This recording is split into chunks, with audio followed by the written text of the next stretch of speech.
Well, good morning from South London, the Oval. Resplendent in sunshine, a delay of half an hour. You haven't missed anything. It's myself, John Norman, alongside Jarrod Kimber for the next few moments as we build up to day one of the second test match between England and New Zealand. Thank you so much for joining us. If you are joining us on the Talksport Cricket YouTube channel, or where else are you joining us? I'm just wiping away a cobweb. Seems like these broadcast facilities haven't been used since we were last here, Jarrod. What a test match that was. One of the best I've ever seen as India closed out that 6-run win over England late, well, not late, pushing towards lunch on day 5. Teams walking out onto the outfield here. The news from the middle is that after a half an hour delay, Joe Root back in and on the saddle, calling correctly at the toss and deciding to bowl first. Quite weak since you were last on commentary duty, Jarrod. Nothing much has happened, has it?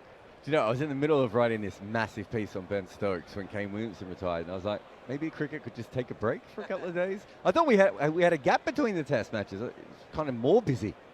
It has been more busy. I think actually, you know, a series that is always going to struggle to transcend the sport in regard to Football World Cup going on, even the T20 World Cup as well. Suddenly, the Ben Stokes furore has elevated this series beyond anything that we could have expected at the start of it. And you know, as we await the national anthems, we will break away as the bell is rung to signal 5 minutes until the start of play. You know, this is a story that's set to run and run, we expect. Still have not heard from Ben Stokes apart from a little message of support to the debutants yesterday on his own Instagram feed. I suppose he didn't need to send that, really, did he? Because he was giving some of them their first test. So, look, it's been a confusing week. You've got, of course, you're talking about Ben Stokes and then Kane Williamson. I think it was Dan Liebke on social media who said Kane Williamson is such a nice guy, he's retiring for Ben Stokes. But, yeah. Bell being rung, yeah. Kane Williamson announcing his retirement. I sent a message to some of the cricket reporters, essentially with an expletive and the word Kane, and some of them thought I was talking about Harry Kane. Either way, we're just going to break away for a moment's silence here at the Oval.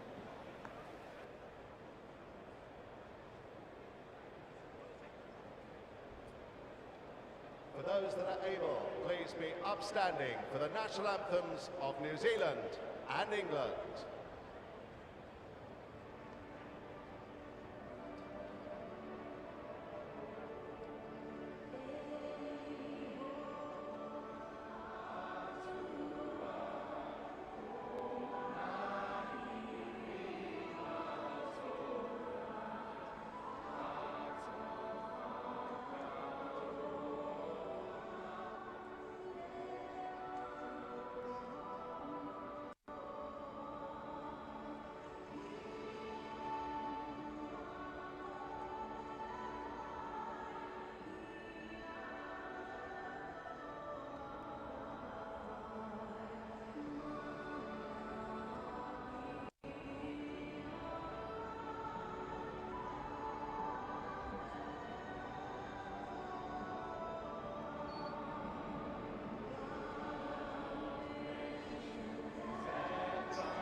Jeremy Coney, former New Zealand captain, alongside myself, John Norman, in the commentary box for this one. Thanks for joining us here on the Talksport Cricket YouTube channel.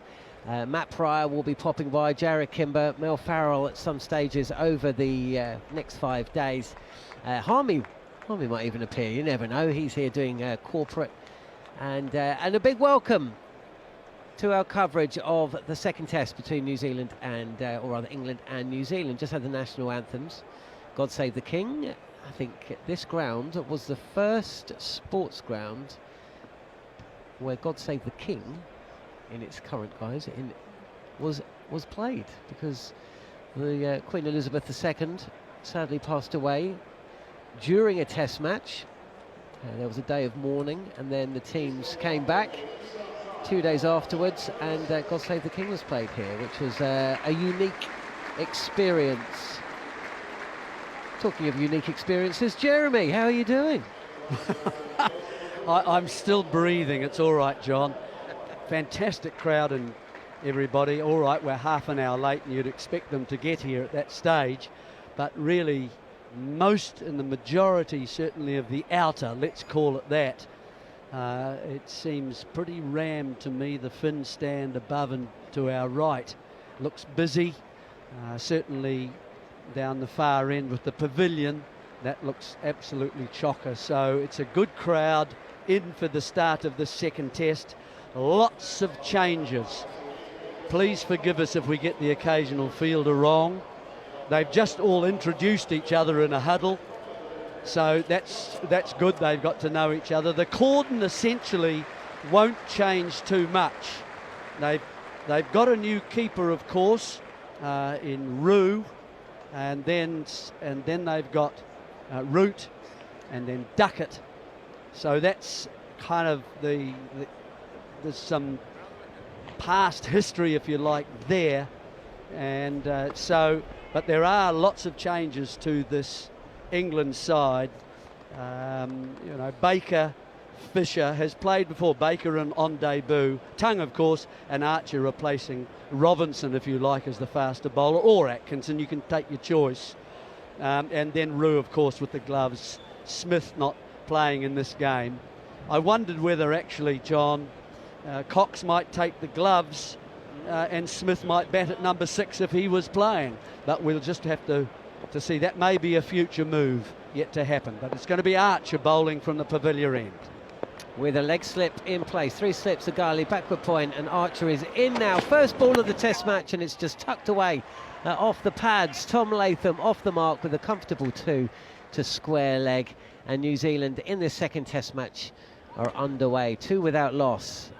There's so much to go at in this test match, but first things first, and you just mentioned a couple of them. We had 6 questions, 6 unanswered questions, myself and Manners, this time yesterday, coming into this test match, and 2 of them have been answered. What will the winning captain do at the toss? And Joe Root has decided to bowl. The second was, will Matt Henry be fit? And the answer is yes, he is in the 11. A couple of them will just have to wait and see how they play out. There's Archer round the wicket to Latham. This is short and an extravagant movement from Latham as he rocks back. But this was too wide, and he probably could have just stayed where he was and let this one go through. Little ooh in the crowd. It is busy, it does feel busy here. You're absolutely right. And the crowd, a good one, as you'd expect to hear. And possibly feeling like of the 5 days, this could actually be the most exciting of the 5. Certainly if some of the 4-day matches at this ground over the last couple of years are anything to go by, then possibly with all those debutants as well. Archer again, he's in now, he's past the umpire, and this is left alone. Good carry and good bounce there. So some of the other questions that we're waiting to find out is who will take the new ball with Jofra Archer? Yeah, that's an interesting one, isn't it? It's a question, I suppose. Are they going to go Fisher, who of course plays at this ground for Surrey? He generally bowls from the pavilion end, the same as Archer's already taken. But the only other one you'd think would be Tongue at this stage, and then Baker to replace Archer. The questions about Jofra Archer is how long will he be able to bowl after 2 months of bowling 4 over spells? Here he is again, and this is pushed to mid-wicket, and Tom Latham moves to three without loss. Well, actually, not 4 over spells, are they? They're probably 2 over spells, and then one, Absolutely. to make up the 4 overs that he's been bowling in the IPL. So if he has to go to 5 or 6 overs at the start here, how long will it be before he's able to come back for a second spell or a third spell if New Zealand bat that long? I think this is the most interesting session of the Test match. If you go back to what you were saying before, John, about the county championship and the way matches with Surrey have gone, the first thing you notice is plenty of runs have been scored. It is possible to play and play well if you're a batsman. If you get in, conditions get easier throughout the day.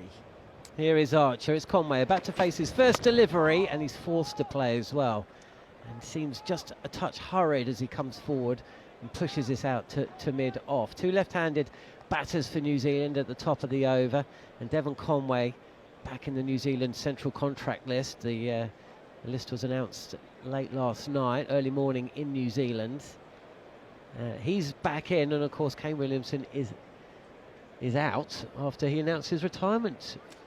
Well, that was a bit of a surprise too, wasn't it, really? That caught everyone. Just come and have a coffee with me and a couple of custard creams. Last ball of the over, swing and a miss. Front-footed, airy drive. And that's the end of the over. 3 without loss then. And we're about to find out who is taking the new ball with Jofra Archer. Well, that looks like Fisher to me. Looks like Fisher to me. Yeah.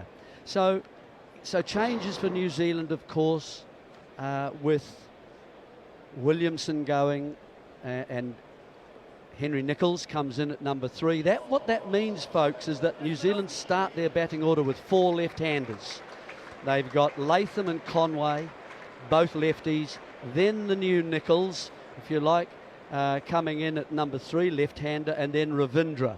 Now, whether that will suit the bowlers, if they like bowling to left-handers, if they are able to bowl round the wicket and get them playing and missing as Conway did in that last delivery from the Archer over.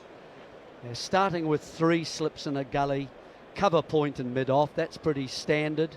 So 4 in the cordon, and then 2 others, and then 3 on the leg side. And Matt Fisher bowling round the wicket to Tom Latham, who tries to turn this ball through and past the fielder. I think Josh Tongue there at mid-wicket, where it's fielded. No run. So just to continue that about the runs here, Surrey have scored 500 plus. Leicestershire in the first game got 691 in their innings, and then Surrey batted 260 for 2 or 3 in the third innings. They didn't even get to a 4th innings in that match, so plenty of runs there. Fisher in again, and this is too wide and left alone. Possibly jagged back a touch towards off stump. Well, that will be the thing, isn't it? This is a slightly green pitch. This is not a surprise. Because of the lack of bounce in the surface, this tends to be a pitch that the ground staff prepare a lot of grass. It is greenish. It's not wildly greenish. You can distinguish the difference between some of the outfield and the surface, but it has got live grass on it. There's no doubt about that. And if you can bowl a decent length, you do not want to be cut or pulled or hooked in the opening spells. Here is Fisher, and left alone again. That second ball did jag back towards off stump, but from very wide of the crease. Gone a bit straighter on this occasion and hasn't managed to extract quite as much movement. The tempo on show from the New Zealand openers will be interesting. You know, maybe a little bit. Well, they lost 3 wickets in an over in the first innings, so it's impossible to say how they went about things. But certainly Latham's shot in the first over of the second innings was one he will regret. Runs for Conway, though. But it's Latham facing as Fisher continues. And this is straighter again and defended down in front of that fielder running in from cover point. No run, 3 without loss. That's more accurate from Fisher, bringing the bat into play a bit. Got to try, I think, as a bowler in surfaces like this, that you keep the ball up. That's the first thing. Bring the forward defence into play. If he can get it to pitch around off and then nip back, carry on the line, sometimes Latham will fall over, get the heavy head, fall to the offside, and he can't get the bat round that pad that he's placed in the line of the ball, so he can be LBW. Fisher again. Oh, he starts to bowl, and then I don't know if he's just lost his footing there, but keeps hold of the ball, and he'll go back to his mark. So, however, you know, if New Zealand can limit the damage in this first session, and their top 3 need to be able to do that for the likes of Ravindra and Mitchell and Blundell and co in that middle order, can build runs as the sun comes out and the ball gets a little softer. Fisher, and he successfully does deliver this ball, which seems to keep just a fraction low, but it's defended again by Latham. Jordan Cox, who was used as a specialist fielder for Royal Challengers Bangalore in the IPL that's just concluded, it felt at times, impact fielder, impact sub.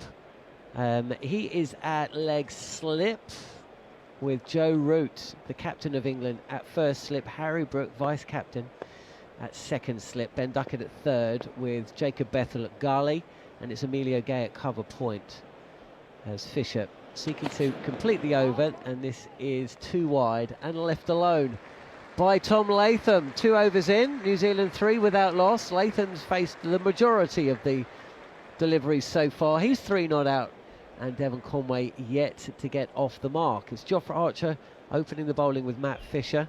Matt Fisher, who bowled in a test match, and a test series which seemingly killed more careers than any test series as in modern history. I mean, there was, not only did it kill careers, it seemingly ended Joe Root's captaincy. Matt Fisher's waited 4 years to bowl again. I don't think Craig Overton's bowled again for England. Saqib Mahmood is on that tour. I'm not sure he's played a test match again. There's a lot of players who went to the Caribbean and never returned. Well, it is a nice country to tour. Here is Archer, and there's runs here. Not convincing, though, from Devon Conway, who's going to come back for a second. That ball has dropped short of the slip cordon and gone through between third slip and gully, but just seemed to extract a little bit of bounce again, did Archer. And Conway will be relieved to get off the mark, and also not to have presented a catch to the cordon. Slightly suspicious stroke, wasn't it? And outside that off stump. Is that coming in at me, or can I play that away? No third man in position here. It's all up in the cordon at this stage, as you would expect with winning the toss and deciding to bowl. Conway pushing at that ball there. Did use soft hands and guided the ball. A touches say, beaten this time past the outside edge in the cordon, and Archer wants it. They think there was a noise, but James Root, the new wicket-keeper, doesn't look as convinced as his captain Joe Root, and it doesn't look like they're going to go for a review. Archer wasn't interested. He raised the hands, but certainly the slip cordon were up first. Even Root himself wasn't totally convinced. They haven't gone for the review. There must have been some sort of little noise they heard, but it wasn't the bat. Yeah, maybe the sound of the bat just hitting the back leg, but that, of course, is something that James Root will never have, doesn't have any experience, and that's, of course, using the decision review system. As Archer continuing, and Conway a touch slow to drop his hands and let this ball go through. I had a look at the wicket, John, this morning, and while I mentioned that new grass, and we can see evidence of that, it's still growing, accessing the wells of moisture, if you like, beneath the surface, still alive, but there is also, it felt quite hardish. It felt as though if you could really get in, this pitch will just get easier and easier. So it's a question of just getting through these first 2 hours for New Zealand. Who can do that? Yeah, this session. Oh, he's just got his bat down on the ball. Archer arrowing the ball in on the pads, and I think it's a thick inside edge onto the pads, which has saved Devon Conway there. changed the angle, has Archer, bowling with good pace. He's kind of set him up, testing the outside edge and then firing one in on the pads. And this, well, it's not a working over, but certainly Devon Conway's technique is being examined. Yep, down leg side. Couldn't get, they wanted to play it, had to play it, he thought, in the end, but missed it. So it took the pad. Archer in and flashing at this one. A full ball outside off is Conway. It races through. It's a slightly anxious Conway as well, as it goes wide of the third slip and in between the gully. So between Duckett and then in the gully Bethel. So it was catchable, but no one there, and it flies away for the first boundary of this innings. Would Stokes have had 4 slips in there, Jeremy? Yes. Yeah, it's an interesting whole question that. There seems to be schisms, fractures happening between the main men of the last 4 years a little, to me. Just looking at that whole situation. And Jofra Archer trying to exploit a schism between the inside edge of the bat and the pad, fracturing the stumps. That's what he wants to do. This has been a little flirty from Conway so far. Can he get out the over? 9 without loss, and Archer just holding him up. And there's a gully and backward point. And this is left alone and taken well by Rue to his left. 9 without loss. Eventful couple of overs so far. Latham's looks solid. Conway anything but. Yeah, good over from Archer. Concentrating very much outside the off stump. Decent pace. He's up close to 90 or just over for half that over there. So he's just testing Conway at the moment. Not a great deal of swing, and I noticed the ball, whether Rue is just working his way out to how deep do I have to be. It's important in the morning like this that you're not too deep, that catches don't actually carry. The way Conway is playing, though, quite aggressively at the ball, you probably say that would carry at this stage.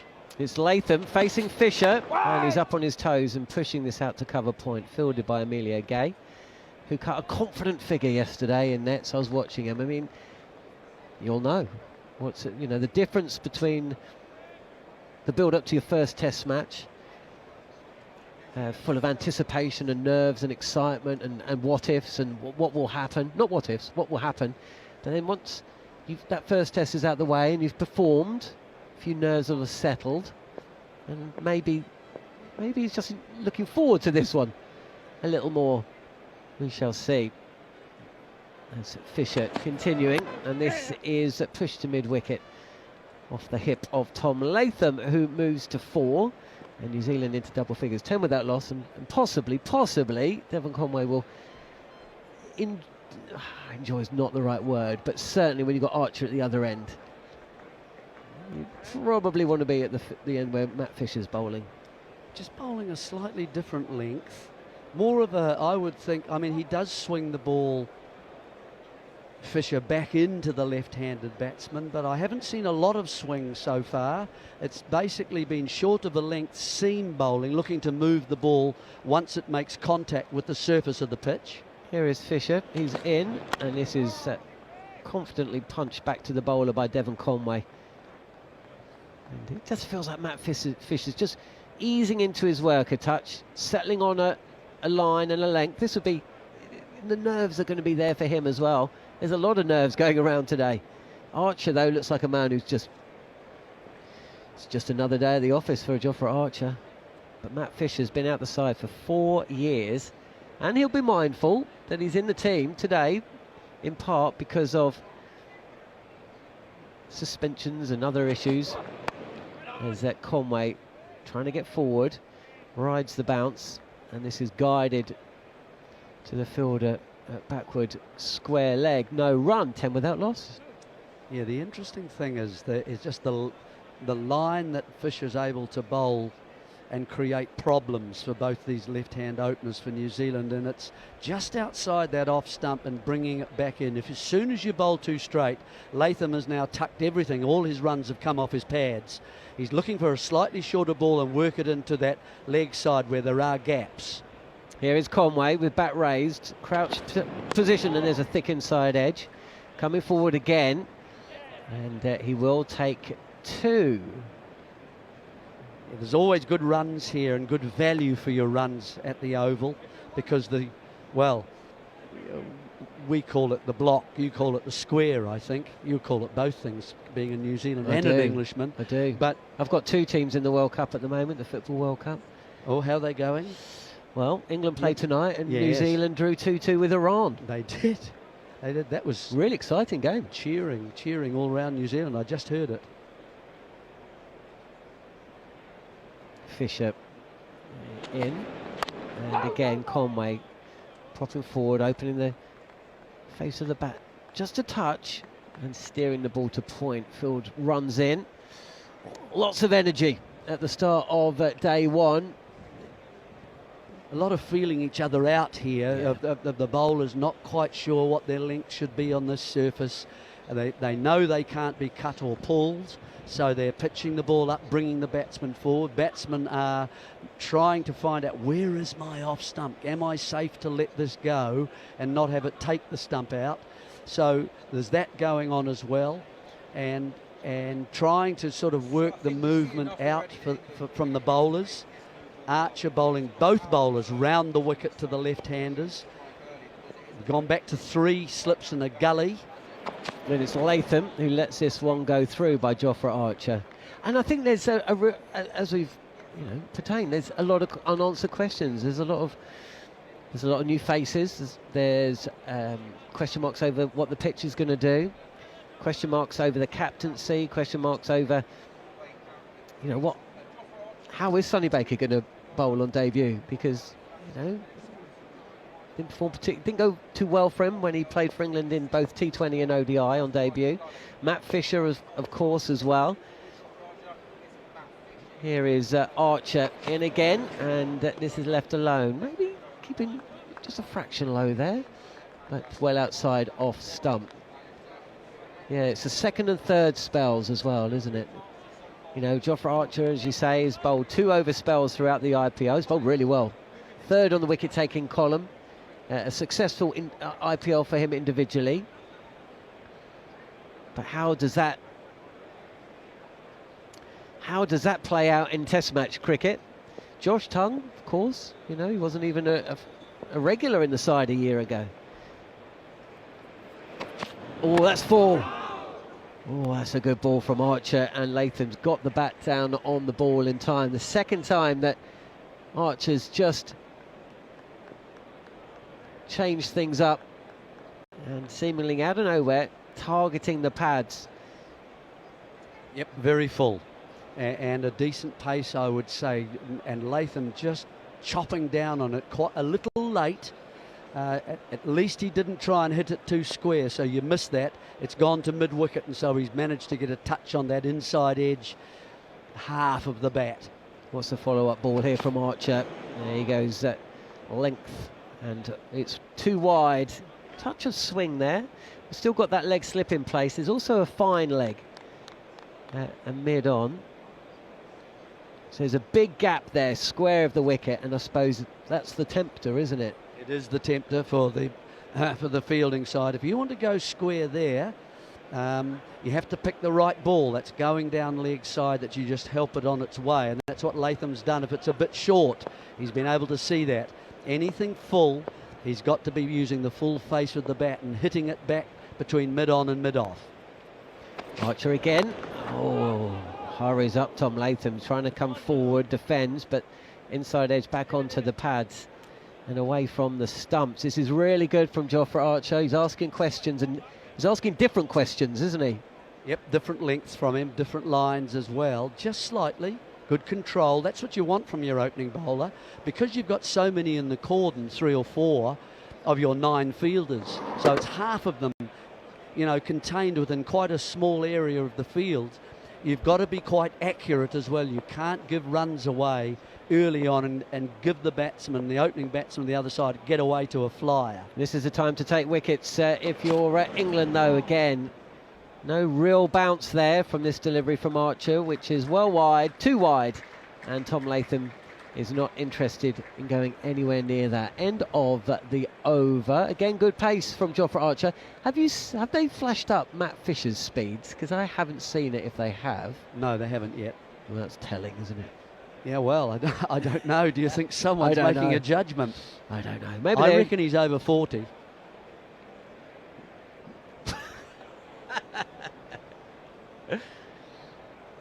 That's just with the naked eye, by the way, not cameras. I think, I mean, we were here, I don't know if must have been a couple of years ago, when Mark Wood, I think he bowled the fastest spell recorded in history over, if you, on aggregate over every delivery on his 5 or 6 over spell. I mean, there was actually gasps in the crowd when some of the speeds were coming up, 95 miles an hour. Anyway, here is Matt Fisher and Devon Conway. First ball with Matt Fisher now bowling over the wicket to the left-hander. So this is, again, what we're talking about. He seems to be searching for his natural line and his length as well. Length has been there, but it's the line that he seems to be struggling with a bit. Yeah. And this ball is comfortably pushed out into the covers for a run. 13 without loss, and that brings Latham back on strike. Yeah, changing the field because he came over the wicket. He wants to bowl a little bit straighter. You see he's now wanting other positions to be certainly the man at finding. That's Jofra Archer go to his right and be squarer, and that's because he's now changed, and if he gets it a little bit wrong, he's got a catcher at leg gully, and then he wants him wide of that on the boundary. Okay, round the wicket now. Ooh, a little prod from Latham, and that wasn't far from the outside edge. 13 without loss then, New Zealand. If New Zealand can get through this first session and be 2 down, that's a good result for them. I don't care whether they're 70 or 60 or even 50, 2 for 50, it doesn't matter. The runs are not as significant as the wickets, because then things will ease as you get to 30 overs, and for the batsman they'll be more comfortable. Here is Fisher. This is a touch fuller and defended. That did seem away from Tom Latham, that delivery. We've seen the ball cut back in. That one went away. Good signs for Matt Fisher, but I think you're absolutely right. I think it's about preserving the wickets, because New Zealand's tail does start early. Possibly not earlier than England's now, but it certainly was the case at Lord's. And of course, no Kane Williamson. Fisher's in, and this is glanced down to long leg, where it's fielded by Jofra Archer. Yeah, well, no one can really replace what Kane Williamson provides for the New Zealand side. I mean, he's certainly joined one of what is quite a small select group, you'd have to say, of New Zealand's greatest players. 9,500 runs, just over, and averaging over 50 and 3300s.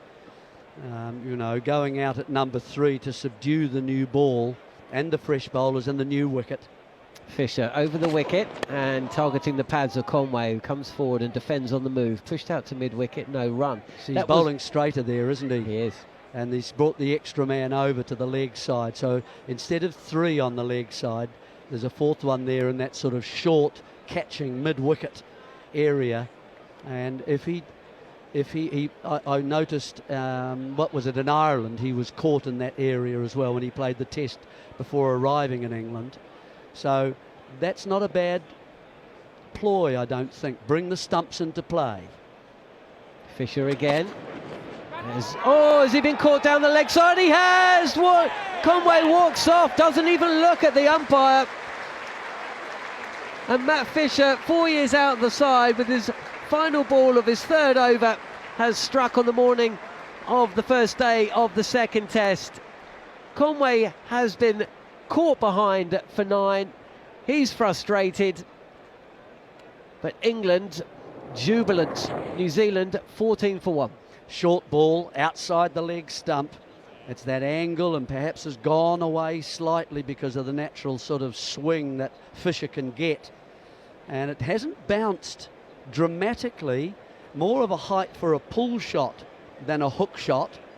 And it's just obviously hit the gloves as it's gone through to Roo. Roo gets his first catch. Fisher gets his first wicket in 4 years, or however long it's been for him. So delight for those two. And of course for Root, he'll be delighted that the first wicket has fallen.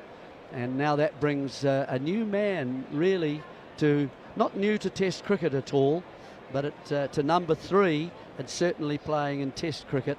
Henry Nicholls now walks out, as I said, 4 number 3s for New Zealand. That's why I thought that perhaps Young might be brought into this side. He's been over playing here in England for Notts. He's played here and got runs at the Oval before.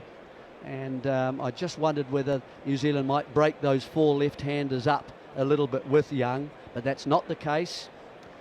They're going with Nicholls, so he comes to the crease. That was the end of the over, I think, from Fisher. So it's now Archer to bowl, and just a good timely wicket for England. Absolutely.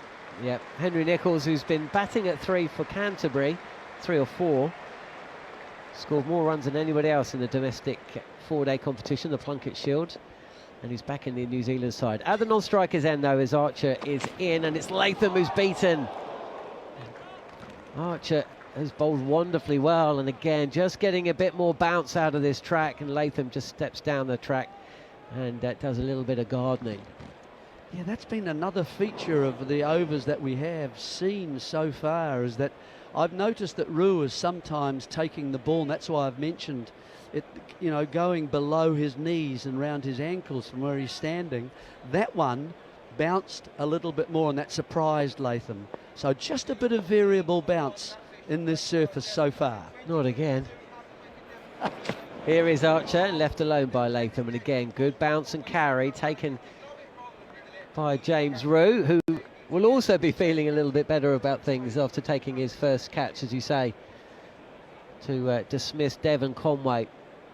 Caught down the leg side. It had been a flirty innings from Conway, but he will feel aggrieved because I'm not sure it was a particularly good ball. There has been a leg slip in place when Archer has been bowling. But there you go. Archer again, full again, and this is driven by Tom Latham.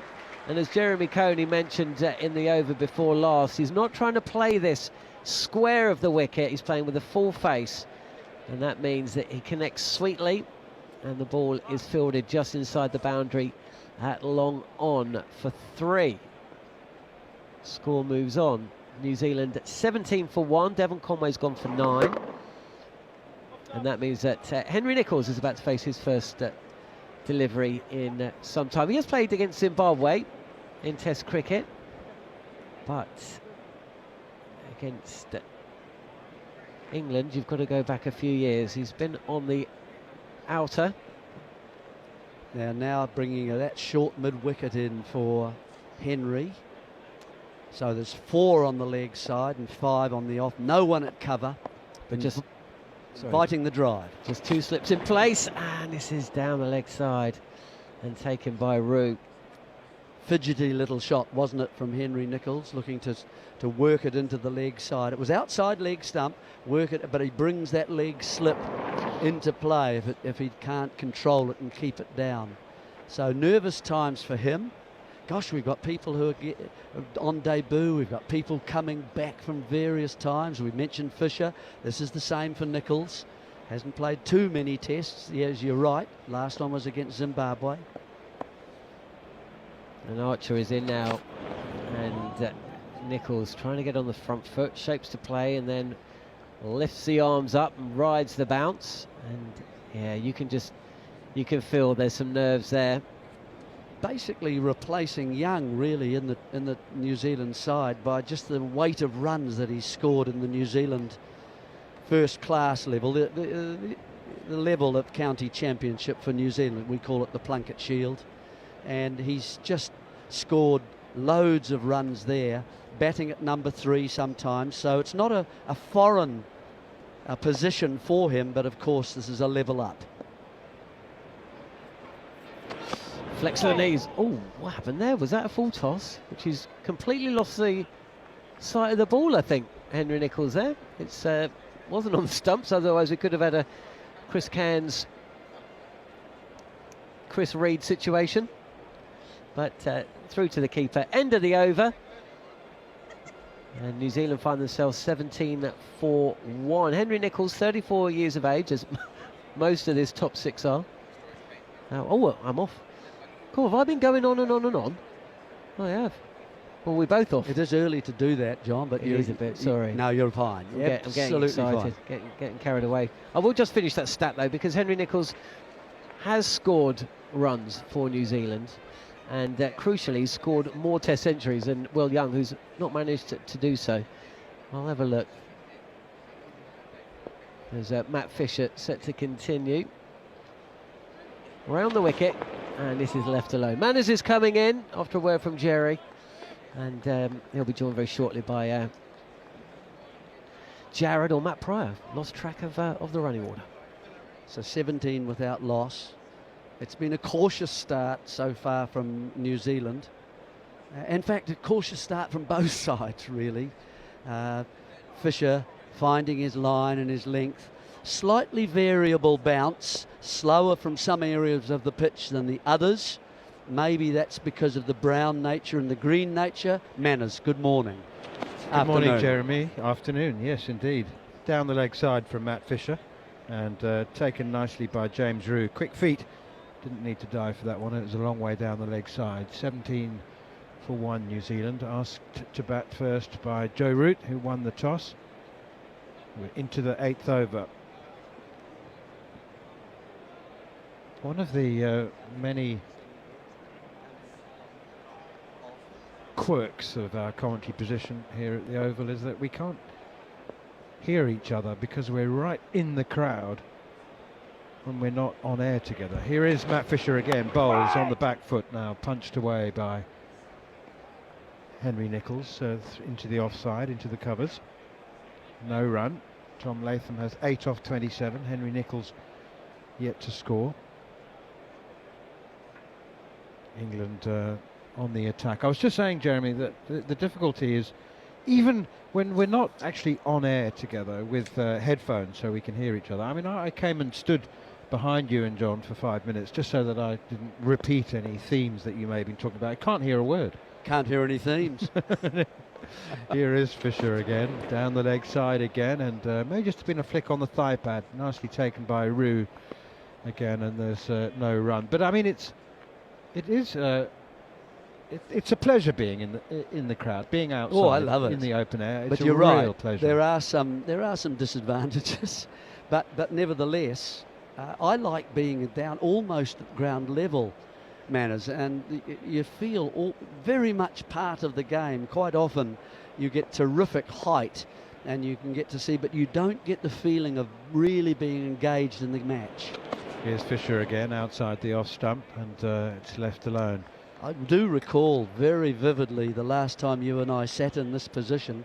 We were reversed positions, actually. You're on my right, you were on my left then. And what an hour's play that was to complete India versus England, the fourth test match? Fifth was it? Yes. And India fighting like mad to try and claim the match, which they did. And what a 7 fantastic, runs. wasn't it? Amazing, Yeah. amazing. You know, the final morning Let's was... hope we get a game like that. Well, half as good would be yeah. right. No, it was I think there's maybe a little bit more life in this pitch at this stage anyway. Here's Fisher again, bowls outside the off stump to Latham, leaves alone, 3 slips in a gully, but that was a little bit too wide. He was getting good shape through the air, Matt Fisher. It was absolutely brilliant. I mean, it was the 5th test in a row that went to the 5th day, and from memory, England required 36 on the final morning with 4 wickets in hand, and it was just absolutely riveting drama. Of course, with Chris Wokes coming out to bat with his arm. Oh, the last, yes, of course. Under his jersey. He'd hurt his shoulder diving down in front of us. Dislocated it. Didn't Yes. He? Yeah. And having to not face a ball, carrying his bat in the other, so he's slightly off balance when he ran. They ran a bye at one stage to get him off strike. It was all happening, the whole game. It was fantastic cricket. So that was certainly a memorable moment for Manners and I, that was for sure. So we're just changing at the moment. The gully. Duckett has gone now.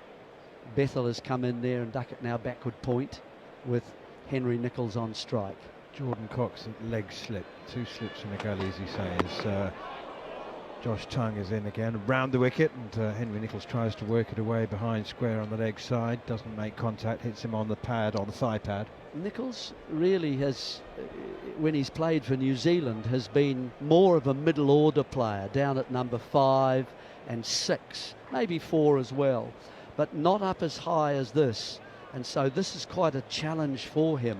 I've mentioned that he has batted 3 when he's played for Canterbury in New Zealand, but he's looking to score at the moment, when I think more defence-oriented game might serve him better. I think he's beaten here outside or past the inside edge maybe, into the gloves of James Rew. Good pace from Josh Tongue. He's my impression of Henry Nicholls is that he's very streaky. He went through a terribly fallow period for almost a year and a half, where he was fortunate to have kept his place in the team. A lot of faith was shown in him, but his career, he's got 10 hundreds. You know, he's played 58 Test matches, averaged just a tick under 40. He's clearly a quality cricketer, but not perhaps the most consistent. The holy grail, consistency. Right. So who's being right? Emilio Gay is coming in at short leg, deep short leg, if there is such a thing. Turned away, past Emilio Gay, dives to his right, couldn't get a hand to it, tucked away nicely by Henry Nicholls, and it'll be enough to get him off the mark, and New Zealand move up to 19 for 1. Just before you go, your assessment of the pitch, I think you were talking about the pitch, the colour of it, and whether it's what it's been offering in the first. I couldn't hear you, I was trying. No. Thank you for sounding as if you're interested, Manners. Yeah, look, we can see that there is live grass on this surface. There are also streaks of brown through it. So I think with the new ball you can expect some assistance from the surface itself. Tongue in again, outside the off stump, left alone. What has surprised me is that it hasn't been quick. There hasn't been, that pace and carry that you'd like to see with your fast bowlers. Rew has been standing back and taking the ball sometimes down kind of shin to ankle height, which made me think, oh, he's a little bit deep, but then there'd be one that has carried through quite nicely around about sternum height, if you like, taking it reverse cup. So there's variation, I think, in bounce. Tongue in again, bowls outside the off stump, left alone. 19 for 1. There's a lot of oohing and ahhing out there as New Zealand are letting the ball go. Hasn't hit the stumps yet, but the bowlers are certainly encouraged that they're threatening those stumps. And really, New Zealand are just having to work. They've lost their first wicket, and now out comes Henry Nicholls in the place of Kane Williamson, of course. And he's a major loss in this side, even if not in his best form in the last few Test matches he's played. He's such a quality player. It looks like they're going to change the field here now because of the way that the New Zealanders are looking to play the ball down when it's straight into the leg side. Leg gully, leg slip. Matt Fisher's come up with a long leg. And he's looking to work this through the leg side, and there's a big appeal, but it sounded like there were 2 noises to me. Just maybe an inside edge onto the pad, but it's certainly the England are on the attack, and New Zealand are happy to bide their time. Tom Latham has 8. Henry Nicholls off the mark with that 2 through the leg side. 19 for 1, losing the toss, being put into bat. Joe Root said that They want to try and make use of the conditions while they are still fresh and new. There might be something in it in the first day, but the oval's been very flat in recent years, hasn't it? It has. This first session, as I was saying before to John, is the session you need to be very watchful and careful. I've seen sides 6 and 7 down at lunch at this venue this season. But then after lunch, I mean, we've seen players at 9 and 10 get 100. So there have been totals of 300, but they're not constructed in the way that you might imagine. Loss of wickets in the first session and then more runs coming the later in the day. That was the Sussex match, wasn't it? Correct. Second game of the That's season. correct. It's extraordinary. Yeah. Ollie But there's Robinson been made 100 at 600s. number 10. Yeah, there's been 600 scored here. If the opening players can look after the middle order, they can thrive later on in the day when conditions get flat. The ball gets a little flat as well, and the clouds clear away, and you can score quickly here. Good value for runs across this huge square across the ground where all the practice pitches are. Matt Fisher runs away from us from the Vauxhall end, and it's clipped away by Tom Latham up towards Jofra Archer mid-on. It's no run. It's an absolute picture, the oval currently. So we talk to you from the Vauxhall end. We're right in the crowd. There's literally some spectators within touching distance of us with cool pints of lager, and it's packed. It's absolutely packed. And obviously the crowd start to thin out as they go and find some lunch and drinks on the concourse below us. Outside the off stump again from Fisher, and taken behind by James Rue. But at the moment, everybody in their seats. Away to our left at the far end of the ground, the Mickey Stewart Members Pavilion. The Galadari stand always looks quite precarious to me. It's uncovered, and there are 3 tiers.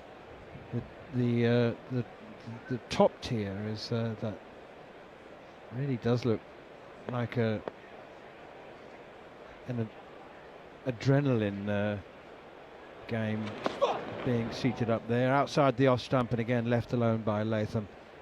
But you almost want to have one of those bars they put across your waist on a roller coaster car. Anyway, that's the only stand that I can see any empty seats, but in the JM Finn stand, which accounts for 60% of the seating here at the Oval, in which we are seated, you can hardly see an empty seat anywhere. Here's Matt Fisher running away from us. 3 slips, gully, cover mid-off, mid-on, and a leg slip as well, as Latham again plays defensively, guiding it out towards cover. Emilio Gay comes running in to do the fielding.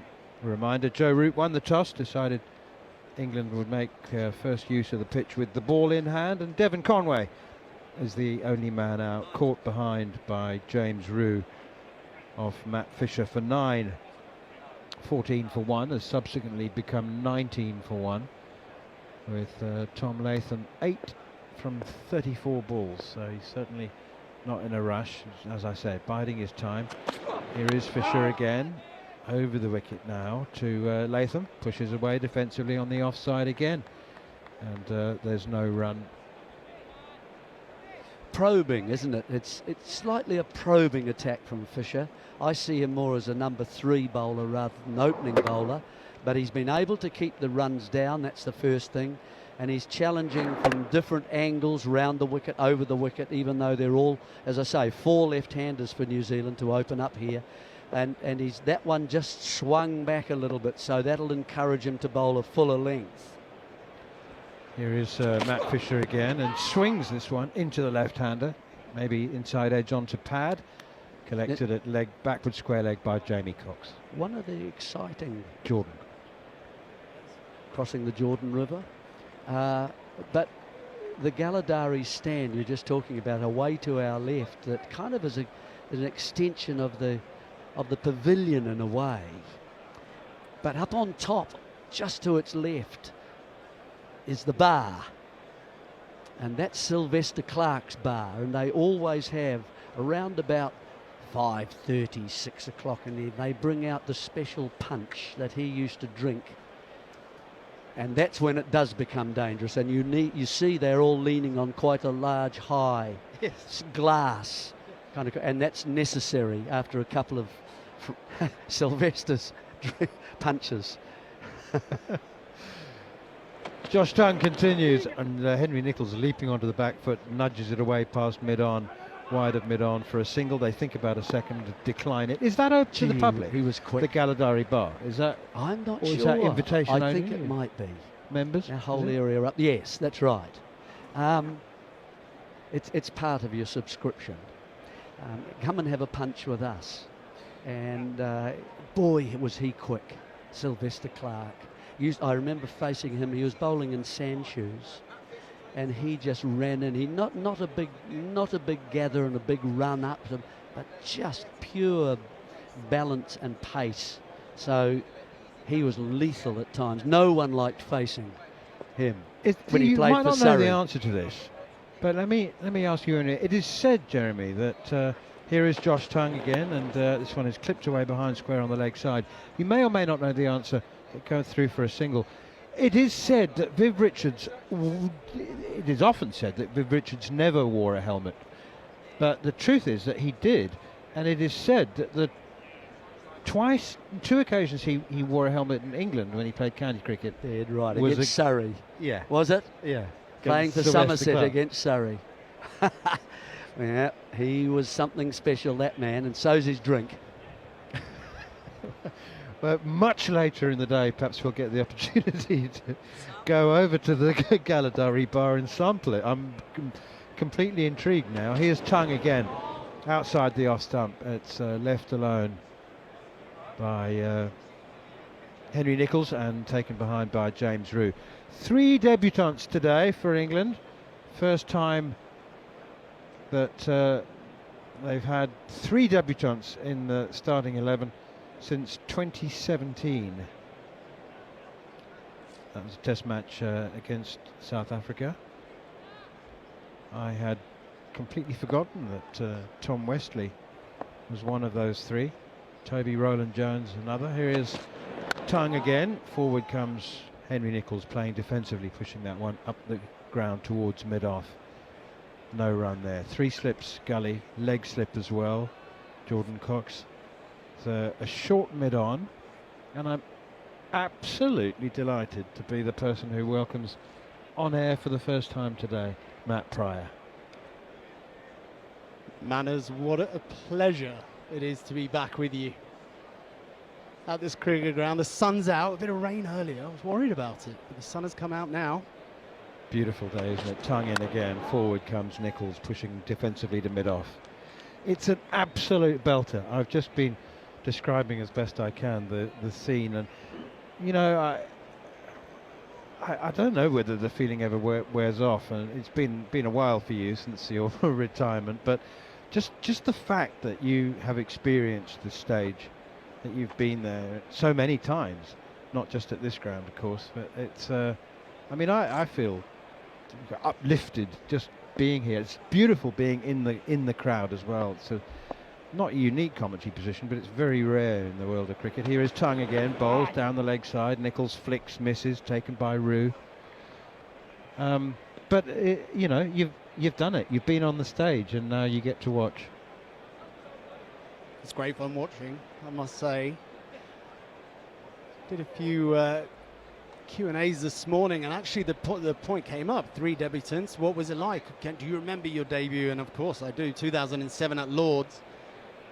And as I was describing it, the excitement was literally coming back, and I suddenly had this unbelievable envy and jealousy of the 3 debutants who get to have that moment stepping out onto the oval in front of this crowd, sun shining. I mean, for a cricketer, the work you've done, the sacrifices you've made, it is the only place, or certainly for an England cricketer, it's the only place you want to be. So very envious of these 3 young lads making their debuts for England today. One of them, Sonny Baker, is about to bowl his first over. You know, the last time fast bowler made a Test debut with so few first-class games. Sonny Baker's played just 13 first-class games. His name was Dale Steyn. Sonny Baker, if he has a career half as good as the South African quick, he'll have done well. But here he is, first ball in Test cricket for Sonny Baker, running away from us from the Vauxhall end, around the wicket too. No! Tom Latham, and he's up onto his toes, pushes it defensively up to mid-on, no run. It's interesting that, because I saw Sonny Baker interviewed, and Dale Steyn is his hero. And he was talking about how he's watched every clip of Dale Steyn bowling, different conditions, different pitches, and he loved the way that Steyn could go through the gears, but always had enough energy at the end to bowl that 90-mile-an-hour delivery, and also the celebrations. So Sonny Baker, from what I've seen of it, has a lot about him. He'll be quite aggressive, and he'll be at the batsman, just like Dale Steyn. Baker in again, and second delivery's tucked off his pads nicely by Latham down towards the long leg. To be fielded by Tongue, and they go through for a single. New Zealand losing the toss, being asked to bat first, now 22 for 1. I didn't know that. I think Sonny Baker's infectiously enthusiastic, isn't he? And you know, we all know the story about him from years, because he had stress fractures of the back. He was told by a dietitian or a biokineticist that he needed to supplement his diet with bone broth, and so he's taken to boiling bone, making it himself. You can buy it, as you would know, Matt, as somebody who's dabbled in the nutrition business, sports nutrition. Here is Sonny Baker in a good delivery, pace and bounce outside the off stump, and a play and a miss from Henry Nicholls. That was good delivery from Sonny Baker. Anyway, it's all worked out for him. 22 years old, no stress fractures. Bone broth to the good. So he makes his own bone broth? yeah, it does. Wow, okay. Apparently it smells, so he needs to... I don't doubt it. That was a great last delivery from him, it must be said. Just nipping away from the left-hander. Foot fuller, and he'll get the edge. 3 slips in a gully and a leg slip. Oh, and that is just playing a miss outside the off stump. Momentarily thought I heard a nick, but it's around about the time that the ball was passing the edge, and Henry Nicholls just looks like he was hurried a bit there. Jofra Archer bowled very quickly. Sonny Baker's known to be quick. Yeah, he is quick, that's for sure.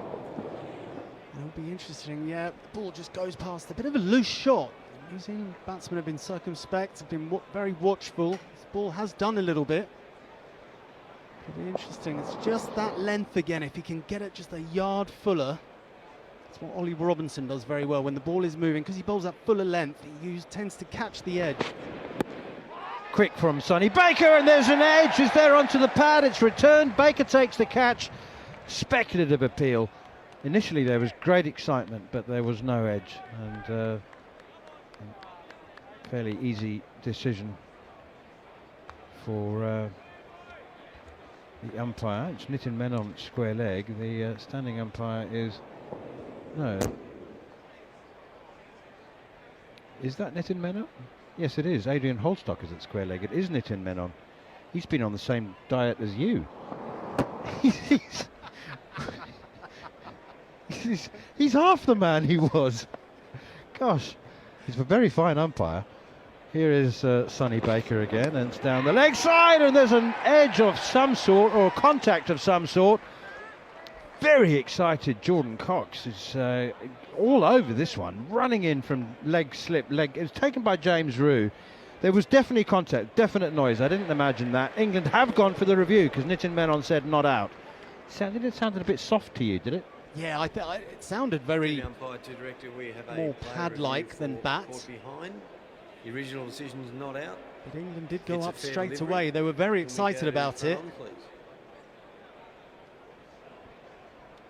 Well, we're having a look now at the first replay, where there'll be a couple, no doubt. Just looks like it. Thigh pad. Question is, there may have been a little tickle on it from the bat before it touched the thigh pad. No? No, there looks like there's a gap there. Clear between bat and ball. Gap Also between got a bat flick and on ball. the thigh pad, so we go back to Nitin on field. Nitin, stay with your original decision of not out. Let's talk about James Rew then. I mean, not absolutely ideal preparation. He's being told, I think yesterday evening, that he would actually make his debut, having been on standby. But Jamie Smith has been given the test match off to be with his partner after the birth of their second child. Seems, I mean, he's a regular keeper, and people talk about his batting a lot, don't they? I mean, 1200s, and they kind of tend to either forget about his glove work or take it for granted. But you've obviously seen him before. Yeah, I've been impressed today, because again, on this stage it's very different. The ball's been swinging, it's been wobbling around a little bit, his feet have been good. I've enjoyed the presence he has as well in the field between the overs. Here's Josh Tongue, and it's pushed away defensively by Latham. Tell us more about that.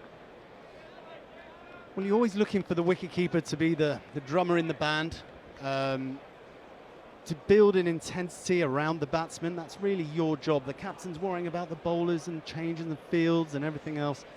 The wicketkeeper really has to step up and create or help create the environment and the intensity, make the batsman feel hunted, because ultimately it's not 11 versus 11, it's 11 versus 2, isn't it? And you want those two batsmen to feel like they're being hunted. Josh Tongue in again, clipped very nicely, sweetly off his pads. That is beautifully timed for 4 by Henry Nicholls. Just a little bit too full and too straight from Josh Tongue, and it takes New Zealand up to 26 for 1. That's going to be difficult on debut. I mean, you know, you want to keep your head down.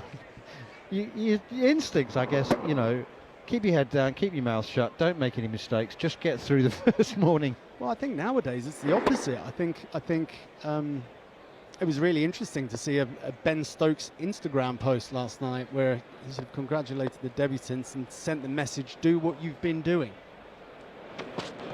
Left alone, hits him on the pad, no shot offered, but it was outside the off stump. I don't think it was going to hit. That was really fascinating, wasn't it? I mean, we haven't heard a word.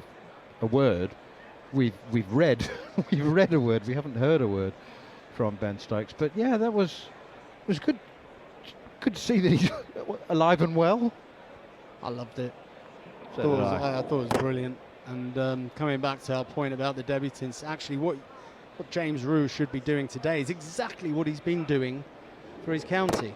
Shouldn't, and then that is ultimately the test, is can you keep playing the way you play? If he is the drummer in the band, usually, then he should be doing exactly the same today. Another one on the pads. Was there contact with the bat? Again, the appeal for leg before began, but was quickly curtailed. Jofra Archer is spending a bit of time chatting to Josh Tongue. He's fielding at mid-off, and there's I don't know whether, what is it, swinging, is it seaming, is it bouncing, how are you feeling? Rhythm looks good. Just always good to see. Jofra Archer gives the impression in the public eye that he's very laid back, doesn't say much and whatever, but when you speak to the England players, they're always referring to him buzzing around the squad and being busy and always having something to say and contributing to the team when he's not bowling. Outside the off stump here from Josh Tongue, left alone again, and there's no run. But that wouldn't be a surprise to you. You probably know a few cricketers who are quite different in the public eye than they are in the private confines of the team in the change room. I think the majority are. I remember where there was always James and Jimmy Anderson, of course. The minute he stepped foot on the pitch, he turned into a very angry guy. And in the dressing room, he was always very jovial and mucking around with his mate Graham Swan. Full and straight and clipped to wide of short mid wicket up towards mid on, and they trot through for a single. I think, man, it's just going back to James Rew and making his debut, and I think it's a really good point. We've heard a huge amount about his batting, the prowess, the stats back it up, the hundreds he scores, and we know that in this day and age, that is a crucial part of the wicketkeeper's makeup. In fact, it's the most important part, I would say, is scoring runs and being able to score runs, hundreds, and average 40 plus possible.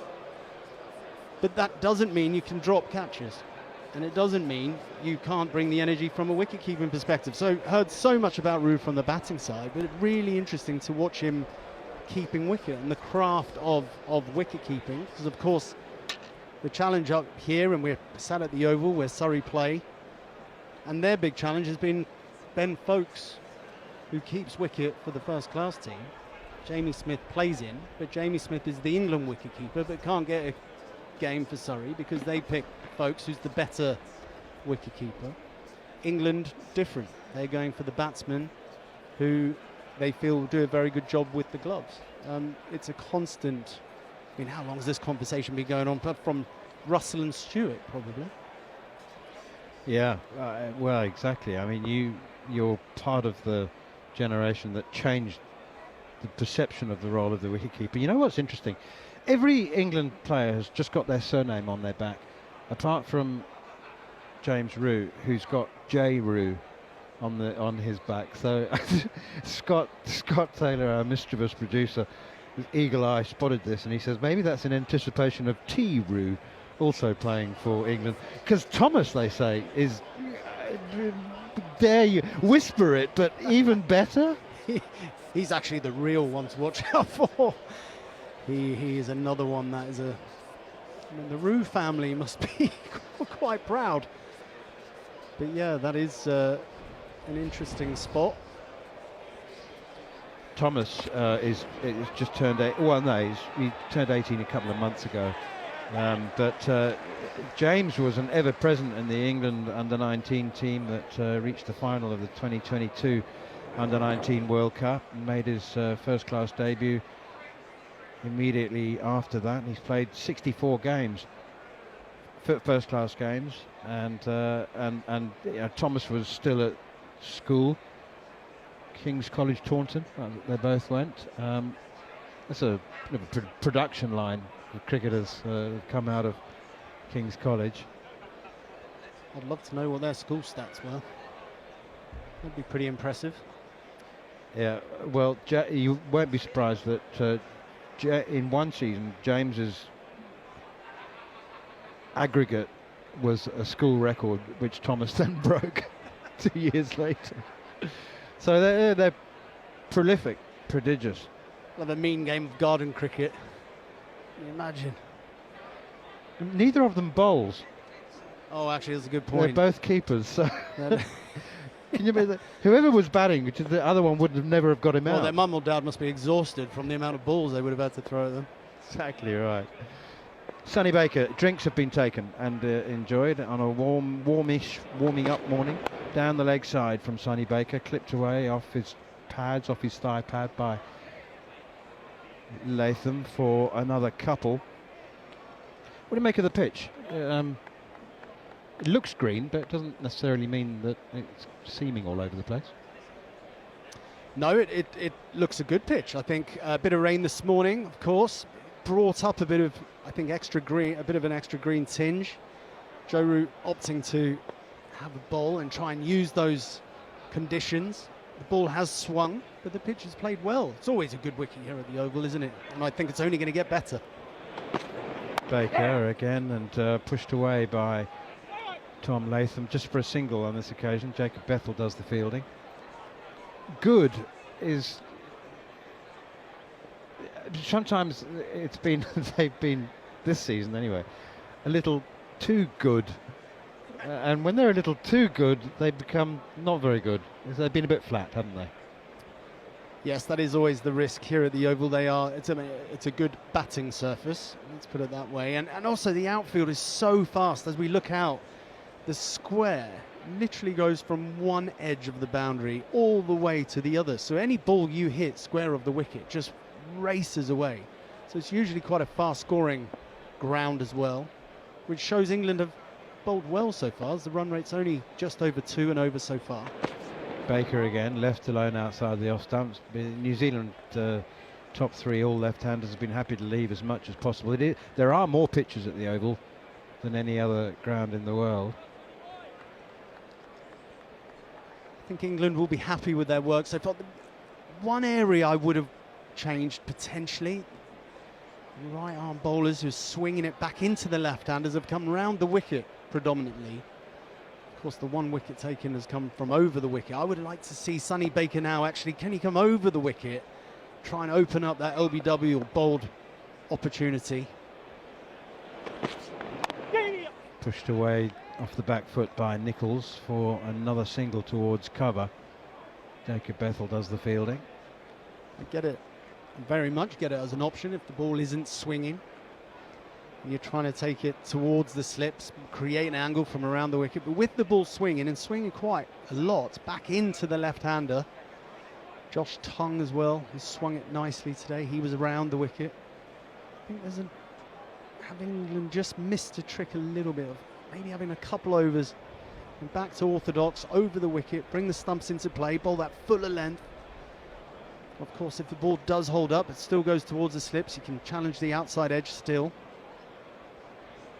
Here is Baker again, bowls and left alone once more, pace and bounce this time.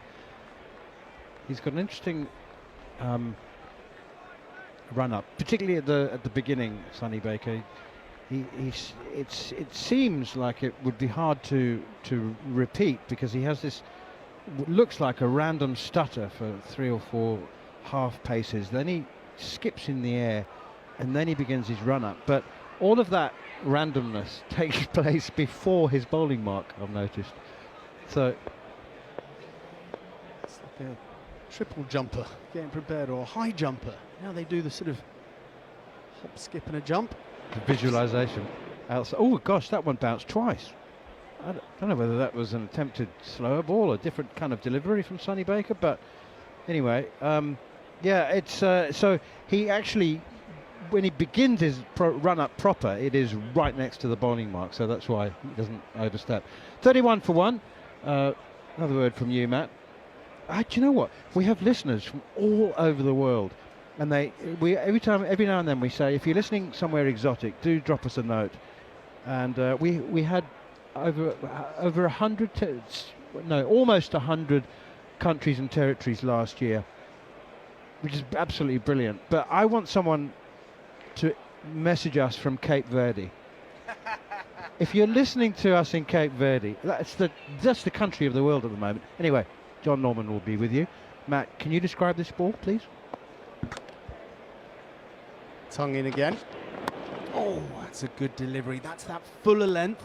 Again, good amount of swing back into the left-hander. Nichols, he just gets an inside edge onto it, goes out to square leg for the single. Latham back on strike. He's currently 18 of 49 balls. Nichols 5 of 21. New Zealand batsmen have been watchful. They're now 32 for 1. Carry on. Do this all day, John. Well, you might end up doing all day if Manners got anything to do with it. Normally, ball-by-ballers can't wait to get off air. Continuing is Josh Tongue from the pavilion end. Tom Latham just defending this out to short mid-wicket. Yeah, I was thinking, I'm going to get 15 minutes with Matt on air. Well, it's 5 minutes before you've got to race back to the PCA. But you'll be with us later today and tomorrow as well. I'm not sure what you and Manners have been chatting about, but Jeremy Coney early on today said he doesn't care about the runs scored, he says. As long as there's only 2 wickets down by lunch, they could be 50 for 2, and that would be okay. This Tongue in again. This is a bit of a drag down, actually. Very, very wide, touch short, and left alone by Latham. I think Jeremy's right. From a New Zealand perspective, put into bat. England obviously hopeful that the ball's going to be doing its most in the early hours of the test match. And as the batsman, the New Zealand batsman, just play, doesn't matter about runs. You can score runs quickly at the Oval. We know that as it flattens out later on. Weather forecast is set fair for the rest of the day. The sun's going to be shining. Josh Tongue continuing. And quickly taken single. Well, the reaction of the bowler is that Henry Nichols, who set off really quickly at the non-striker's end, may just have been dawdling as he approached the crease. Did he get his bat down as Josh Tongue tried to side foot the ball onto the stumps? Reaction from the bowler is that possibly that could have been a bit closer than Henry Nicholls was thinking. Latham was quite late to get off strike, but he wasn't running to the danger end, and I think Henry Nicholls would have been okay, but he was a little bit more relaxed, wasn't he, than maybe he should have been. That would have been embarrassing. You would have played against Henry. Was Henry Nicholls playing back in 2013? Was he? That tour, your tongue is in. Short delivery, and just for a second, Henry Nicholls thinks to take this on. There's a big gap at square leg. Loads of room out there, nobody on the deep mid-wicket boundary, but at the last minute, gets big on him, and he withdraws the bat, and that's probably the right call. Yeah, he's played that beautifully. I mean, that was a ripper of a bouncer. Very happy to be sat here watching that one. It's good pace as well. Can't see the speed gun. Look, good pace. Well played by the New Zealand batsman. Just pushing 90 miles an hour, that one. 88 miles an hour. It looked fast, but coming from a good height as well, as Henry Nicholls, this time, tucking off his hips. Plays this nicely, and he'll get two to deep square leg as long leg runs round to field. 35 for 1.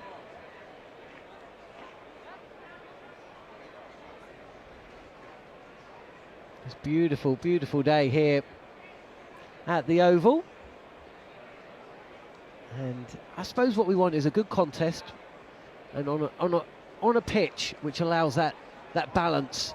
Good value for runs, fast outfield, consistent bounce, and a little bit of lateral movement. Not going to see any spin again, which is a shame. But so far, and we do know how this pitch often plays out, so far this has been all of those things.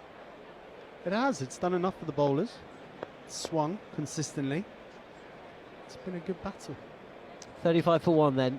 Sonny Baker on debut runs in, and this is pushed through the gap between backward point and cover, and Tom Latham, cover point. Tom Latham will come back for a second. How have you assessed? You do have to head off at the end of the over, but how have you assessed this, the early forays into Sonny Baker's Test career? I've been very excited to see him bowl. You know, the minute he says his hero is Dale Steyn and he wants to emulate him, you kind of have to get excited. I think he's been good. I think his pace has been up. He strikes me as a bowler that's going to make things happen. My one bit of advice so far would be just bowl that slightly fuller length. Here he is around the wicket and inside edge. Latham just beaten for pace, just a touch maybe, comes back for a comfortable second with a stacked offside field. There are runs there if you are going to play across the line, or in that instance you can just tuck it off your hip because he's gone a little bit too straight there, Baker. Yeah, he has a little bit too straight, but again, that length was perfect. That's exactly what you want on a pitch like the Oval, with good carry, bit of swing. Dragging the batsman forward is what you're always looking for. Mentioned earlier, Ollie Robinson, it's why he gets so many edges, because his natural length is to hit the top of off, dragging the batsman forward. Sonny Baker looks like he just bowls that sort of back of the length. This is possibly a touch fuller, but it's too wide and left alone. 39 for 1. I mean, you could tell that the nerves were going when he essentially started running in for his first delivery in international Test cricket, but nobody else was actually ready for it. He was keen, wasn't he? Eager. Let me at him. But you love to see that. Well, you really do. I remember going to a press conference with Dom Bess when he was brought into the side back in 2017 or something, 28, maybe a bit later than that actually. Came away from it, I was rejuvenated. You know, and you get the same thing with Sonny Baker. There's just that natural enthusiasm, and he's good communicator as well. And he's in now. This is pitched up and driven to the right of cover point. Emilio Gay gets down smartly to his right to stop what would have been a certain boundary. See, I love that. Love that. Bowlers tearing in. But you always need to be supported by your fielders. Emilio Gay diving full stretch to his right. It would have been a certain boundary. Moves well, gets low, very good technique in the field, gets a strong right hand out. Saves the boundary. That would give the bowler a tap on the back that he needs as well. As I said earlier, it's 11 versus 2. Remember the game, only 2 batsmen out there. It's 11 fielders. Yeah, that does feel like a little moment there. Keeping the batter on strike, and this time off the hips. Again, just going a little bit too straight. Cramping Latham for room, but he's comfortably taking 2. With Josh Tongue fielding out there, just in front of the boundary, and the new stand that's been erected over the last couple of years. Looks a fine sight. That's where you're heading off back to, I imagine. Got a couple of anecdotes to tell. I think I used them all up this morning, John. Some of your best lines. Well, that extended the delay, right? You only had enough material for an hour, and suddenly you're doing... This is it. I've got to go do another gig. Oh, what am I going to talk about? Okay, last ball of Sonny Baker's third over. The score 41 for 1, and he's in, and he does go full on the pads of Latham, who helps it around the corner for a single. Latham moves to 26. Henry Nichols back in the side is 7. Baker's first 3 overs have come to an end. He's gone for 12, and this contest continues. We are going to be commentating past 1 o'clock. Well, we're going to be commentating whatever happens, right? But got underway half an hour late because of a little bit of rain. So lunch is at 1:30, and that means we've still got 41 minutes of play. It's so good to have a bit of play, because we've had so much discourse surrounding both of these sides over the last 10 days or so, none of it positive.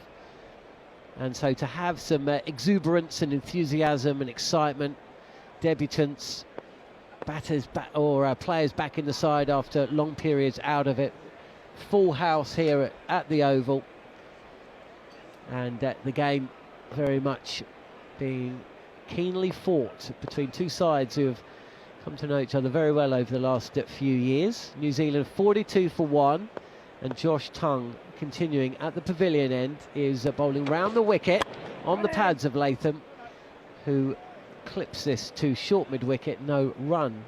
How are you doing, Jarrod? Very, very good. We've got an incredible view here, our normal view, John, but I don't remember the drone always being completely in our eye line the way it is. Manners has already come up to me and said, "Can you believe this? Look at this. This must be annoying the players." And I was like, "I think it's annoying you, Manners." I mean, if you're in India, you get dragonflies the size of that, and there's not just one of them. Tongue again, and this is played with a very straight bat by Tom Latham, which is exactly what he needs to do. Big gaps on the leg side. We've got long leg and mid-wicket, but apart from that, in front of the batter, mid-on as well, but Josh Tongue offering up square leg and mid-wicket if Latham wants to play across the line of the ball, and Josh Tongue mixing things up as Jofra Archer did earlier today, testing the outside edge and then every now and again firing one in on the base of the stumps, and he's in and he does exactly that again. Yorker dug out by Latham, no run. Yeah, I think he's bowled really well here, Tongue. It is hard to tell sometimes against the New Zealand top order because they play less than 0 shots. So sometimes you think, oh, they've bowled really well, and then you think, oh, have they just not tried to score? But I think so far I've been impressed by Tongue. I like the angle. There's a beautiful bouncer he mistook Henry Nichols' head off with earlier. He's looked good. He looks like a completely different bowler than he did at the Oval a year ago. The transformation's been dramatic. Yeah, absolutely. He's in again, and this is pushed out to cover, and Latham, I think, is playing this innings very well indeed. He's playing the conditions and the game situation in a way that he didn't at Lord's, on a track which gave way too much to the bowler, was deemed unsatisfactory. That's very cricket, isn't it? Unsatisfactory. No other sport in the world would have a policy where such a vital part of the game can be deemed unsatisfactory. Should have been unfit. It's very public schoolboy, isn't it? Attempted drive. This is a touch fuller, and Nichols gets into a bit of a tangle. Again, that's the shot that Josh Tongue is inviting. Nobody out at cover. There's a mid-off, and that's it on the offside in front of Henry Nichols. But yeah, as a tactic, I'm not sure it was one I would have employed in second innings at Lord's, but here at the Oval, the no-shot policy,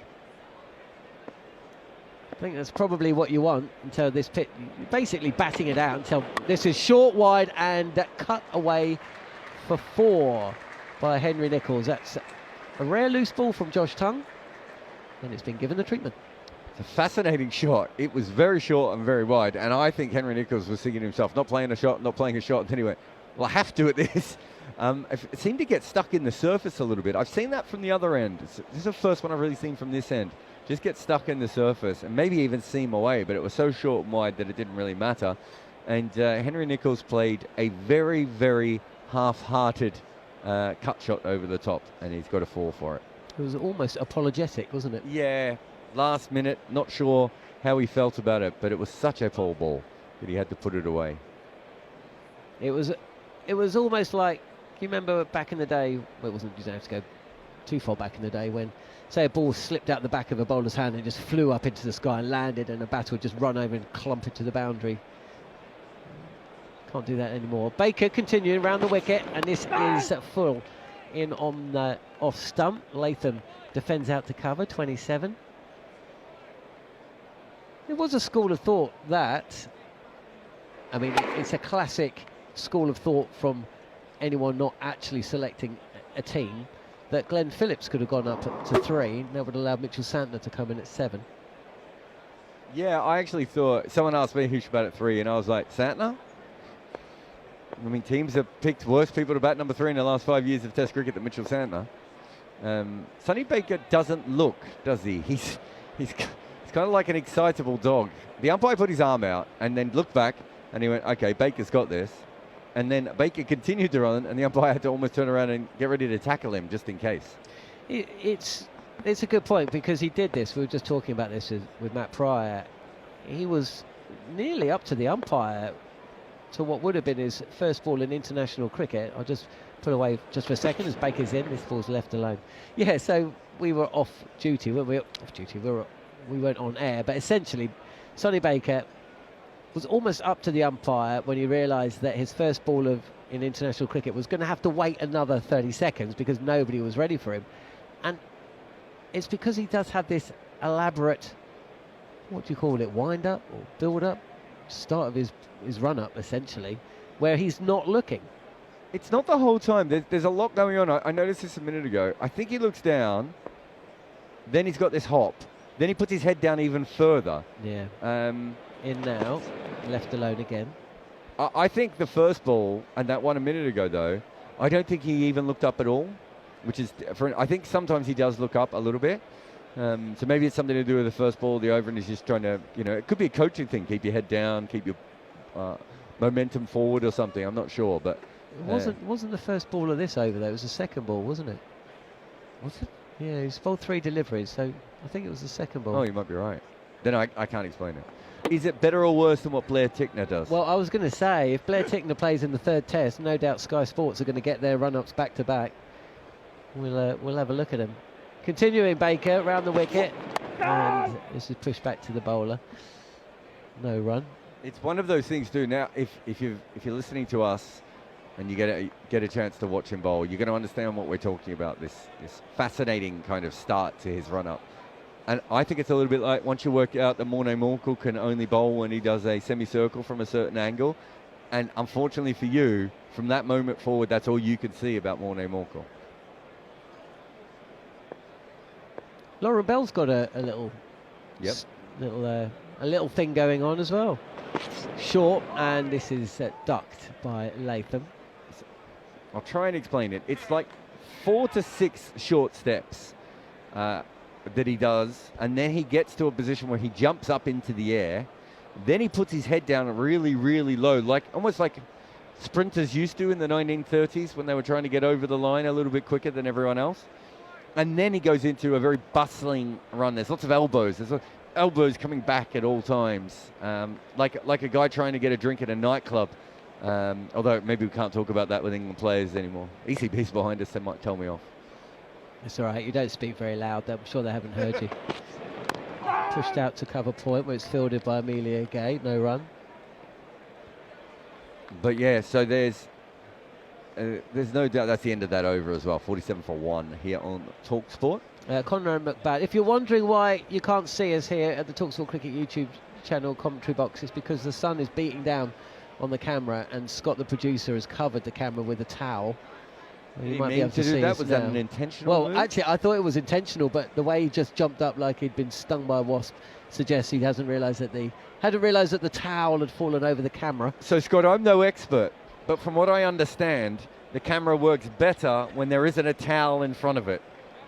Just write that down, Scott, just in case you need it for later. It's also out of focus now, Scott. It's focused on the towel and not the people. So it's focused on the towel, not the people. Just to confirm. I think I've brought it back, haven't I? Towel cam. Yeah, possibly. Sam's looking good. Sam Ellard is alongside me. Thinking of lunch, no doubt. Have you decided what you're doing at lunch yet? No, you've got half an hour. Half an hour. Conrad McBad says, was the crowd this big for Jarrod's wedding? It was a very similar. I think it was a grey morning that cleared up. Actually, I'd have to look at the photo. I can't remember what this guy was like. Don't really remember my wedding that much. Here is Archer, and this is again of the bowlers used. He certainly managed to extract the most bounce out of this pitch, and it is a good pitch. It's been a keen contest. This is pushed out to mid-wicket for a couple. 49 for 1 New Zealand. Yes, so for those who don't know, I got married in the long room at the Oval, so just behind where the sight screen is in there at that time. It was before they did all the fancy stuff. Now I think they allowed the bride and groom to have home and away rooms. Lords has done a similar thing. I think some of the other cricket grounds do, but we were very early on this train of wanting to get married at the Oval, but we got the big photo in front of the gas towers, so that looks nice. Isn't that what weddings are really about? One photo? Yeah, I know what you mean. Archer's in. Oh, this is played uppishly by Henry Nicholls. There was a fraction of where it went through with the shot. Had to go through with the shot. And he will pick up 4 through vacant backward, deep backward point. Yeah, I think he's decided after the Josh Tongue shot that they are going to bowl that back of a length ball to him. So if there's any width, I think he's just realised this one's outside off stump and he can throw his hands at it. It was probably a worse shot than the last one, but at least this time he fully committed to it and he was in no danger of being caught. Good contact.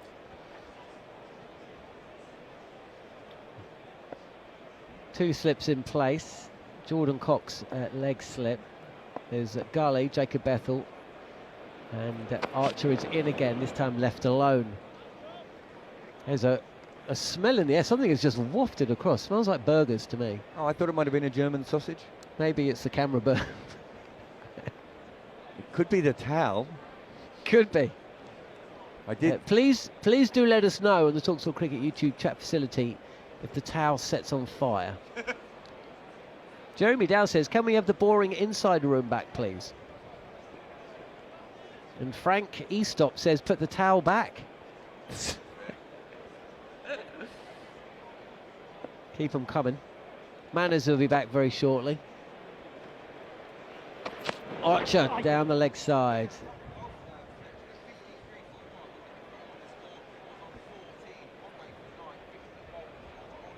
Did you think Devon Conway was unfortunate to get out earlier today? Did you think it was a good ball? Was Matt Fisher bowling to a plan?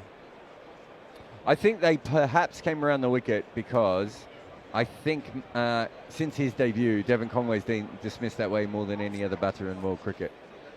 And that was the Dom Sibley. Yeah, Alex that Carey. was leg slip, I suppose, rather than caught. But still, down the leg it's side. all, but they had the leg slip in, and I had a look at it, and yeah, he goes out to that delivery about 50% more than any other player. Here is Archer. Ooh, shapes to play, then withdraws the bat on the move. Henry Nicholls, 17 not out. Was there a leg slip in place for that delivery? I think so. I'd have to go back and check the highlights. But I'm my not sure. I memory thought the there leg was. slip was in for Archer when Archer's bowling. I wasn't sure. Was I it might for not have Fisher? had it for Fisher, yeah. But he has gone out, caught wicketkeeper a lot that way as well. It wasn't a good. It's one of those things. Sometimes you're trying to nick someone off outside off stump, right? But you don't bowl a very good ball, but you still nick them off outside off stump. I think with Fisher, he probably would have wanted the angle to be slightly more at the ribs or the hip. Sorry, as I pull your earphones out here. And so he got the actual delivery wrong, but that is a big weakness that Conway has. Archer beaten Nicholls forward and pretends to withdraw the bat at the last minute, but that was a genuine miss. Playing a miss. 53 for 1. Neil Manthorp about to come back. I don't think Devon Conway looked at all set throughout his innings. I don't think Devon Conway's looked at all set throughout any of his innings against England in the last couple of years. No. I think that was a case of he was given a working over by Jofra Archer, could have got out on 2 or 3 occasions, and he saw a poor ball from Fisher, and he tried to overhit a ball that didn't get up as much as he thought. And he walks off caught down the leg side. What are you looking at? Just before, you can leave now, but listen, Okay, I am going to. Our listeners are leave. At balls that are going down the leg side, Conway goes out to them 15% of the time, Alex Carey 7% of the time, and normal batters 5.5% of the time. So I think I said you get paid the big bucks. I think I said 50%, so it's well above that. So not ideal. Sonny Baker is going to be continuing around the wicket. He's got 3 slips, so we've still got 2 slips at the other end, but we did have a catch and gully and a leg slip, of course. So lots of catches in place as John Norman has picked up the microphone. Here is Baker, first ball of the over, and left alone by Latham. 53 for 1 then, after a word from Jarrod to be manners. We do have to be careful. We've got an incredible view. It's one of my favourite places in all world cricket to broadcast and write from. I really do love it here, but we are very close to being behind the bowler's arm, so we have to be a bit careful when we come in. You have a similar thing at Trent Bridge in the press box as well, where you're not allowed to stand at one end. We're okay at the moment because Baker is coming around the wicket, but Manners, being the utter professional he is, I'm sure he's never stopped play by standing up behind a bowler's arm. I can't comment. Driven, not timed, straight to mid-wicket. Yes, I have. Of course I have. Have you? Absolutely. I've never done it. Yeah. Never done it. I'm pretty proud of myself. Didn't you commentate once from Port Elizabeth, St George's Park? Yes. Right behind the bowler's arm, 1 floor up. You have to be quite careful there when the windows are open. I think I did. I would have done Talksport and ABC. I don't think I was right behind the bowler's arm in either of those. I think the South African broadcasters might have been right behind the bowler's arms. Home ground advantage. Here's Sonny Baker again, around the wicket to Tom Latham. It pushes again, without timing, without much purpose. Emilio Gay does the fielding, and there's no run. New Zealand 53 for 1. My memory of the Port Elizabeth broadcasting was when it was the first time we worked together, actually.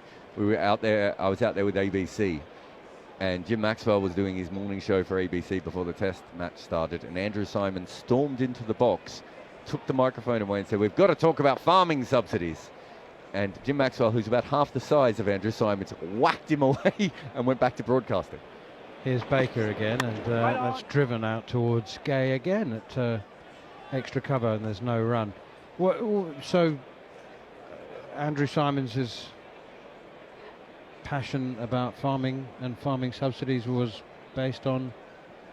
I never got to the bottom of that. I believe it might have been the last test that Andrew Simons commentated being a North in South Queenslander. Africa. Yeah, maybe it's something to do with that. Yeah, he would have known a few people in the farming business. Yes. So maybe... It's possible. He's not quite potato region, Andrew Simons, though, is he? 2 slips and a gully, extra cover mid-off. Short mid-on, mid-wicket.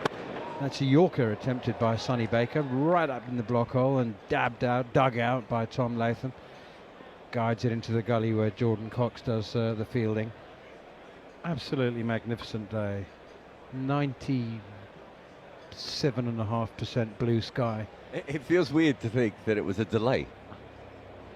Yeah, Exactly. But the weather forecast had it spot on. It was very, very light rain up until around about 10:30, which was exactly what was forecast as far back as 24 hours yesterday afternoon. Here's Sonny Baker running away from us from the Vauxhall end up to the crease now. Bowls, and Latham struck on the pads once again. A speculative shout from the slip cordon, just the two of them, and the keeper James Rue, who's had a very tidy first morning. Swinging around a bit in the first hour, wasn't it? Swinging late as well. And there's a weird tackiness to the wicket. Have you seen sometimes with the seam? So Fisher seamed it and swung it early on. So yeah, it certainly moved around it quite a bit. And it's a fascinating wicket because Jofra's got the ball through, tongue a little bit, but even now it does feel like there's just a little bit of moisture there. I think New Zealand have done very, very well. It's just that they're still 53 for 1. Exactly. I mean, it's an old-fashioned. It's what England might call an investment session. You know, they've bowled very tidily. They've invested a lot. The old England side. The New England side doesn't understand what's happening. Yeah. Why haven't they declared yet? It's been very old-fashioned, hasn't it? In a sense. Here is Jofra Archer again, bowls and steered away by Henry Nicholls, half off the back foot, and then he stepped into it. Tackiness is exactly right. The ball seems to be sort of gripping and stopping, doesn't it? I don't know if you saw the Henry Nicholls one just before you came on air, but it really did feel like it just stopped in the surface. And I thought with quite a few of Fisher's balls, and also when Sonny Baker has beaten the bat, it's been that kind of delivery again. It's almost gone like an off break, like it's taking something out of the surface on the way through. There's a leg slip, 2 orthodox slips at Gully. Archer in again, short pull shot, and he's got a bottom edge, and it's deflected away past second slip, bizarrely, down to the boundary, and it's gone for 4. Completely false shot by Henry Nicholls. It was the right shot to play to that delivery, which was back of a length, heading for his rib cage. He tried to pull it behind square on the leg side. Did he get a bottom edge? I didn't think he did, but it was given runs, wasn't it? Yeah, I think he somehow got a bottom edge, and it's deflected past second slip. Yeah, I don't think he hit it. I just think it hit his hip. My first instinct, I mean, he might have got a little bit on it, but my first instinct was he just missed that. Yeah, there's only one noise, isn't there? So 4 runs he didn't deserve, but he's got. Nicholls into the 20s then. He has decided very, very clearly that if the ball is back of a length and it's not hitting the stumps, he's going to play his shots. So he's got a method now. 57 for 1 with those 4. Quick from Archer once again, and that one bounces, and Nicholls plays it up on his toes, defensively into the offside, fielded by big Josh Tongue. 57 for 1. Latham 27 from 74 balls. Henry Nicholls 17 off 34. 3 left-handers in the top 3. Would that have been an issue? I mean, Nicholls is more of a number 5, isn't he? 4 left-handers in the top 4. Isn't Ravindra down at 4? Oh, yeah, that's right, yeah. Sorry. No, for a minute I wasn't quite sure. Right, yeah. They changed that.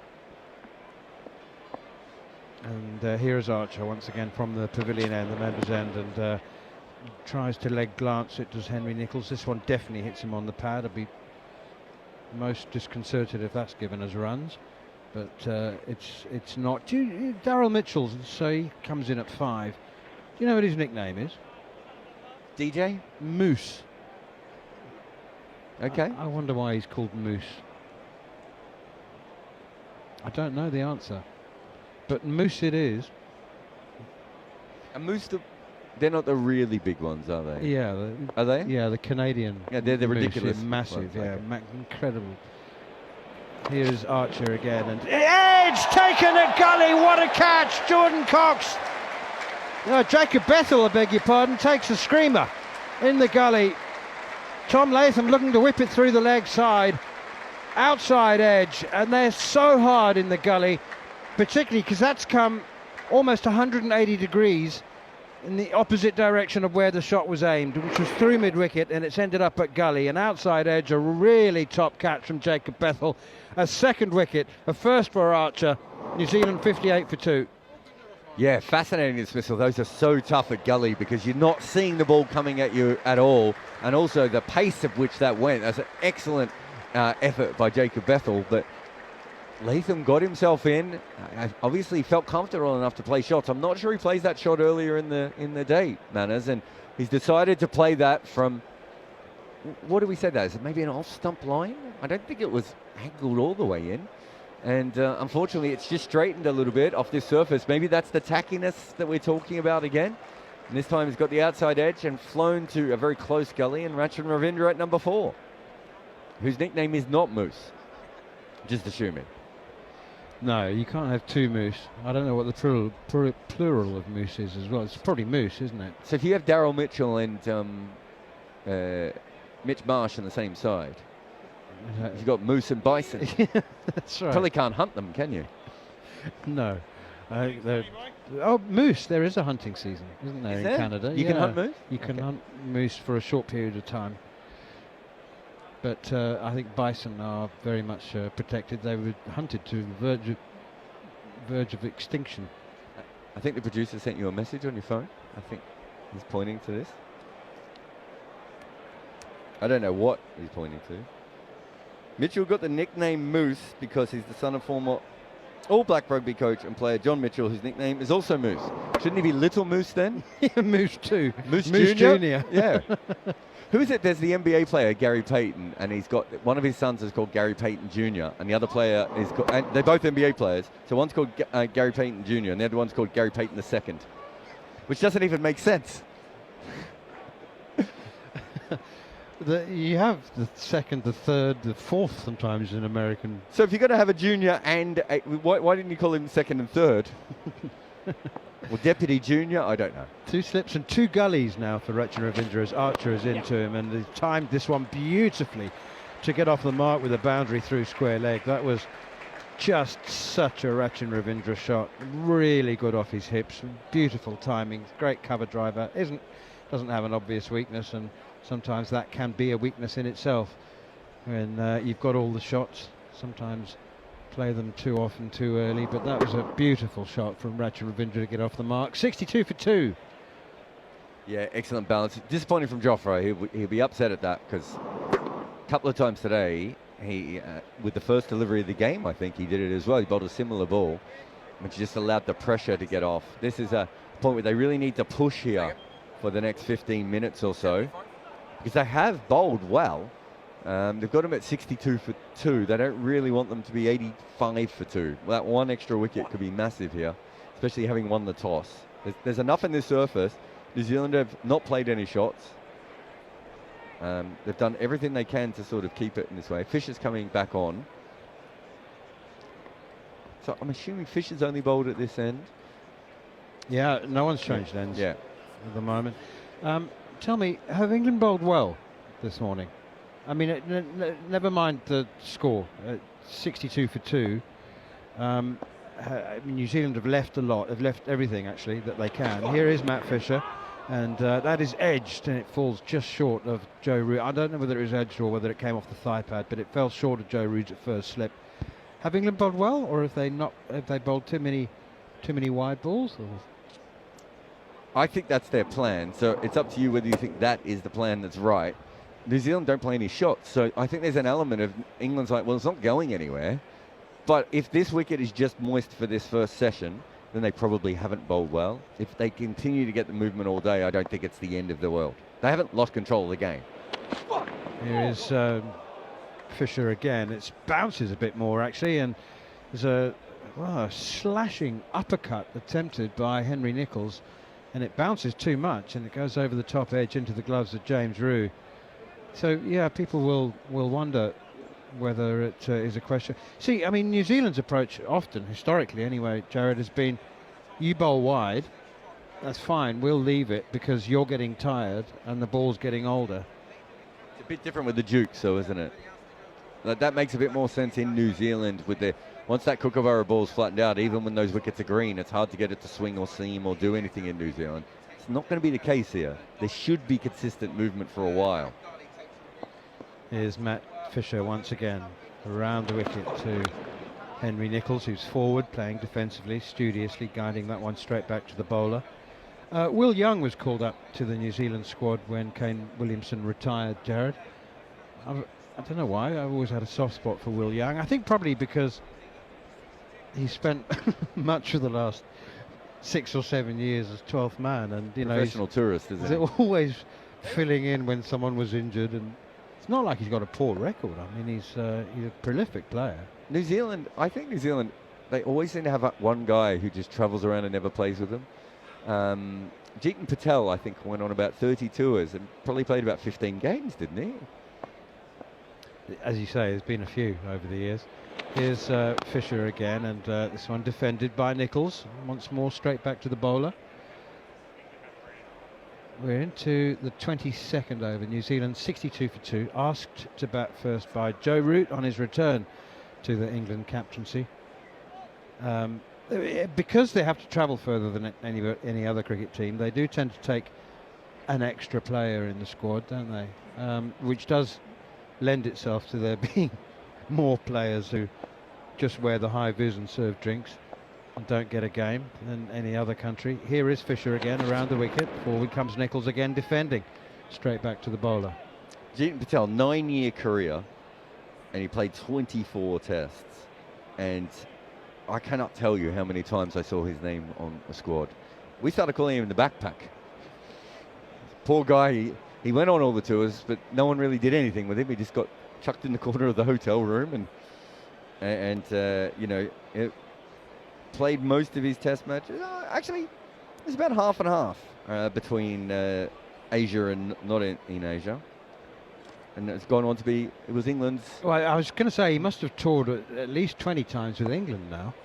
And he does most of his work, of course, behind the scenes. Here is Matt Fisher. Forward comes Henry Nichols again defending.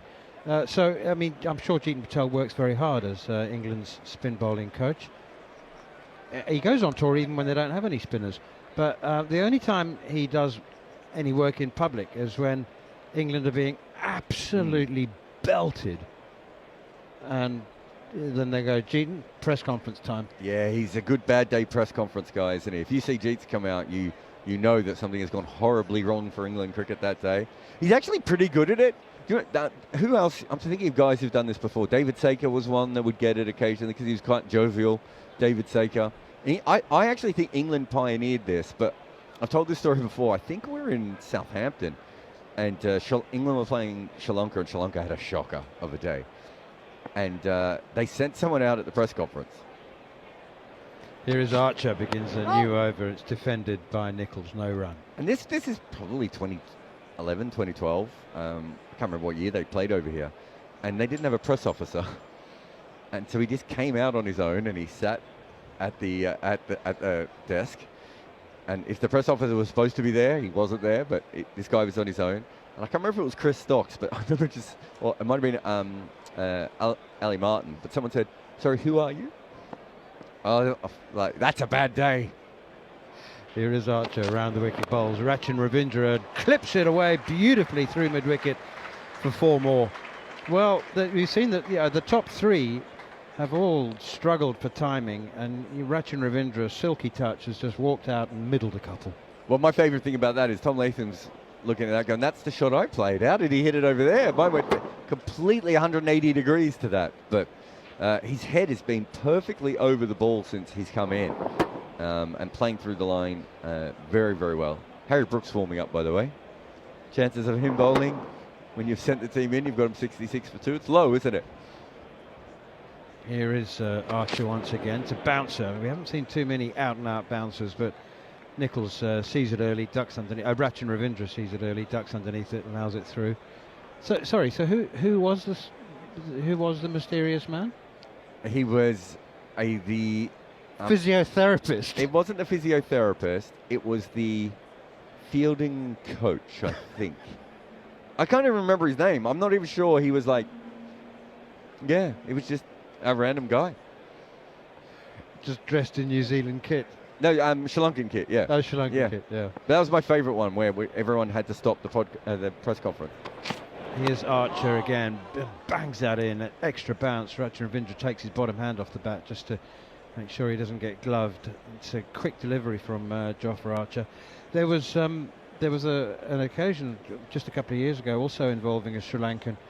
I think it might have been Nirishan Dikwela, and he came out to do the press conference, and one of the Pakistan journalists thought he was somebody else, and he was asked about his disappointment of making 80.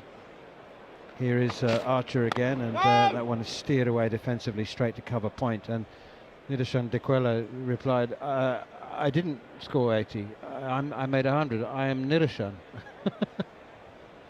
I've sadly seen that a few times before as well. We did a press conference. Remember when they played before Pakistan went to the UAE for their neutral games, they played some in the UK? And they played Australia over here when Steve Smith made his debut. And in the second test, Umar Gul, I think, bowled really well, and he did a press conference. And he accidentally said something along the lines of, because Ricky Ponting's not very good. But what he meant was, like, he was a great player, and you could tell that in the full sentence of it. But there was no media person, and so all the journalists there had to come together and be like, we can't write this line because that is not what he meant. Are we going to boil this guy or not? Here is Archer over the wicket now, and Rachin Ravindra pushes it defensively up towards mid-off. I'm hugely in favour of that, you know. Sometimes you transcribe quotes and you go, that looks terrible, and it's not how it sounded, it's not what he meant. And I sometimes do use a little bit of license, and I sort of add in a word to give it the context that was clearly intended and clearly meant. Yeah, I think you have to be careful, and if you and I do a lot of transcriptions in our career, you actually realize how often people miss words anyway. It's a very normal thing. If you have the ability, sometimes you can just go back and go, you meant this, right? But you don't always get that, and sometimes people do get roasted for, slip-ups. Here's Matt Fisher. We've got time for probably 2 more overs before lunch, so England already way down on their over rate. We've only had 23. Here is Matt Fisher around the wicket, again left alone by Henry Nicholls. Remember, it doesn't matter if you bowl the team out before 80 overs. Nonsense that is. That was Australia and England push for that, didn't they? It was Usman Khwaja, wasn't it? It was his initiative. I tell you what though, Jarrod, I don't know whether you've ever suffered this galling fate, but when you're commentating as a guest commentator in another country other than your own, although you've got 2 countries, I suppose, as I have. It's pushed away by Henry Nicholls for 1. It'll just be 1 down towards backward point, fielded by chasing Jacob Bethel. And an old hero, a former player, comes into the commentary box, and the producer thinks it's a good idea to get him on air. And you're the guest commentator and you don't know who he is? Don't think that's ever happened to me. I'm trying to think back. See, it happened to me.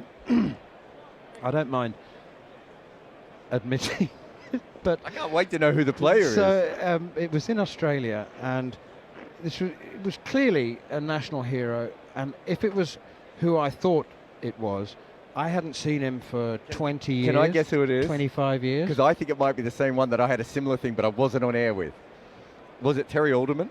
No, it wasn't Terry Alderman, but you're in the ballpark. It was Kim Hughes. Oh, okay, yeah.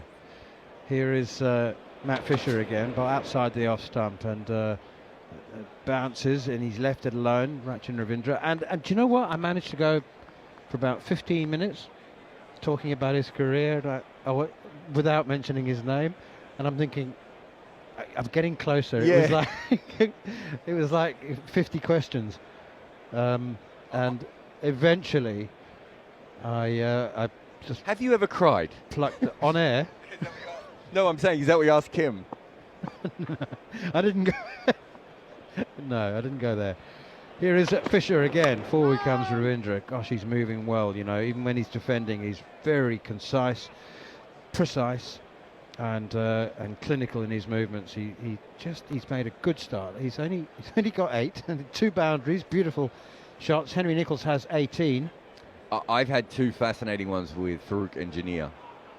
So Farrell Engineer played, in a period that I didn't know a lot about, that sort of 50s, 60s kind of period. And for some reason, I thought he was Pakistani. Farrell?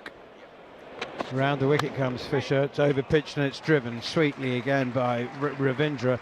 Might well pick up a third boundary here. You know, that's racing away towards the boundary, but it's an excellent stop. What a good chase from Jacob Bethel.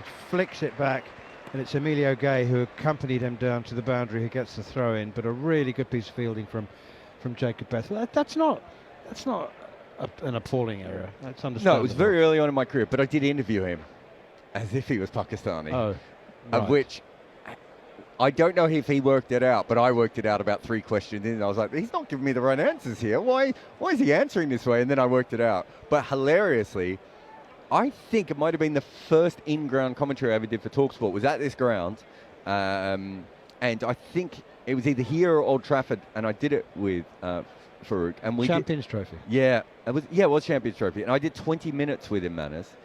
And in the 20 minutes, he called me by between 3 and 5 distinctive different names. And the producer at the time, I've forgotten his name, but he still works at Talksport, kept giving him notes of what my name was, and he would read it and then just sort of freestyle off it. So I think between us, we both had very interesting parts. But yeah, it was fascinating when someone just keeps getting your name wrong in a different way. Of like, you can't correct them every time anyway, and you're on air. He is a magnificent man, great character, and he was always fun to commentate with, because sometimes you think that you're watching 2 different games. Short ball, pull shot down towards long leg. He's got nicely into line with that one.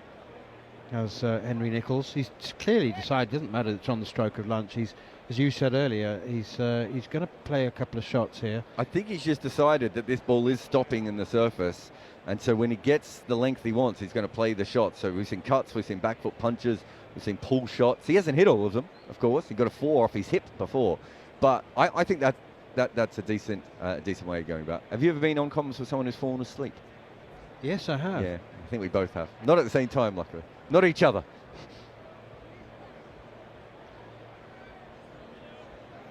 Now, change of over, 71 for 2.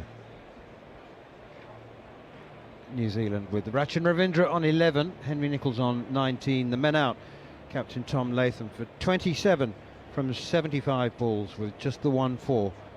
And Devon Conway caught by James Rue, the debutant keeper, off the bowling of Matt Fisher for 9. Here's Jofra Archer with the last over before lunch. First delivery, back of a length outside the off stump, left alone by Nicholls, and there's no run. Jofra Archer's bowling at very good pace. Gee, he was firing them in on the outfield yesterday, on the nets, away to our left. Gosh, he bowled quickly. 100%. He was. A lot of people having a look at the social media clips as well. You could tell. I thought he started really well today. A couple of loose balls, but nothing terrible. Here is Archer from the members' end, the pavilion end, outside the off stumps, left alone. Harry Brook throws his arms up in the air at second slip there, indicating that that ball was very close to the off stump. I don't think it was quite as close as he made out. New Zealand 71 for 2. Did you see in that last ball, we've talked about this, just that stopping in the pitch, and it sort of went up like a tennis ball and then came down to the keeper a little bit. Whereas early on, especially from this end, the ball was flying through to the keeper. For those of you who weren't listening a little earlier on, Matt Pryor was saying that he's been really impressed by James Rue in his first morning as a Test cricketer. It's again quick from Archer, hits Nicholls on the thigh pad, bounces out on the leg side.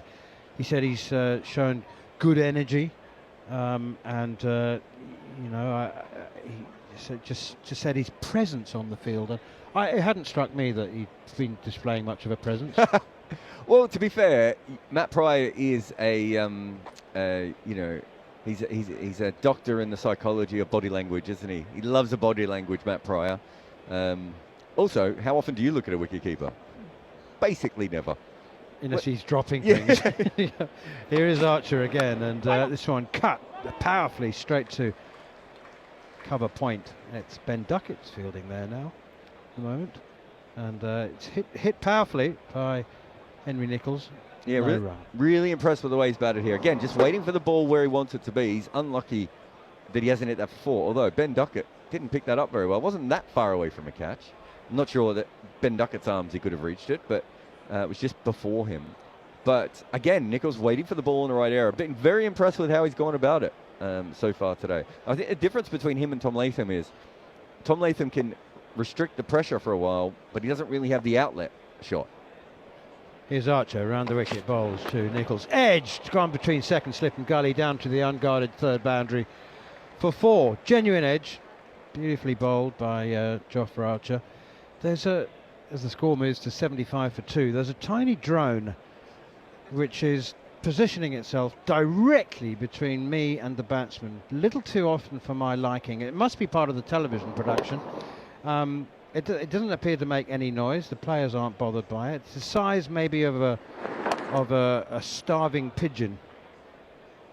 So just so that you know, we said that you would mention it on air. And I don't know. What's it doing? No, we just knew that because you'd already told me it was annoying you, so I knew that you would bring it up on air. Well, I've waited quite a long time, to be fair. Here's Archer around the wicket again, bowls wide of the off stump, and it's left alone. But it's it's annoying. That's the end of the first session. Very, very well bowled, Jofra Archer. 2 good spells at the top and the bottom of this 2-hour session, which was half an hour delayed in starting at 11:30 after a brief shower. So half an hour delay in lunch. Absolutely magnificent crowd here at the Kia Oval. It's a beautiful day, and a bit of a throwback to some good old-fashioned attritional Test cricket. Rachin Ravindra has 11 and Henry Nichols has 23. 2 men out. Devon Conway for 9 and Captain Tom Latham for 27 off 75 balls.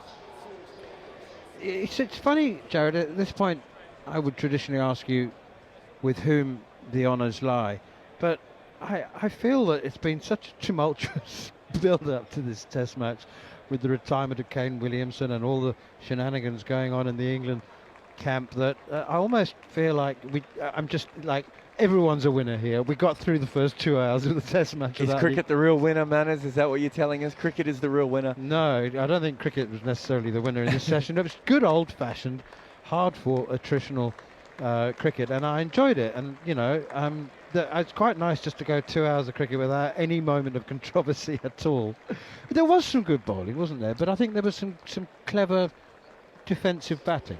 Yeah, I think in the last Test, England bowled every ball at the stumps, and in this match, they've bowled every ball wide of the stumps. So they clearly think this is the best plan. But they did send New Zealand in, and New Zealand has soaked up, you know, a session of cricket. They've only lost the 2 wickets so far. I think Nichols and Ravindra have looked like the 2 best bats. They're now out there and they're set a little bit as well. So it's good signs for New Zealand, but I don't think there's any reason for England to panic. I think what will be interesting, Manners, is if we see them start to bowl straighter after this. That will be the fascinating one for me. When they get back in, will they just be told, you don't need to be that wide? Okay, just finally, before we go and have some lunch, Jofra Archer, 8 overs, 1 maiden, 1 for 30. Matt Fisher, it's interesting, 7 overs, 4 maidens, 1 for 10. Yeah. Is that because he bowled wide? I mean, he didn't beat the bat very often, did he? No, he probably beat the bat the least, I would have thought, of everyone. But he got a lot of sideways movement, so they did defend him a lot. But, yeah, I think definitely Jofra bowled. 4 runs of that was off someone's hip as well, and there was 2 edges for 4. So there's 12 runs you can take off Jofra. There you go. I helped him out. Yeah, well, 9 overs for 18 in that case, it would be. 9 overs, 2 edges flew for 4. Josh Tongue, 5 overs for 18, and Sonny Baker, 5 overs, 2 maidens, none for 12. That's it. That's all we've got time for the morning session, and we look forward to your company very much for more ball-by-ball commentary exclusively here on the Talksport YouTube channel. New Zealand lost the toss. They were asked to bat first, and they will take lunch on 75 for 2. And we look forward to your company in about 35 minutes for the second session. And back to the Kia Oval in London, wherever you're listening in the world. Good morning, good afternoon, or good evening. I know that there are many people listening in different time zones around the world.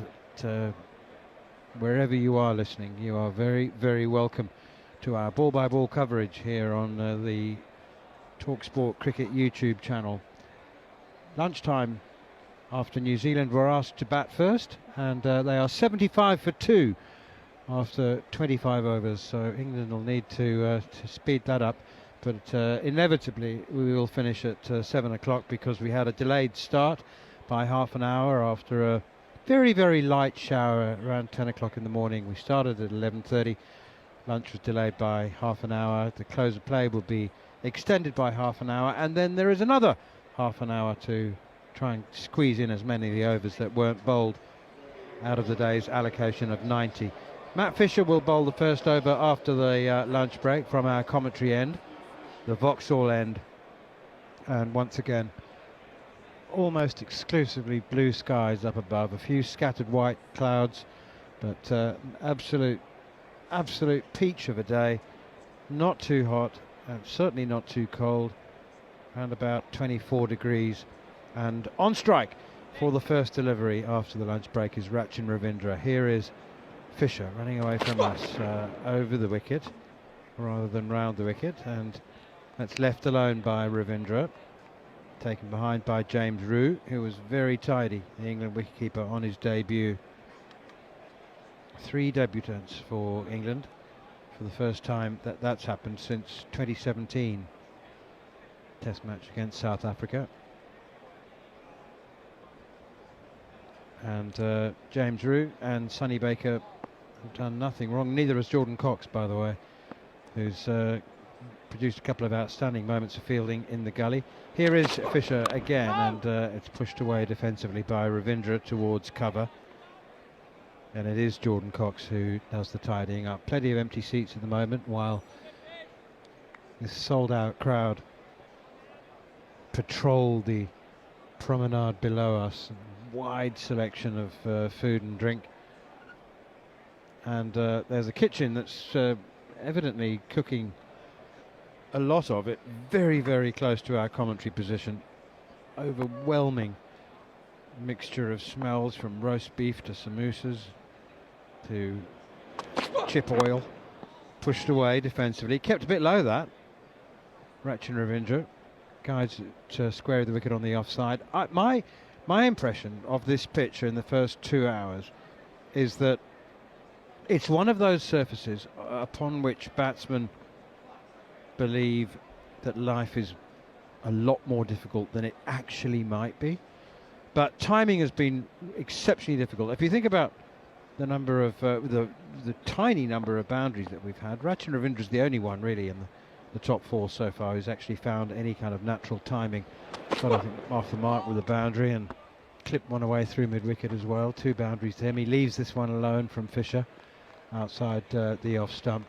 But my experience of looking at watching matches played on surfaces like this is that the observation from the sideline, from the commentary box, is a lot more tempered and less extreme than the verdict which is often offered by the batsman. They walk off and go, it's a nightmare, just you couldn't time it, it was really hard, you know, just happy to survive.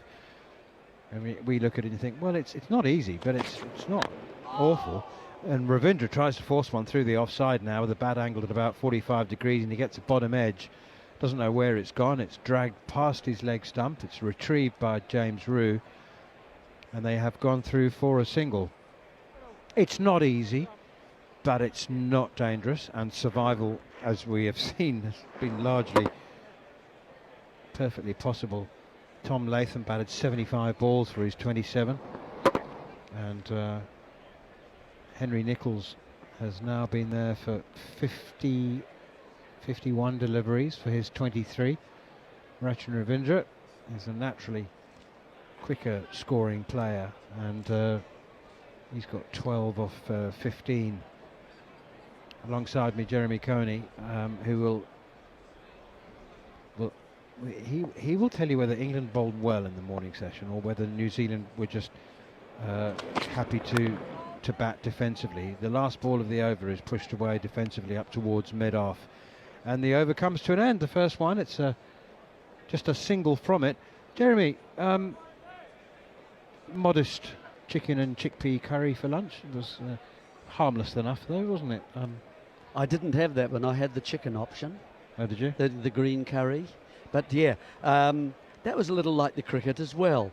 it was sort of feeling each other out. I felt the first session of the day. I thought after a while, this is a good toss to lose. I think while there is some green grass there, we didn't see excessive movement, did we? We saw a little bit of swing. We saw a little bit of bounce up and down, but not excessively so. Nothing like the pitch in the first Test match at Lord's. So it has nipped a little. We've seen a lot of bowling around the wicket to the left-handers. I think I'd have encouraged some of my bowlers who were outswingers to come over the wicket a little bit more and bring the pads into play. Every time they did that from around the wicket, of course, New Zealand scored on the leg side, just tucking away. No drives virtually whatsoever in that first session. Josh Tongue into Ravindra, defends, no run. That says to me, with a new ball, when you put a team into bat, we've bowled just a tad short. We bowled a nice, tidy back of a length that you're going to find it hard to score from, but we are going to also find it quite hard to take wickets. And I think that's what we've seen so far. Bowlers, they begin the cricket transaction. You need to be able to tell them, I want to see them drive, please. And then I think, while you'd see the runs going up, that 75 or 76 at lunch, that might have been 100, but they might have had 4 wickets. And I think that's where England perhaps have missed out. Yeah, I mentioned defensive batting. I think there was an element of defensive bowling, actually, as well. 2 slips, gully, catching cover point. Interesting. Rachin Ravindra drives to mid-on, straight to the fielder, and there's no run. So I don't think there was one off drive in the entire session. We saw a lot of runs on the onside, just tucks, when the bowlers got a bit straight. And then we also saw one that was full, that was driven by Latham on the on drive, the only drive, I think, prior to lunch. And then we saw, if it was short, it was just came off a back foot stroke, just pushed out into the offside for a single. No powerful shots through the offside apart from that. So again, I think the bowlers just missed out. Here is Josh Tongue running towards us from the pavilion end outside the off stump. Joe Root's just brought Emilio Gay from deep square leg to sort of a close-ish mid-on, and there's also a close-ish mid-off, which immediately tells you that driving is going to be a challenge. Yeah, whether it's... I was saying, I was looking at Roo where he was, with his gloves, wicket keeper, taking the ball. It was kind of coming down as he was taking it and below the knees. So some of the deliveries are just not coming through as you would expect. Maybe with this cloud gone and the sun out. Right up in the block hole, and it beats Rachin Ravindra. It's heading down the leg side though. It struck on the pads and there was a oohs and ahs and shouts from the slip cordon, but it was always missing leg. So again, I think just a little bit short. This what we're watching right now, to me, is the duel, because I do think Tongue is a very dangerous bowler. He can bowl very good deliveries and just get people out. And Ravindra is the one player I think who has a great opportunity here, that he needs to watch and be careful now. Tongue in again, bouncer, doesn't get up. Rachin Ravindra has to really crouch and then go at the waist as well, as he got underneath that one, but it hardly bounced. There is absolutely, irrefutably uneven bounce in this surface. One couple have reared up and a couple have kept low. Not scuttlers, but there is an unpredictability. The other bowler I think is dangerous has been Archer. I think towards the last few overs, when he came back for his second spell, he was starting to angle the ball into the left-handers. They're all left-handers so far. Tongue in again and steered away behind square on the offside by Ravindra, straight to backward point. And then he was getting the ball to swing in the air away, hence the dismissal of the wicket of Latham. where he's looking to go leg side because it looks as if it's going to be going down leg side, where he's got all his runs tucked away just round about the umpire or just mid-wicket. This moved away and took the back of the bat and went, quite quickly actually to Bethel. Good catch. Would have seen it late. 2 hands. And so that was the second wicket for England. And only Archer has been able to get those 2 angles into the left-hander from around the wicket and then swinging away to the slips, which is like an in-swinger, isn't it? It's man out at deep backward square leg now as Matt Fisher runs in, bowling to Henry Nicholls, and he defends this, pushing it out towards cover.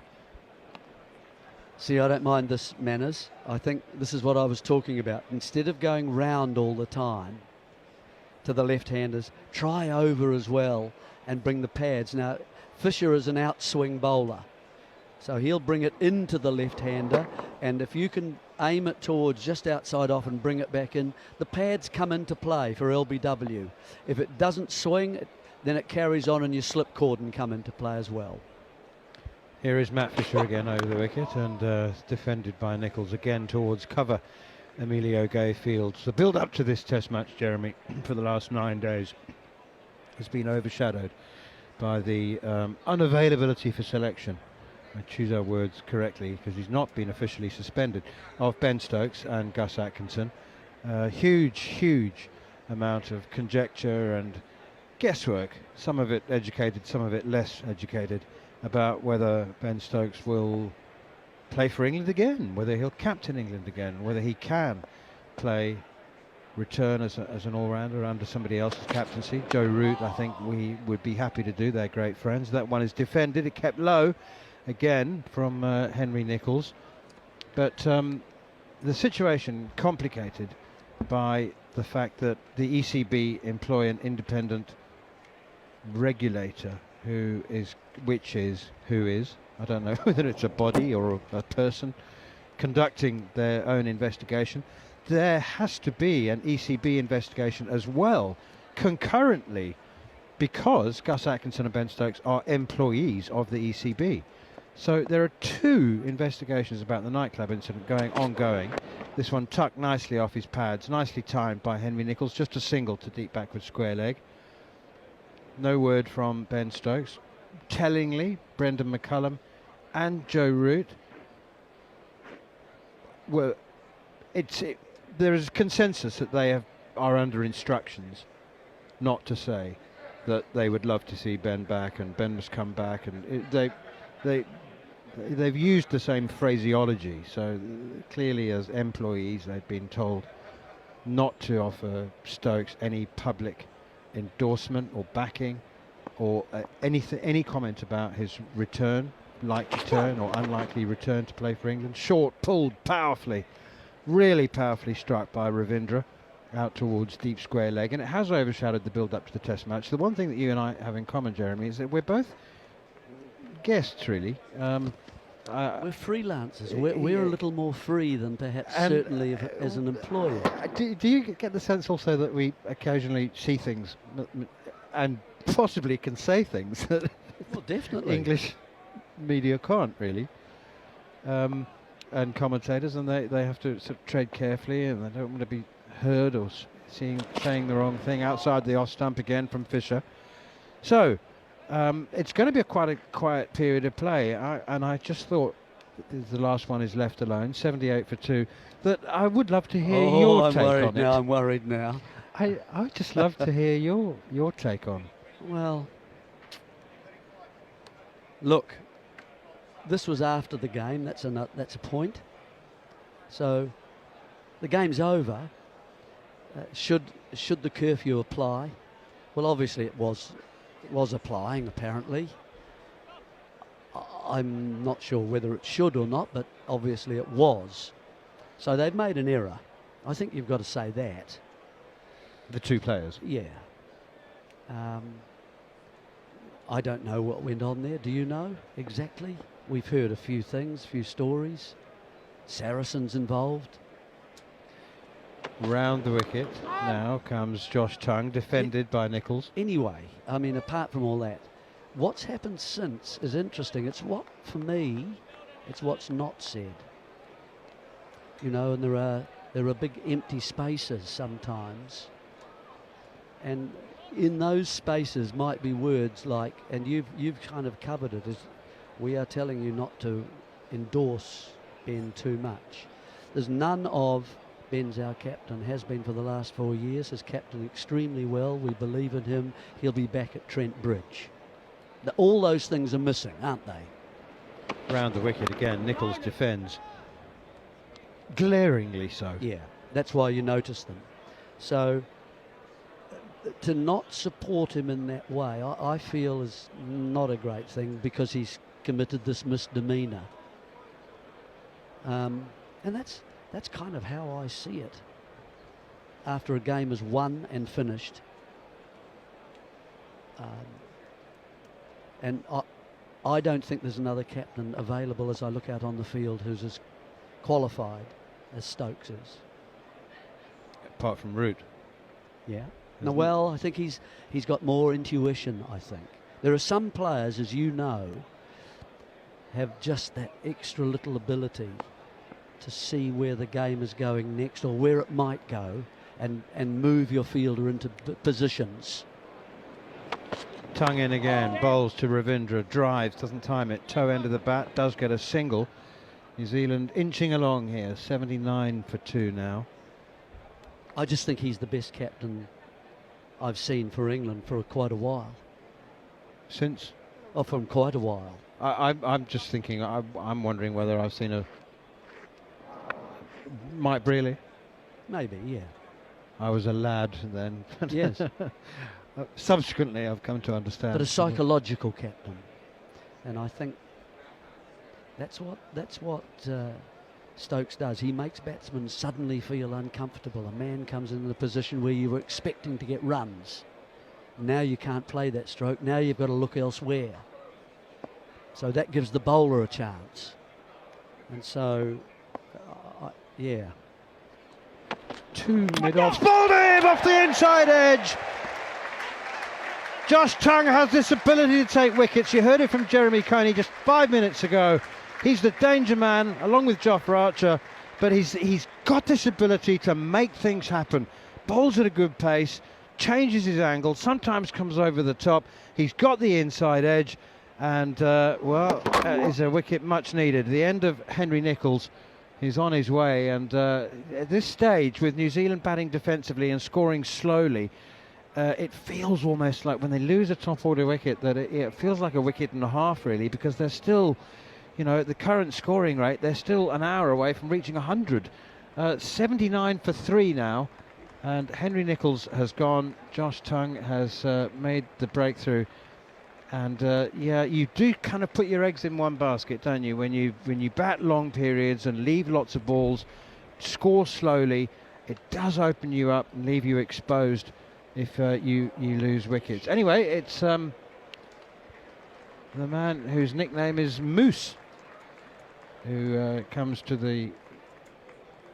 Yeah, his dad's nickname as well. But he's inherited it. So I was talking to Jarrod Kimber about this, and he's saying, like, surely he should be Moose Jr. or Moose 2. Mice? No, that would be twins. Yeah, well,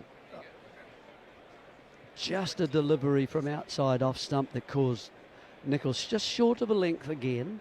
Nicholls jumped a little bit, was slightly late on the shot because of the pace, and closed the face a wee bit, and so hence the ball went down and then carried on into his stump. So he's now disappeared, and New Zealand are 79 for 3.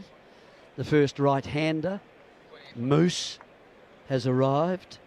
Moose Mitchell has arrived, and so 3 for 79.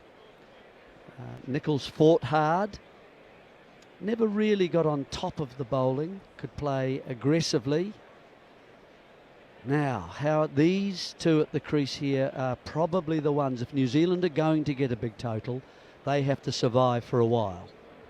2 slips gully, short leg is in, that's a bouncer and a wild one. It's gone a long way down the leg side. James Rew has actually taken a couple of quick steps to his left in order to get gloves to it, but can only push it past the left-hand post, as it were, and buys are signalled, which is a tough call, but I think he, having got to his gloves to it, he would have expected to take it. But it's a buy, 80 for 3. All right, I've done my little. I mean, it's a very loose assessment. I understand that because I haven't followed it really closely as some of the people you've mentioned talking about it over lunch. What about you? What is? Oh, I just sense there's a bit of a schism, a bit of a fracture between Key, McCullum, Stokes, who are the key 3 players, you know, at the top over the last few years. Tongue in again, bowls to the left-handed Rachin Ravindra, pushes it square of the wicket on the offside. I think we need to go back 8 months, and Harry Brook is punched by a bouncer in the early hours of the morning in Wellington. The early hours of the morning before a one-day international, an international which starts 10 hours later. And he's misbehaving to that extent. And the ECB, with Rob Key at the, I'm getting quite heated here, decides to cover it up, to brush it under the carpet, to impose no suspension. He has not missed an England game since being punched by a nightclub bouncer for attempting to get into a nightclub drunk in the early hours of the morning. Not only is he not suspended, it's covered up and only is discovered at the end of the Ashes, 2.5 months later. Now, compare that to Ben Stokes' indiscretion. Here is Matt Fisher, pushed away defensively by Daryl Mitchell. His first ball, defends it. So now Stokes is immediately suspended as captain of the team for not getting into any trouble, but for being out 2 hours after the curfew, which he agreed to. And a curfew that was really created by the Harry Brook incident. Correct. And the drinking that went on in Noosa after the second test. Here is Matt Fisher. And there's a little push at that one from Daryl Mitchell. That was it was a good delivery. It swung, it seemed to me, or perhaps nipped away, but it certainly left the right-handed Mitchell, and he followed it and was beaten. And so, did you have Brendan McCullum 2 days ago talking about his concerns for Ben Stokes' mental health? And what actually, that was, I think, a sort of final straw for Stokes, who then posted on Instagram and made a couple of comments which he knew would get out, which wouldn't be directly attributed to him. But he's like, mental health, I'm going to play for Durham on Friday. He said, don't worry about me. Here is Matt Fisher again, and that one is pushed out towards cover. Duckett can't prevent the single. I just think there's been a real rift, you know, massive rift, and Rob Key and Brendan McCullum acted one way, with Harry Brook, who was the vice captain, for far greater breach of discipline and indiscretion. And now Stokes is like, sorry, so what responsibility are you going to take to Rob Key? And you know, it's overshadowed the Test match. But we're into the action now. Here is Matt Fisher again. It's driven by Rachin Ravindra up towards mid-off, Archer Fields. I do think that that an effort should be made once these concurrent investigations finally conclude, to embrace Ben Stokes. Surely he has credit in the bank. He was in the middle when they won 2 World Cups. He's played some of the great. I mean, England is particularly good at kicking their sporting heroes when they're down, and sometimes dragging them down even before they've started the descent. Pushed away defensively by Ravindra. Would be so nice just to hear Brendan McCullum and Rob Key say, we actually owe Ben a lot. He's been brilliant and we want him back. Yeah, it's an interesting setup at the moment. I'd love to have heard them ring Joe Root once they had decided what they were doing, who was probably on the golf course on the par 3, taking his 5-iron out because the wind's against him. Joe, it's Baz here. We love you, Joe. Pushed away defensively up towards mid-off. No, we're always grateful. And I'll be Joe. You what? What? We're going to, honestly, you know, I hope this doesn't really put you off into the stiff breeze that you're about to play. That number 3's tricky, by the way, but please, could you just give us 5 days for a start? Just give us 5, Joe. Sometimes they don't even last that long. And Joe, name your price. We're in a spot of bother. Stokesy's gone, as you know, he's banned, and we can't use Harry. The first question in the press conference is going to be, this is a bit of an irony, Harry. Here you find yourself captain, and you're the one who's created the curfew, Harry. We've looked at captains in the county championship. Ollie's the captain at Sussex. He's the only other captain around, but he's in our long-term view. Josh Tongue continues to Daryl Mitchell, and he's clipping this one nicely just wide of mid-on. He wasn't really on the radar, I've got to say, you know, and he's had such a workload, he can't play. And then, of course, there's Jacob, but he was there with Harry, Jacob Bessel, and so was Josh Tongue. He was there too. We can't really consider him. So there is, of course, Ben, but of course he couldn't find his way home at Noosa. So we haven't got him. Joffre, Joe, well, he hasn't been playing for the last couple of months, has he? And Joe, is there anything?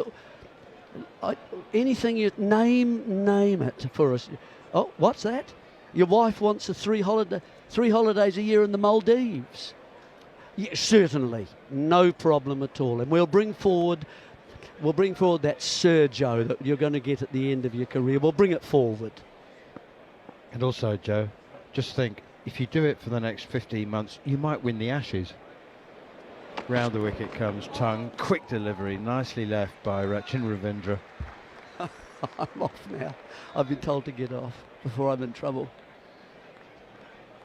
I think that both of us might be subject to a third investigation by the regulator.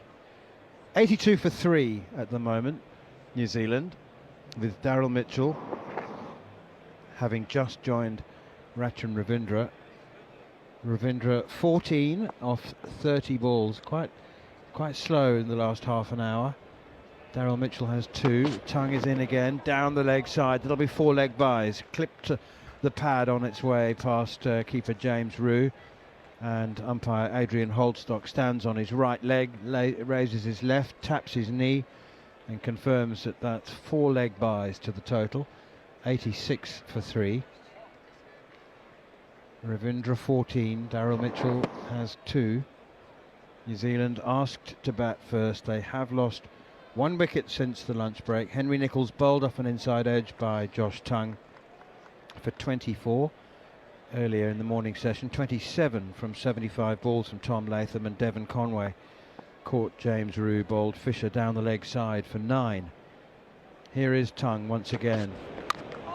Round the wicket, bowls to Ravindra, drives up towards mid-off, straight to Jofra Archer, and there's no run. Jeremy Coney has been replaced by Matt Pryor, who's in for a real treat. I'm going to watch his facial expressions as the smells emanate from this mysterious kitchen somewhere very close to our commentary position. Everything from roast beef to Indian curry, an occasional whiff of caramelized something. It's quite overpowering, but it's only because the cricket itself is not entirely overpowering. It's absorbing, and I don't mean that facetiously. It really is absorbing, but it's a tricky pitch. Bouncer from Tongue. Ravindra ducks underneath it and lets it go. I said earlier, Matt Pryor, welcome back, that I thought it was one of those pitches that when you're looking from the side you think, like, yeah, it's a bit awkward, but when you're batting on it, it's an absolute filthy dog. It's a nightmare. Hell of a way to describe the wicket. Filthy dog. Yeah, the batsmen haven't tended to time it, which is not usual for the Oval. You tend to see the ball flying around and coming off the bat well. Beats the outside edge, play and miss, kept a bit low. It has been uneven bounce and it's been really difficult. Seems to have been gripping and stopping a little bit from the seamers. It hasn't been easy to bat on. It's not. It's a clean dog. And you can carry on with that analogy while John Norman takes over from me. Thank you very much. You've handed me a absolute belter there. I just think that if you look at the run rate, current run rate, 2.79 at the Oval, it was always very hard to keep teams under at least 3.5 and over. So it shows that there is something in this wicket. Bit too paced, and for a batsman, the minute it's too paced, it is very, very difficult. Can't quite find your timing, never feel in. There's Matt Fisher running away from us, and it's Daryl Mitchell who's forward and defending. 86 for 3, and New Zealand struggling a touch. Rashin Ravindra aside. They're a little one-paced, aren't they, in there? The way they go about their batting. Tom Latham, Devon Conway just hasn't looked right at the top of the order for quite some time. Obviously Henry Nicholls, new to the side. Nicholls and Conway will feel slightly hard done by, I suppose. There's Fisher continuing, and Mitchell pushes this out to mid-wicket. Daryl Mitchell, he bats at his own pace. Then Blundell comes in, and he hasn't got a great recent record either. And England have bowled well today and fielded. Great catch by Jacob Bethell to dismiss Tom Latham at Gully. He actually made a really difficult chance look quite easy, didn't he, Matt Pryor? He did, yeah, it was a fantastic catch. Got two hands to it. What made that catch very difficult was the fact that the batsman was trying to work it onto the leg side. So all the fielders, your eye is drawn to the shot he's going to play and expecting the ball to go down to fine leg, but got the leading edge, and Bethell took an absolute screamer. Mitchell continuing, and the right-handed Daryl Mitchell comes forward and smothers this. The field, well, fielders in catching positions, single saving, and plenty behind the wicket as well. But just as I say that, one man goes out at deep square leg. Who is that? Is that Gay out there? Yep, it looks like Emilio Gay. It's just been put out to deep square leg. Maybe Joe Root opting for the double bluff.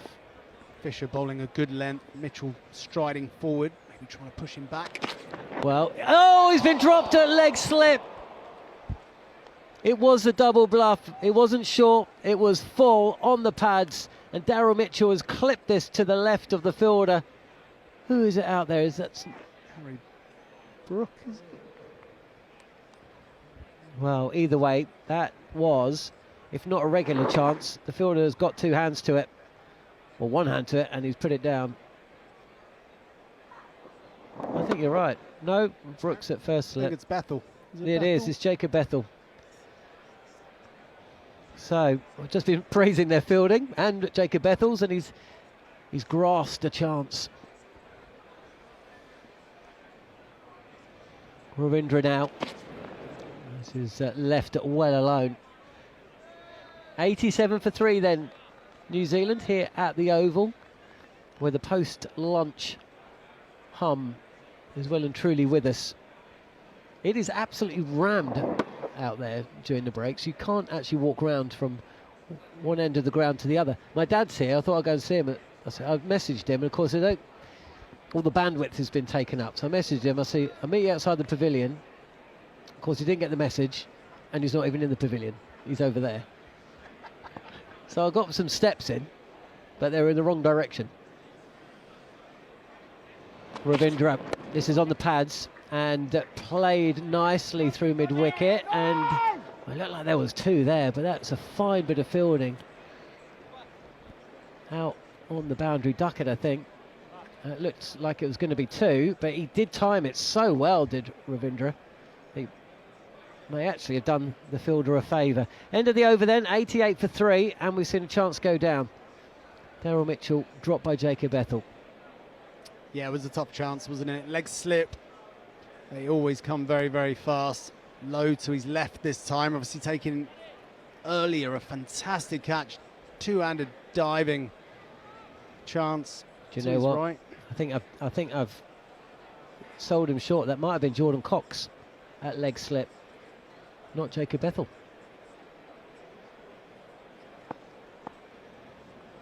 Yes, I think you're right. Josh Tongue continuing from the pavilion end. This is driven uppishly and through point and away to the boundary for 4. It was in the air, and Jordan Cox now at point, diving to his right. I think it's just gone fraction wide of the fielder, but another flighty moment for New Zealand. 92 for 3. Yeah, but nice shot. Good intent. Got on top of it. No chance for the fielder there. Absolutely no chance. It's the first real sign of any kind of intent from the New Zealand batsman. Shot on the up. Yeah, forcing shot from Rashin Ravindra, who's 19 not out, and New Zealand needs something from him now as Tongue through and past the keeper. And it's that Yorker from Josh Tongue, which is dug out by the left-hander Rashin Ravindra. 4 left-handers at the top of the order for New Zealand. I'm sure Gary Morgan has probably sent something to our WhatsApp group. I can't. Can you think of many teams that have gone in with 4 left-handers? I have a feeling the West Indies at one point had a lot of left-handers. The only reason I seem to remember that is Jimmy Anderson and Graham Swan having quite a good time of it when the ball was swinging. Here's Tongue again. Oh, it's edged, and a diving Jacob Bethel this time can't get a hand to a head-high opportunity. Reaches the boundary in front of us. But suddenly, Matt Pryor, it seems like there's quite a lot happening out there. 96 for 3 now, New Zealand, and the fielding team should be on their toes. Yeah, it does. Again, this pitch, bit of bounce. Tongue back of a length. Ravindra just sort of poking at it and nothing short really, catching the outside edge, and it's all down to luck for him at that point. Bethel diving to his right, no chance of getting there. Runs away for 4 runs. Well, Tom Latham's watching that up in the pavilion thinking, well, my one went straight to hand. Here is Tongue. This is too short and left alone by Ravindra, who's 23 not out. I can see Gary Morgan, he's typing away. I think we're going to get some top 4 left-hander stat. This is the first time a side in England have had 4 left-handers in the top 4. And the first time New Zealand have ever done so. So it is rare. And I wonder if it's rare for a reason. Certainly Gautam Gambhir, the India coach, is and has always been very forceful in his belief that he should be mixing things up. No! As Ravindra pushes this out to point, no run. Yeah, and England doing well. They bowled nicely. I just wonder if they could have gone round over the wicket a bit more to these left-handers, especially when the ball was swinging. They'll have all the stats. They'll have the analysis of these New Zealand batsmen and the stats versus bowlers round the wicket versus bowlers over the wicket. But sometimes you've got to play the conditions that are in front of you. If the ball is swinging, it gives you a really good opportunity to come over the wicket, attack the pads, attack the stumps. Here is Josh Tongue, and he strikes Ravindra on the pad, but this is going over. So end of the over. And New Zealand find themselves 96 for 3. How was your PCA lunch then? Oh, amazing jokes all round. Just Come on then, tell us one. Here's What one. are- what are the top- Here's one. Let's have a curfew. Does a curfew work? Does a curfew work? That's a good joke. Yeah, there was a little bit Was of that. there? I imagine there was there were a few questions from the punters asking for your thoughts on the Stoke situation, I imagine. Yep, that's been a prominent topic today. And my thoughts are, it's right that he's missed this game. I think that he's been slightly hard done by the ECB, mentioning curfews. And I hope desperately to see him back at Trent Bridge. Do you think you will? I'm saying yes. I'm going with a yes. If it's down to Ben Stokes, I would say yes. It would be something, wouldn't it? I just feel like this story could do with coming to a conclusion or at some point. Just been dragged on for a long time. Sonny Baker is going to bowl what will be his second spell? Am I right in thinking? Yes. He bowled 5 overs from what I still think of as the Vauxhall end, because I'm old. 5 overs before lunch, and now he's back for his first delivery, which is slightly wayward and left alone by Daryl Mitchell. Matt Fisher has seen one drop go down behind the stumps on the leg side, and he's seen a catch taken by James Roux as well. And Daryl Mitchell didn't go anywhere near that. Yes.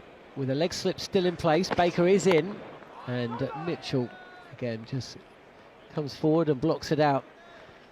So when you do these PCA lunches, you must get, I'm just trying to work out, what would be the 3 most popular questions for you? Let me think. Well, I imagine what's the best sledge you've ever heard would probably be in there. That's my worst one as well, I have to say. It's just... Makes my heart sink a touch when I hear that one.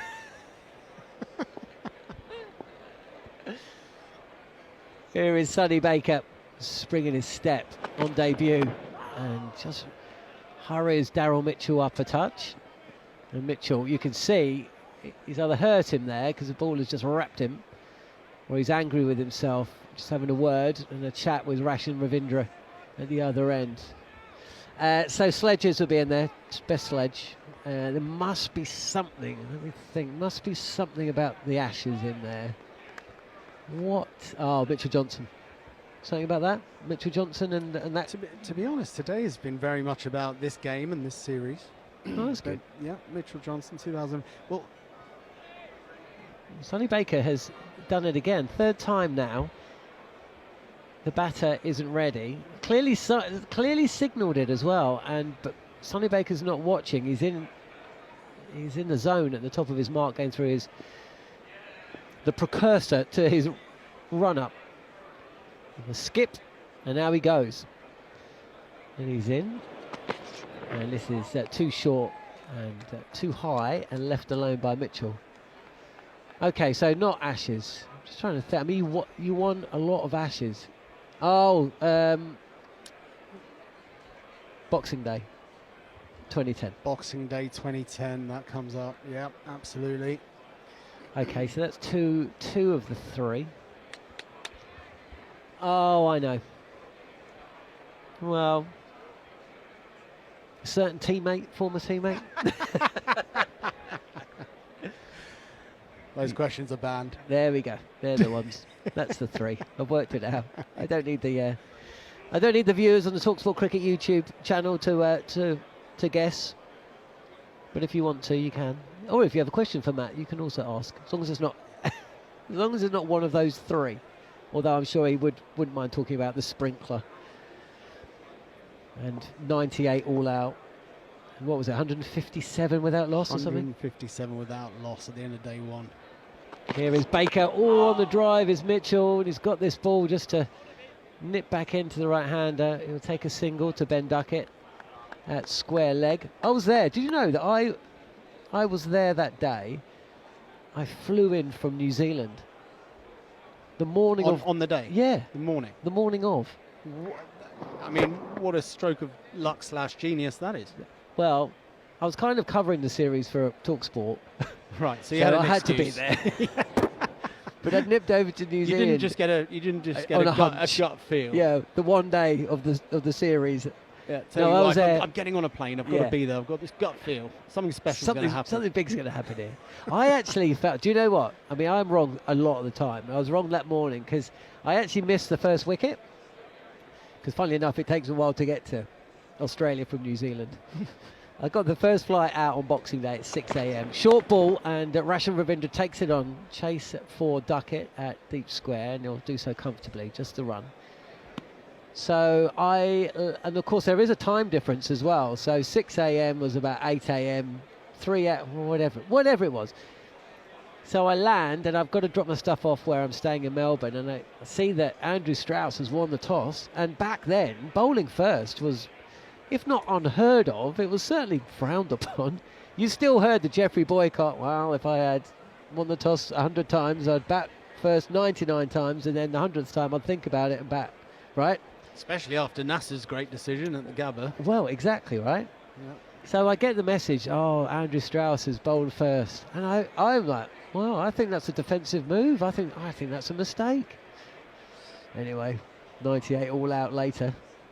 Well, the wicket was doing something, and the Australian batsman just kept trying to drive it. It was brilliant, and kept nicking it. Sounds familiar, but in Yes. reverse from the winter that's this just is gone. Quite. It's attempted cut shot, front foot cut there by Rashan Ravindra. Can't time the ball, and it's kind of bobbles out to Jofra Archer in the covers. No run, 98 for 3. They actually got, and one KP put a chance down as well early on, didn't he? He did, yeah. Shane Watson, I think. It was Watson, yeah. And then Watto was very kind and gave us another opportunity very soon after that. I think it went to KP again, and he actually took it. Yeah. Yeah. Far simpler chance. Yeah. Oh, that was a wonderful, wonderful series. What What a day. what was better? Honestly, in my life, I don't think. Tongue again, driven beautifully by Rashan Ravindra. Eases onto the front foot, possibly a fraction over pitch, but he has timed the pants off this. And for the first time today, I'll say the moment the ball left the bat, you knew it was going for 4. 100 up for New Zealand as well, 102 for 3. Ravindra moves to 28. Yeah, he's been very scratchy, but not this time. That, always as a batsman, you tell yourself to hang in. If you're not timing it, the ball's not coming onto the bat, just hang in, don't give it away. And one shot can turn your innings around, and it might just be that is the shot, because it's an absolute beauty. Good stride, little bit over pitch, but not much. Smacked straight down the ground. Here is Tongue, and he again gets on the front foot, punches this up to Archer at mid-off. Yeah, in my life, you have those moments of pure happiness, and they don't last very long. We spend our lives essentially searching for that, or building towards it, or working towards that, right? That's what life's about, I think. It's the attainment of happiness. That's what keeps us going. And I experienced one of those at Adelaide, 2 tests before the MCG, when Australia were 2 for 3. English way of looking at the scoreboard. Short delivery, and Ravindra takes it on. There's a chase by the fielder, who is at long leg. He's running around to fine leg, and the ball just bounces. It's Harry Brook. Bounces just inside the rope and goes for 4. Yep, not in control. Tongue going with the short ball again. Ravindra taking it on. Gets a big top edge. Never really in risk, but it wasn't under control either. I think it's Sonny Baker, is it? Down at... Yeah, it must be Baker. It's not going to be Brook, is it? He's at second slip. leg. Yeah, I mean, Tongue's tried this short ball a few times, hasn't he? They've set the men out there. There is the deep square leg as well.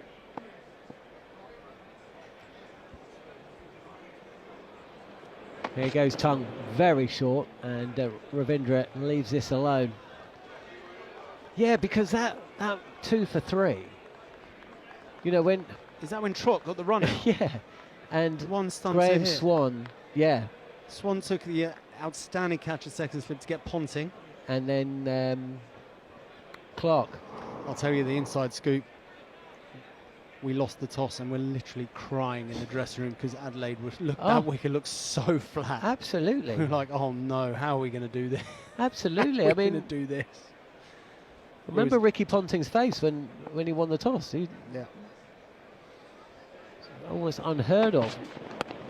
This is single to mid-wicket, and Rashid Ravindra will take the strike for the start of the next over. Jofra Archer just giving Josh Tongue a slap on the back. 107 for 3, Ravindra 33, Darren Mitchell 4. The 1 wicket to fall, that of Henry Nicholls, who just inside edged the ball back onto his own stumps to give Tongue his first wicket of the day. It's a keenly fought battle, which has just seen the run rate accelerate a touch with a flurry of boundaries, some in control, some not, and a chance gone down. Jordan Cox at leg slip, putting down Daryl Mitchell. He will hope that that doesn't come back to haunt England. Yeah, I mean, that was the flattest of all tracks. And, of course, the first test had been a run fest, hadn't it? Because, of course, Trotty, Cookie and Strauss had all hit centuries. Double ton for Alistair Cook, 517 for 1. I remember Graham Gooch taking a photo of that scoreboard. He said it was nearly perfect. Sonny Baker bowling to Rashid Ravindra, the left-hander. This is just pushed out to Jofra Archer. It's fielding close to the bat, relatively speaking, just quite short mid-off. But that was the beauty of that team at Adelaide when we lost that toss, and it was so flat. I mean, honestly, it was just like, and it was baking hot sunshine as well. We managed to get together as a group and say, right, we're not expecting to bowl Australia out today. We might not even bowl them out tomorrow, but they're not going to go for more than 2.5 and over. We're just going to stay very, very disciplined. We're going to set the right fields, and we're just going to build pressure. We're going to kill them with intensity in the field. We're going to take every chance that comes. And that's what we did. That was the plan. Oh, edged and corn. Sonny Baker's picked up a wicket.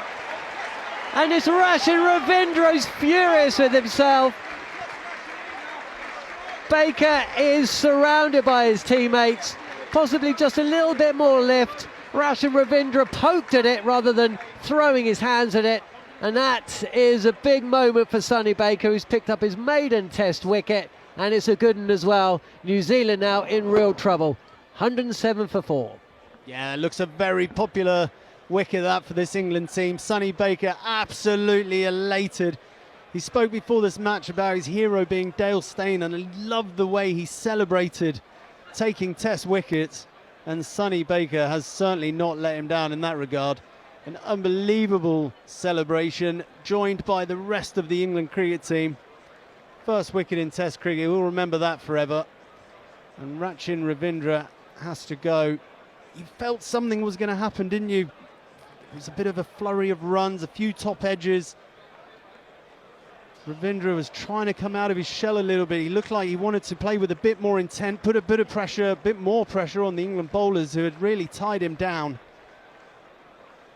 And all he's done is fended off to gully.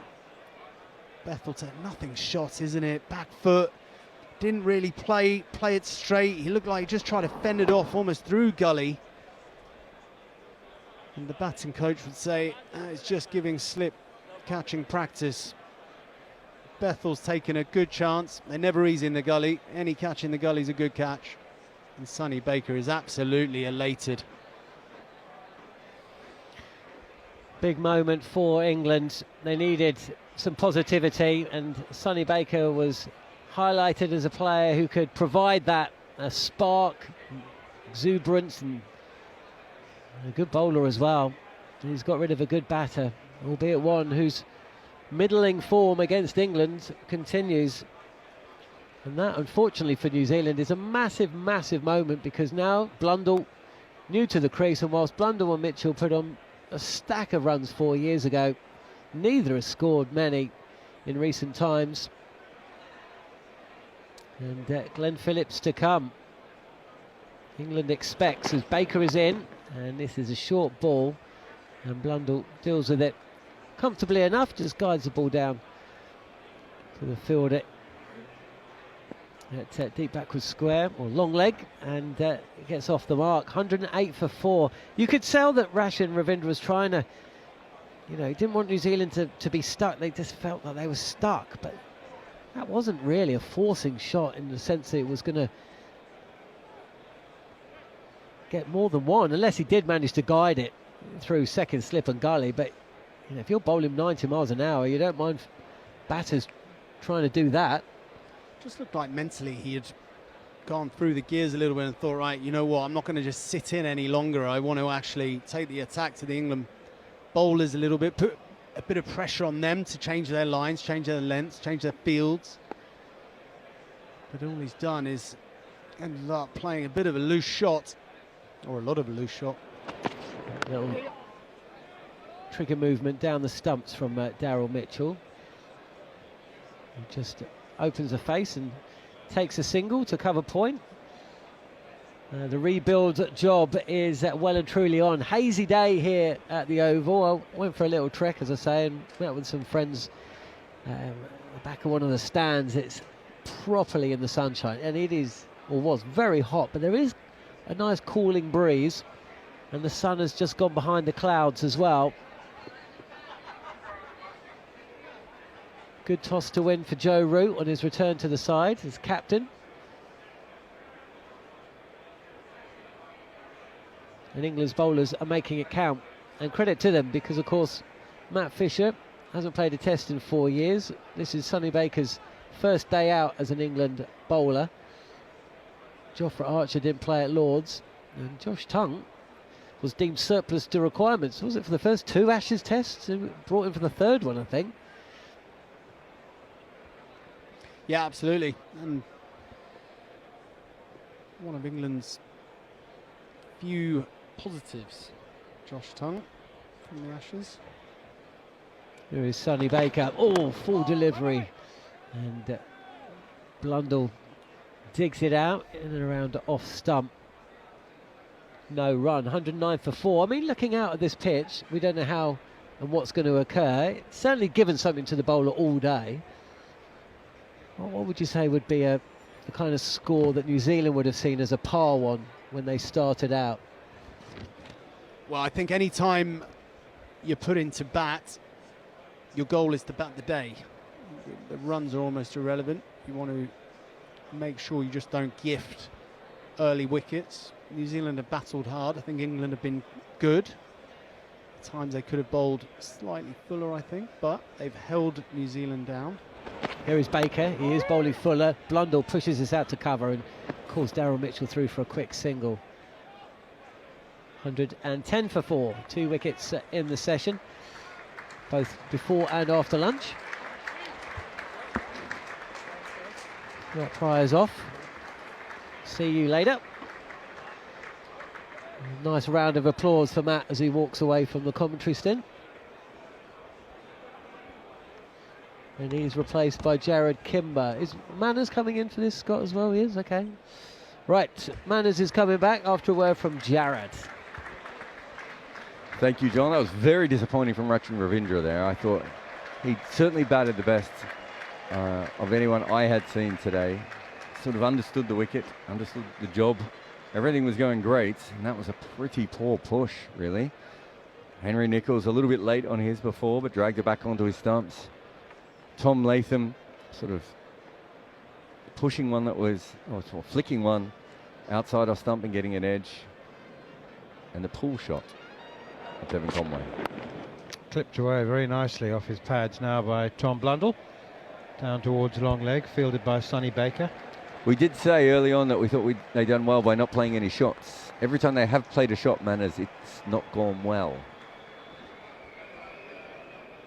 Well, they don't have much choice, really, do they? They need runs. That's the currency of the game, runs and wickets. You've got to play some shots. You can't nudge them all off your hip. But I must say that it's been a rousing day so far for this England attack, given the nature of it, the inexperience. And I think they've all risen to the task at hand, and A wicket for all of them. Right, Moose on strike now. Daryl Mitchell, forward he comes, pushing firmly out towards mid-off, straight to the field, a no run. Son of Moose. Moose Jr., Moose 2. John Mitchell, of course, his rugby playing and coaching World Cup winning father, was the first to be called Moose. He's not the first, and I presume it won't be the last son to inherit his father's nickname. In fact, sometimes it goes from brother to brother as well. He's not the only son of a rugby player or coach as well. There's a few of those around, aren't there? I mean, obviously Ben Stokes is one. Maybe a few more. Is he rugby league or rugby union? Union. Yes, very much so. He's now, forward comes Mitchell, now pushing, I think, firmly down into the ground. The ball bounces up and is intercepted by Emilio Gay at extra cover. He's now coaching the England Roses, the all-conquering Red Roses, all-conquering women's rugby union team, World Cup winning side. You'd be shocked to know that I have no opinions on that at all. I'll be honest with you, I'm quite shocked that you even asked whether it was rugby league or rugby union. That's about all I know about rugby, that there's two of them. 3 slips in a gully. And there's also a leg slip. Here is... Oh, that's edge! And it almost carries to the leg slip I just mentioned. It's Jordan Cox. It was off the thigh pad, was it? Oh, I mean, he might have got a little bit on it, but it was definitely the thigh pad that slowed it down, wasn't it? I think your lack of knowledge about rugby in either format is offset by your extraordinarily and useless knowledge of American sports. Yeah, I think that's fair. Basketball, and yeah, I mean, you know things about basketball that basketballers don't know. No, I mean, when you are self-educated, you end up in rabbit holes, and someone like you has a broader knowledge of things. Driven in the air and wide of gully and down to the unguarded third man boundary for 4. Thick edge was my impression there from Daryl Mitchell. Very thick edge. Yeah, easily could have been another wicket. You have hit a lot of balls in the air as well, not too far from fielders, so it could have been worse. It's been a strange innings so far for them. Yeah, Joe Root he's not discovering, because you don't discover much when you played 164 test matches, but just confirmation that 9 fielders is not enough. You got the bowler and the keeper, and he's got 3 slips in a gully and inevitably, and a leg slip, but inevitably the gap is found. And that was to the right of Jacob Bethel in the gully.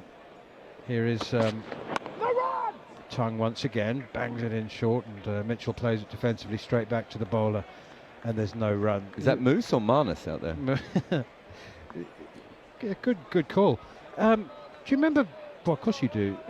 On New Zealand's tour here 4 years ago, Daryl Mitchell and Tom Blundell had 3 double century partnerships, I think. They did. That's just a no ball. We're going to have to... Right. I wonder what was happening. Yeah, they were incredible. Do you remember that was a series where the Dukes balls weren't really flat, and it was also the part of, that obviously where Bazball started, and they were incredible. Unfortunately, I don't think either of these players have really reached the heights that they had around that era. Daryl Mitchell had maybe a little bit longer, but Blundell's been struggling for a long time, and Mitchell's not really making a lot of runs. Well, they were fantastic on that tour. Mitchell made a century in all 3 tests.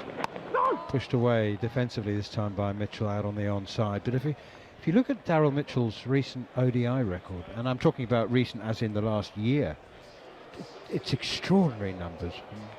400 in the last 12 games, off the top of my head, 3 or 400s and an average of 95 over the course of the last year. So he destroyed Kuldeep Yadav to the point at where Kuldeep Yadav was literally calling around asking people what he should be doing.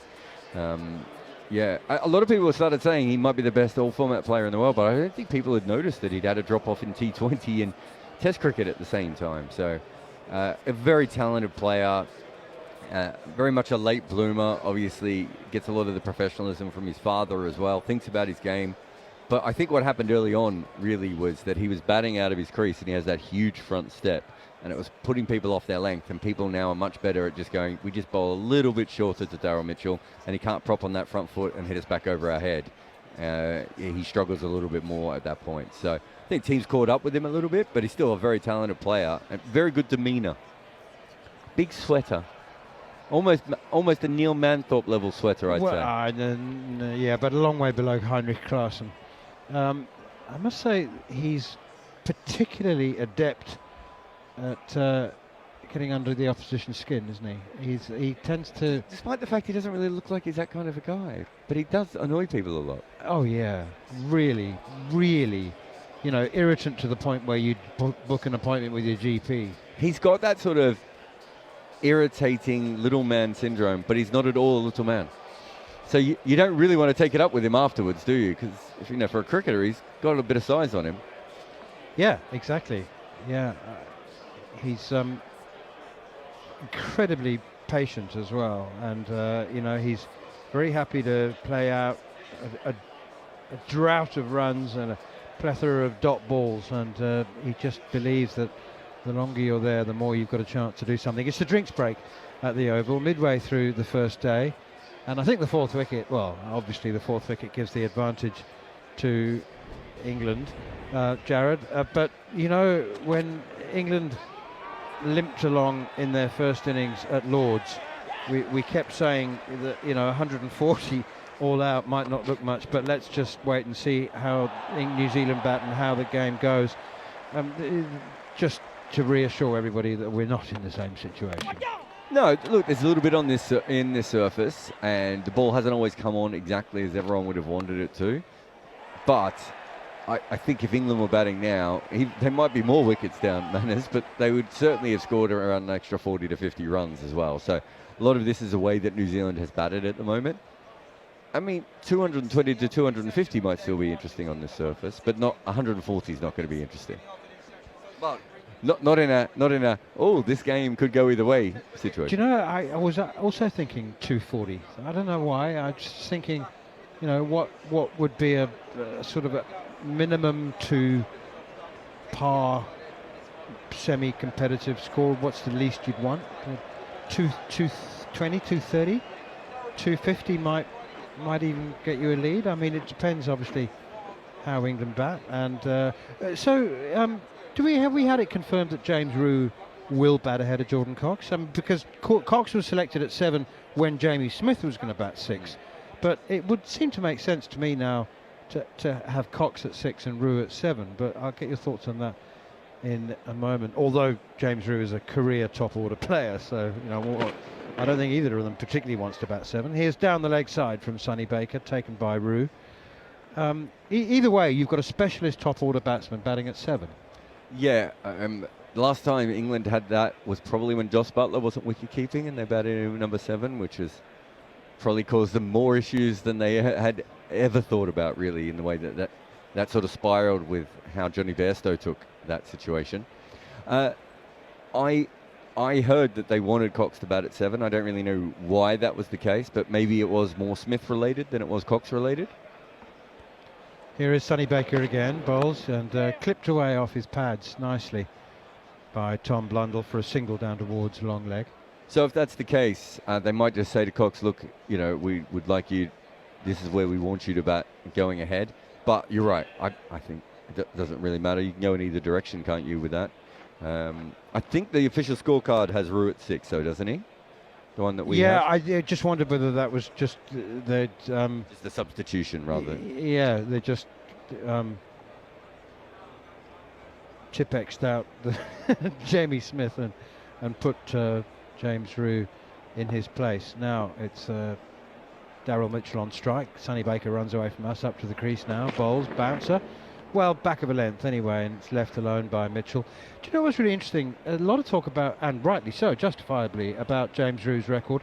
And of course, he was the youngest player in English cricket history to reach 10 first-class hundreds since Dennis Compton in 1939. And, a lot about his record. It's remarkably similar, we're talking first-class record, obviously, to a fellow debutant, Jordan Cox. Remarkably similar, and in fact, Cox's is better. It's just that he's a wee bit older. Here is Sonny Baker again up to the crease now. Bowls full and wide, and not very wide, just wide enough for Mitchell to leave, but it really wasn't very wide of the off stump. Jordan Cox has more runs, also 1200s. They've both got 1200s. Jordan Cox has gone over 4,000 runs. James Rew has 3,920. Cox's average is a wee bit better at 43.5 as opposed to James Rew's 41.7. But both 1200s, very, very similar. Career best scores of 238 not out and 221. Really, it's hair splitting. Divide those records.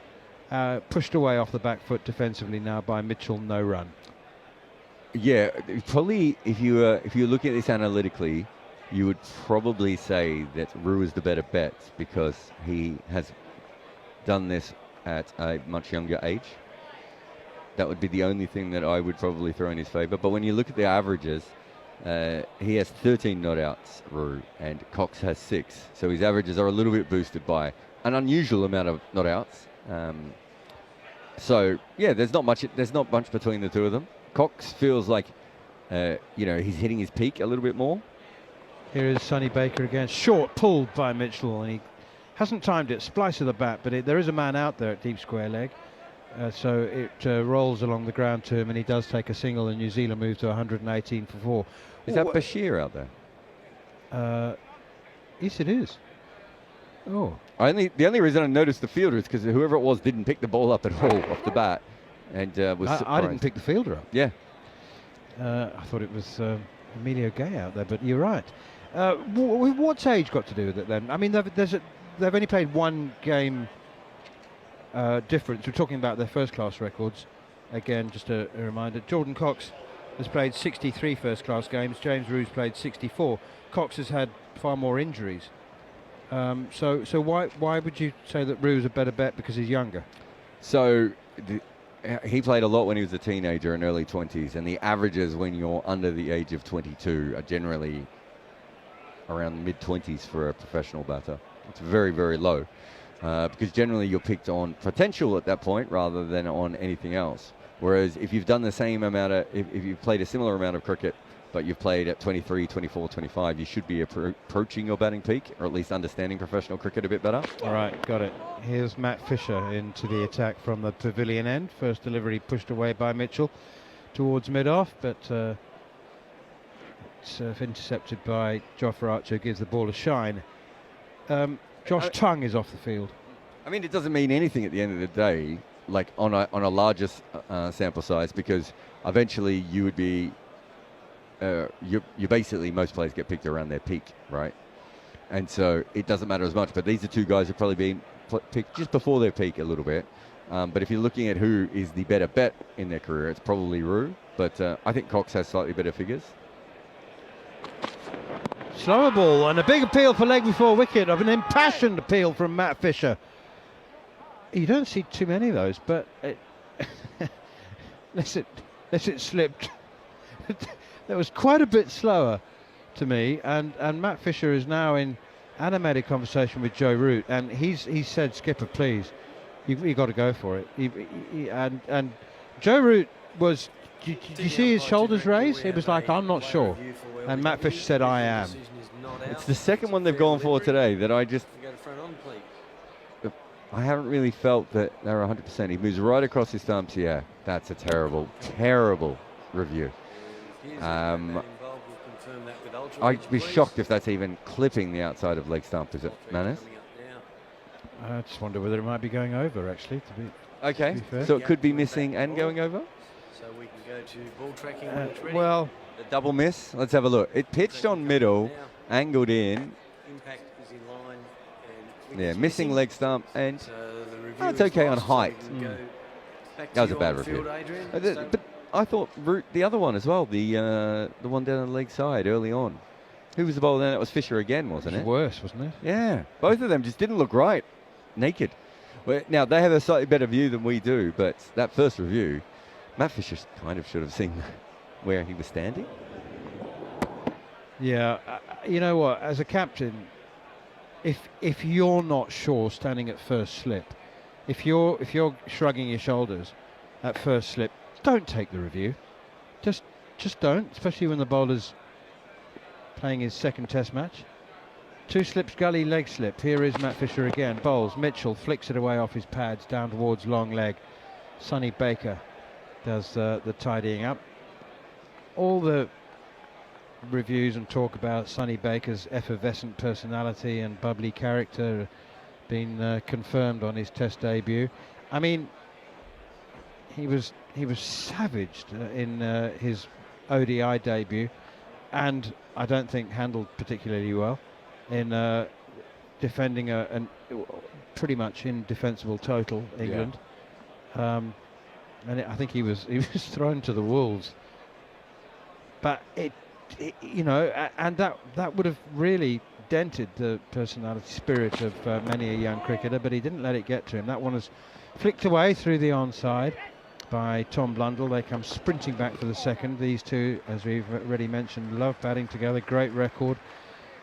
So Sonny Baker's got a long way to go in this innings, never mind this test match, and never mind his career. But for the first 2 sessions of his test career, he's been bubbly and busy, and far more importantly, he's been pretty disciplined with the ball. He's bowled a lot of deliveries in the right place, and he bowled a good one to get rid of Rachin Ravindra, caught in the gully. Jacob Bethel's taken 2 good catches in the gully. First one particularly difficult.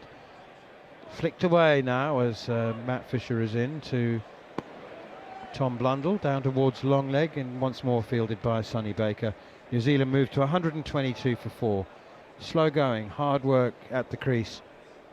I would imagine that the pitch will become easier and it will speed up a little as the game goes on. Often pitches become lower and slower. Not been the case at the Kia Oval for the last 2-3 years. Here is Fisher once more, and Mitchell is again edging towards taking a stride at the ball, but just plays it from the crease defensively, and there's no run. Any thoughts, by the way, that Joe Root, in his role as temporary captain, might demur to Harry Brook for on-field decisions, has been emphatically erased from any speculation today. Joe Root is really captaining. He might be actually captaining more today than I ever can remember him seeing in his first tenure. We're seeing a lack of stand-in, you know, lack of deference. Yeah, there's no doubt who is in charge on the field so far. It's Matt Fisher when it's reviews, and Joe Root the rest of the time. Here's Sonny Baker. That's down the leg side. So when I said he was disciplined, he's just bowled a couple down the leg side in the last few overs. He's young, he's fit, there won't be any conditioning issues or problems. He's just borrowing a stud cleaner from umpire Nitin Menon at the moment, scraping some mud from his studs. But yeah, and do you know what? Joe was quite conventional and didn't often think too far outside of the box. But today he has made a couple of innovative, quite creative moves, and I think that they've been worked out by the analysis team. I mean, he saw a couple of here's Sonny Baker again. That looked like a slower ball. It was a low full toss, but again I think he just bowled a little bit of a floater. I don't know whether that was side of the hand, but it was a low full toss and it was flicked away for a single down towards deep backward square leg. Sometimes, I don't know, Jarrod, you should be talking about this, not me, you're the analyst. But do you know what I mean? Like when Rachin Ravindra came to the crease, catching point straight away. And a couple of there was another who had two mid-offs, also close catching. Was that Nichols?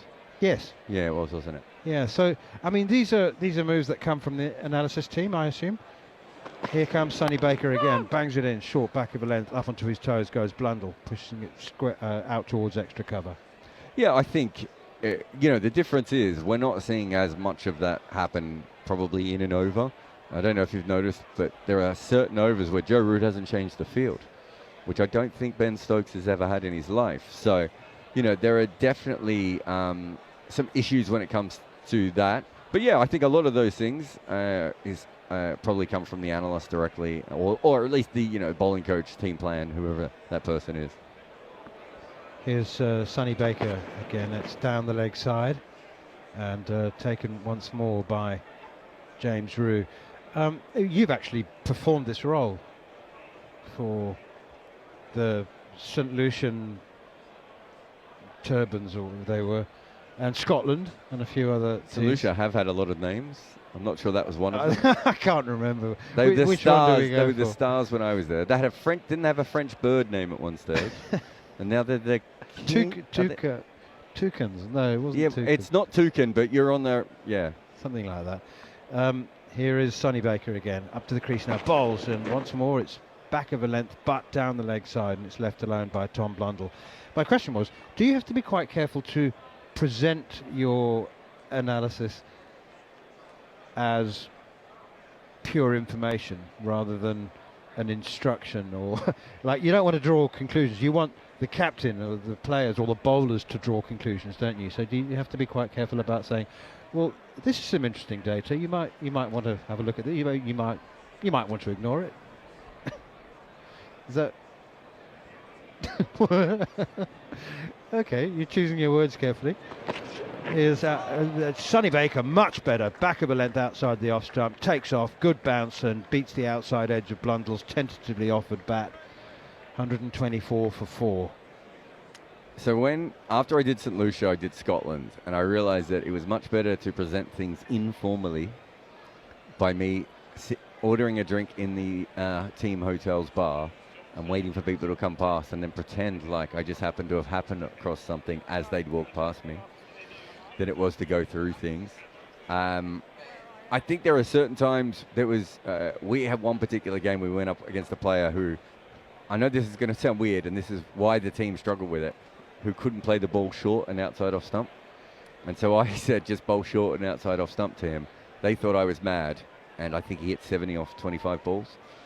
And afterwards, the conversation was really about, how do you want me to present it to you guys? Like, if you guys think I'm wrong, let's have a conversation about it, and then we can work it out. So I think it's probably best to have a conversation, because if you come up with something that's too random, like having 3 mid-offs, or whatever the field position you might have, 2 leg slips and a short leg, that's your plan. You have to be able to talk it through with them, and I think that's the most important thing for cricketers. Here is Matt Fisher running from the pavilion end, full and straight. Daryl Mitchell plays it defensively, straight back to the bowler, and there's no run. I would have thought ideally, you want to be in a situation where the bowler comes up, or the bowler and the captain, or both, come up with the plan. You don't want to present a problem and a solution, do you? It's much better if they come up with the solution. You can say, this is interesting. I think this is really interesting. What do you think? And what's the answer? What you're saying is very manners, by the way. Pushed away behind square on the offside to Jacob Bethel, fields at gully, no run, 124 for 4. I think the issue that a lot of analysts have had, and you're going to be shocked to know this is not a big one with me, Manners, but a lot of the issues that they have is that they defer to the players, they defer to the coaches to a point at which they don't get any of their analysis across, right? And I think you have to be very careful and very respectful of the way you talk to players and the way you explain concepts to players. You also don't want to put something in their head that causes a bigger issue, right? You're not a coach. You're not used to working with them every day like coaches might be. Here's Fisher again, and Mitchell rather awkwardly plays this away from the body, but will get a single as he nudges it past gully. 125 for 5. My experience is that players, like all young children, are genetically programmed to say no anytime they're present. So, I mean, I would have thought that deference would be a necessary skill for an analyst in order to get his information absorbed or even accepted. You spent a lot of time with former South African, Australian and New Zealand cricketers, have you? You know what I'm saying. You think they respect deference? Flicked away, good point, through square leg by Tom Blundell. I'll tell you a really fascinating story. One of the times I was with the team, I was involved in the selection committee, and we came to a selection decision where I said, look, I've run the numbers, guys. We've already spent half an hour on this. There really isn't a difference. If you pick this guy, we get this. If you pick this guy, we get this. But the impact metrics basically say these are not going to change the game all that much between the two of them. So you guys have to decide between, this and this, and what you want to do. And someone in the meeting went, oh, so you're just going to sit on the fence, are you? And I was like, no, I'm presenting you very clearly the fact that we could spend another hour talking about this and it will not make a difference. Two slips gully leg slip as Fisher is in to Blundell, drives through mid-wicket. Difficult shot that, as he flicked it with a straight bat, but through mid-wicket, turning the face, closing the face at the moment of impact. 2 more runs and New Zealand move to 129 for 4. So I think they actually do respect you actually saying the thing that you believe, but there is a way of doing it. You are right. I think the default answer almost every time. I worked with a player in this IPL, and he asked me specifically how he thought he could improve, and we came up with a plan. We had a great 2-hour chat, and then the first game he did the exact opposite to what I wanted him to do, and ended up finding himself out of the team for a little while. Full and straight from Fisher and defended by Blundell to extra cover. Duckett fields no run. There's also inherently a risk that the analyst will make the coach feel undermined if he is presenting issues and solutions. Like the coach will be, particularly if he's an insecure coach, which is the majority of them. Yes, I think that's an issue. I worked remote for one of my teams, didn't I? Because they were worried that I would have too much of an influence on the players. I know I would have. So they kept you in a darkened room at the back of the hotel. I wasn't even. I didn't go on tour with them. I did it remotely. That was the whole plan. I think they were afraid I was going to get them reading books and talking about poetry or something. Oh no, that would never do. Sonny Baker runs away from us from the Vauxhall end. Pushes this one away. Does Daryl Mitchell? Not perfectly timed, but he wasn't hitting it. It was just a push, and he'll come back for 2. Really good little shot that. I think the way that I look at it is every single person that you communicate with in an environment like that, and so there's 14, 15, 16 players, 4, 5, 6, 7, 8 coaches. You might have a general manager, all these different people. It's up to you to kind of work out how to deal with each one of them directly. The idea that there's one method for one player or one coach isn't true. I worked with the great Roddy Eswick, and before, we had one chat for 20 minutes, and then he said, you can run the bowling meetings, I trust you. Here comes Sonny Baker up to the crease now, and that's pushed out straight to short mid-wicket. For some reason, Mitchell sets off for a run. He does that, though. He can be quite skittish. A lot of dummy runs. Emilio Gay had that one covered. He wouldn't have got halfway. 131 for 4. Which is harder to run, the batting meetings or the bowling meetings? Batters don't generally want a lot of information, so it's much easier. Shorter? Yeah, watch out for this guy's action. This guy slows down when he bowls his wrong, and this guy will bowl off 24 yards occasionally. But it's very, very simple. Or this is how this guy usually sets you up to get you out, whereas the bowling ones, and the bowlers ask a lot more questions as well. Here is Sonny Baker up to the crease now. Again, bowls. Oh my goodness me, that's lashed away through wide long off for 4. Goodness me, Daryl Mitchell's just opened up there. So it looks like he was entering the last 4 overs of a T20 game. He's given himself room. He's taken half a step outside leg stump. He's ended up chest on, freed the arms and thumped it past long off for 4. And that looked premeditated. It was definitely premeditated, and he definitely woke up about 30 people in the OCS stand there. That was violent. It came from nowhere. Absolutely remarkable. He does do that, but generally it's down the ground, isn't it? But they haven't really given him the length today. Beautiful shot for 4. 135 for 4. Daryl Mitchell, is that the beginning of something? No, he leaves this one. It's short, it's armpit height, but it's down the leg side. It could only have got into trouble trying to play that one. Daryl Mitchell, 18 now. It is 3rd boundary. Tom Blundell has 13. New Zealand 135 for 4. I just wanted to talk about the other thing that we were mentioning before, which is who will bat higher, Rue or Cox.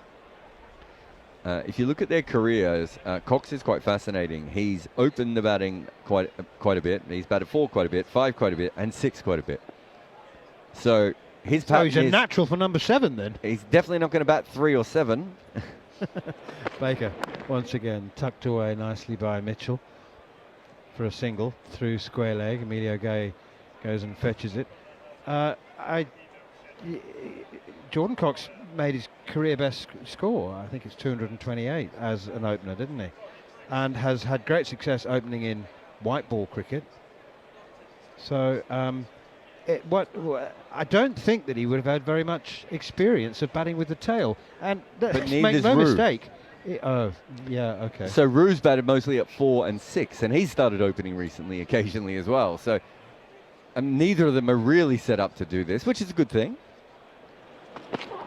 Driven through extra cover for 4, glorious runs. Tom Blundell, take a bow. That might be, well, it's certainly in the top 5 shots today, I reckon. Best cover drive this over?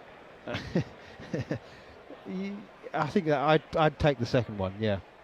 Definitely. It's the end of the over. A little more from Jarrod Kimber with New Zealand 140 for 4, then it'll be John Norman. Yeah, it's a better situation to be that you have 2 players who are coming in who don't have experience at number 7, because generally if you bat at number 7 in first-class cricket, you're not a success in Test cricket.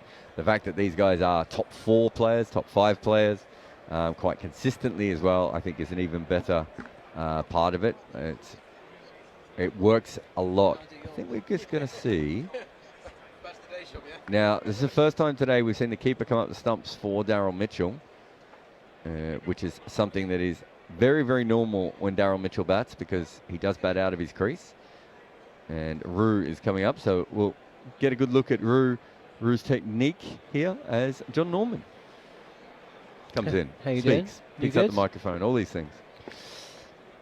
Here we go. 140 for 4 then. And this will be 4.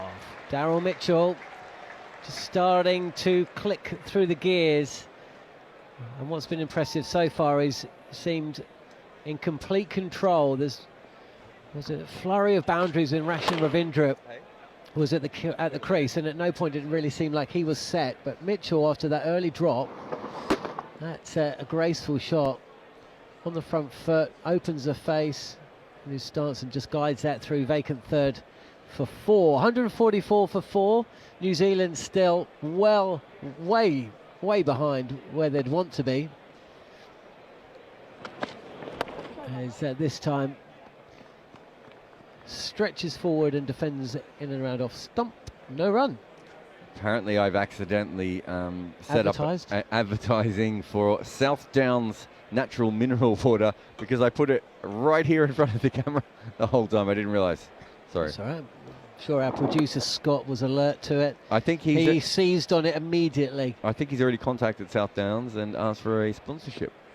I hope he has. South Downs, when you need water fast. So Matt Fisher bowling from the pavilion end. His preferred end, according to Jeremy Coney, who's commentated on a lot of Surrey cricket over the last couple of years. He bowled the whole first session from this end, didn't he? He did, yeah, because Archer bowled. Obviously Archer's going to ask for whichever end he wants. Demand an end. How do you feel that both Matt Fisher and Sonny Baker have gone today, as Fisher again is in over the wicket and draws another defensive shot from Daryl Mitchell, who's 23 from 41. I think Fisher probably bowled a little bit too wide early on, but I like the movement that he got. Little bits of bounce, controls the new ball, hasn't bowled many poor balls. What are his figures at the moment? 13.4 overs, 4 maiders, 1 for 29. So they've scored a little bit more against him with the older ball. That'll be his big test, I would have thought, is the older ball bowling. Sonny Baker's got himself a wicket. That was probably a pretty poor shot from Rachin Ravindra. This is guided in front of cover point. Duckett tries to claim left-handed. The ball just bobbles up and a comfortable single is completed. 145 for 4 here on the Talksport Cricket YouTube channel. I think Baker's got some issues. He's bowled a full toss today. He's bowled 3 or 4 balls miles down the leg side. He's also tried to bowl the ball on 4 occasions when the batter and the umpire have not been ready. I think we can be fine with that, but I'm not sure what his stock ball is at the moment in Test cricket, but his raw attributes, you can see why they're excited by him. So when we were watching the opening salvos, Josh Tung's first few overs, well, Fisher's frustrated here. He's past the umpire and about to bowl, and then suddenly Blundell looks up and steps away from the crease and just says, well, I'm not ready. And he almost got the double teapot there. Both Mitchell and Blundell take a long time to get ready at the crease, and so this does happen sometimes. It's one of the reasons they annoy bowlers. Fisher now does manage to complete the delivery. It's a full one, and it's driven back to the bowler who half fields, no run. So remember last year when both Jamie Overton and Josh Tongue were having all sorts of trouble at this end, the whatever this end's called these days, Vauxhall End, OCS. It's not even the OCS anymore. What is it now? JM Finn end. Can you remember? They were having real problems with their footholds, and it looked like Sonny Baker suddenly was having the same problem, and that's where a lot of these leg side wides were coming from. Oh, you can't answer, you've got to go. Well, you don't have to, you can quickly answer that. I can't believe that I can't answer that, and Harry Brooks coming on the ball.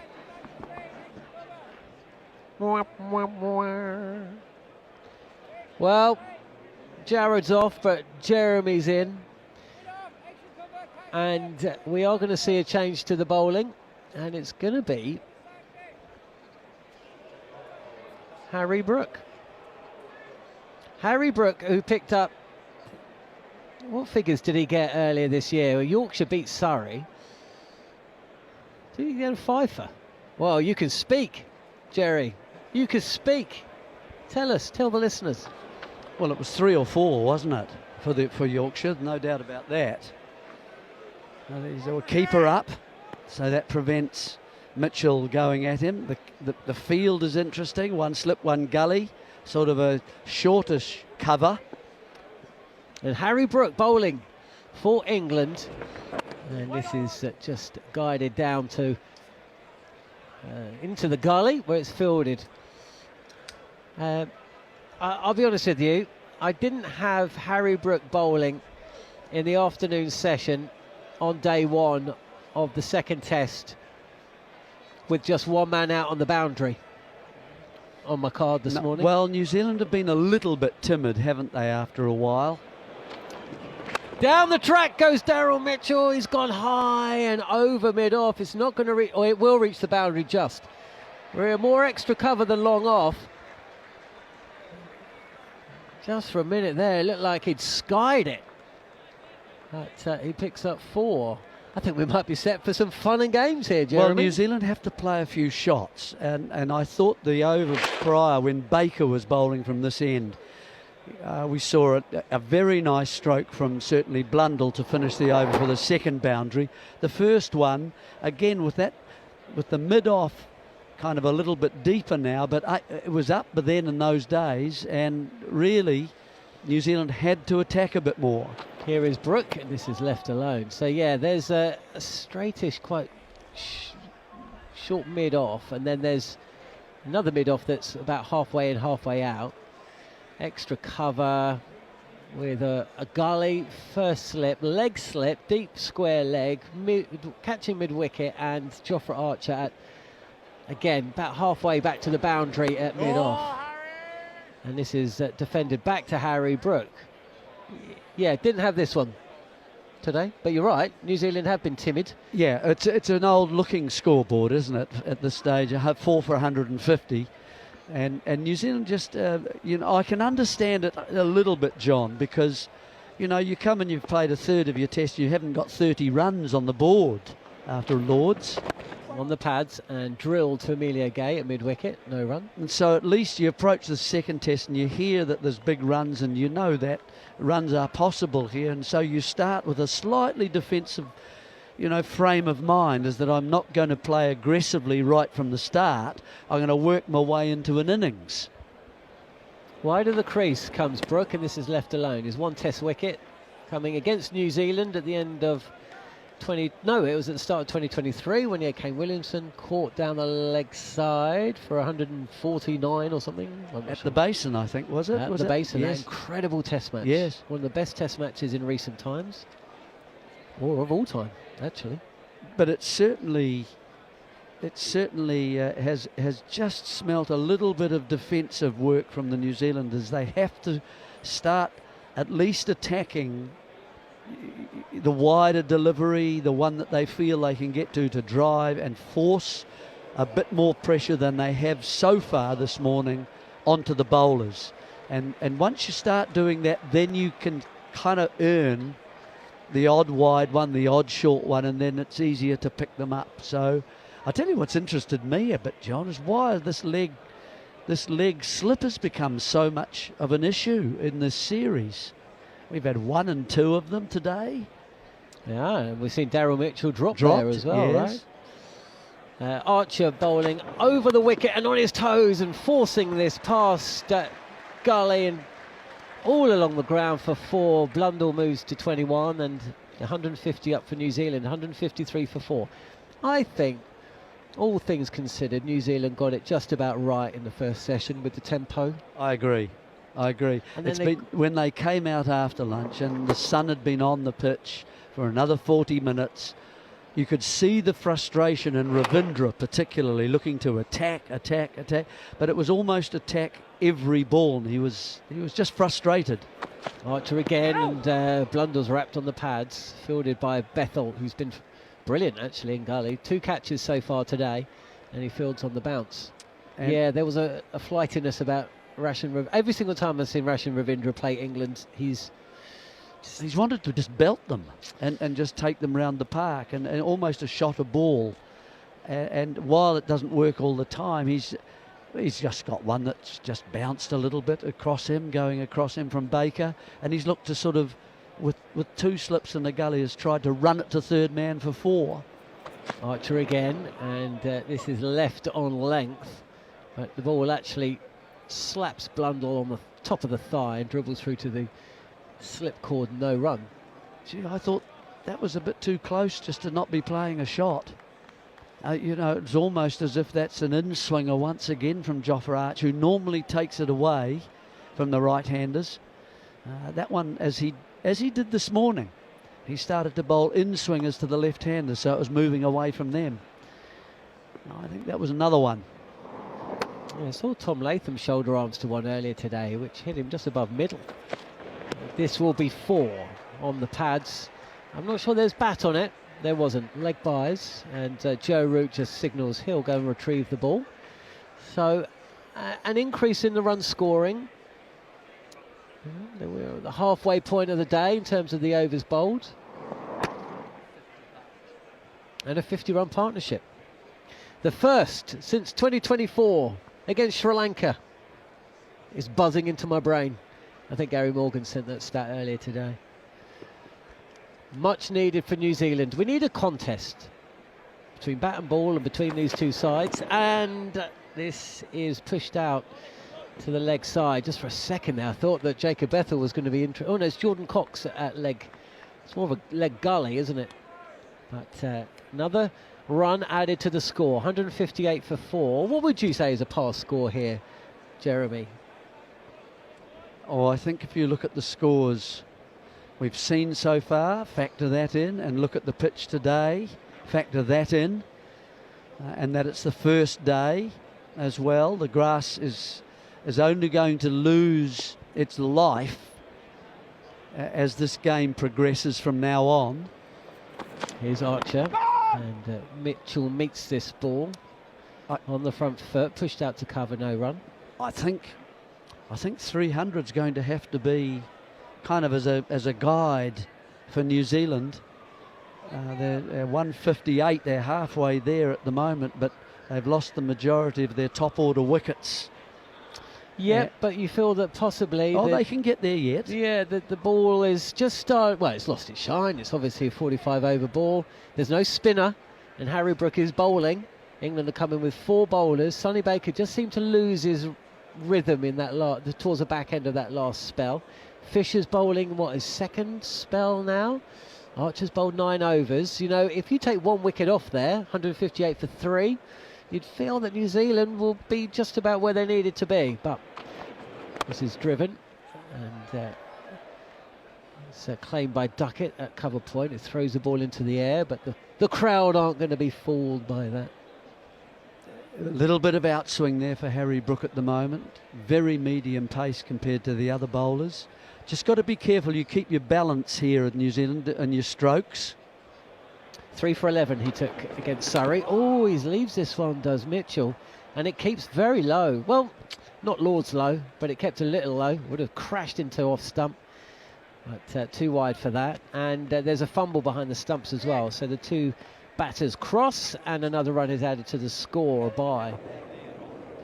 Yes. Yeah, has just kept a little low there, didn't it? And James Rue up on his toes, couldn't get his gloves down quick enough. Just bangs his fingers. 159 for 4. Can these two stick around? What have we got? I've lost track of where we are. 12 minutes until the tea break. New Zealand can't afford to lose another one. The two last recognised batters. I know Phillips top scored at Lord's, but you forward, pushing up to mid-on, and Mitchell just for a second looks like he wants to charge down the crease, but Josh Tongue at mid-off runs across, and either way Blundell's not going anywhere.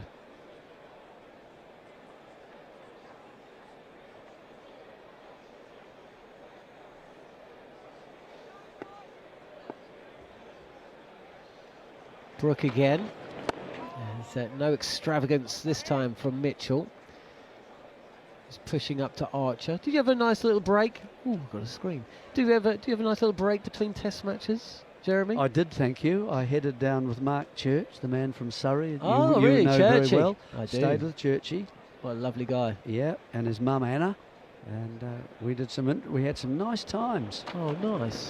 This is defended again by Mitchell, who shapes to move to the offside and then just pushes it back to the bowler. I mean, one. Sevenoaks. Oh, you went Sevenoaks. Sevenoaks, My certainly.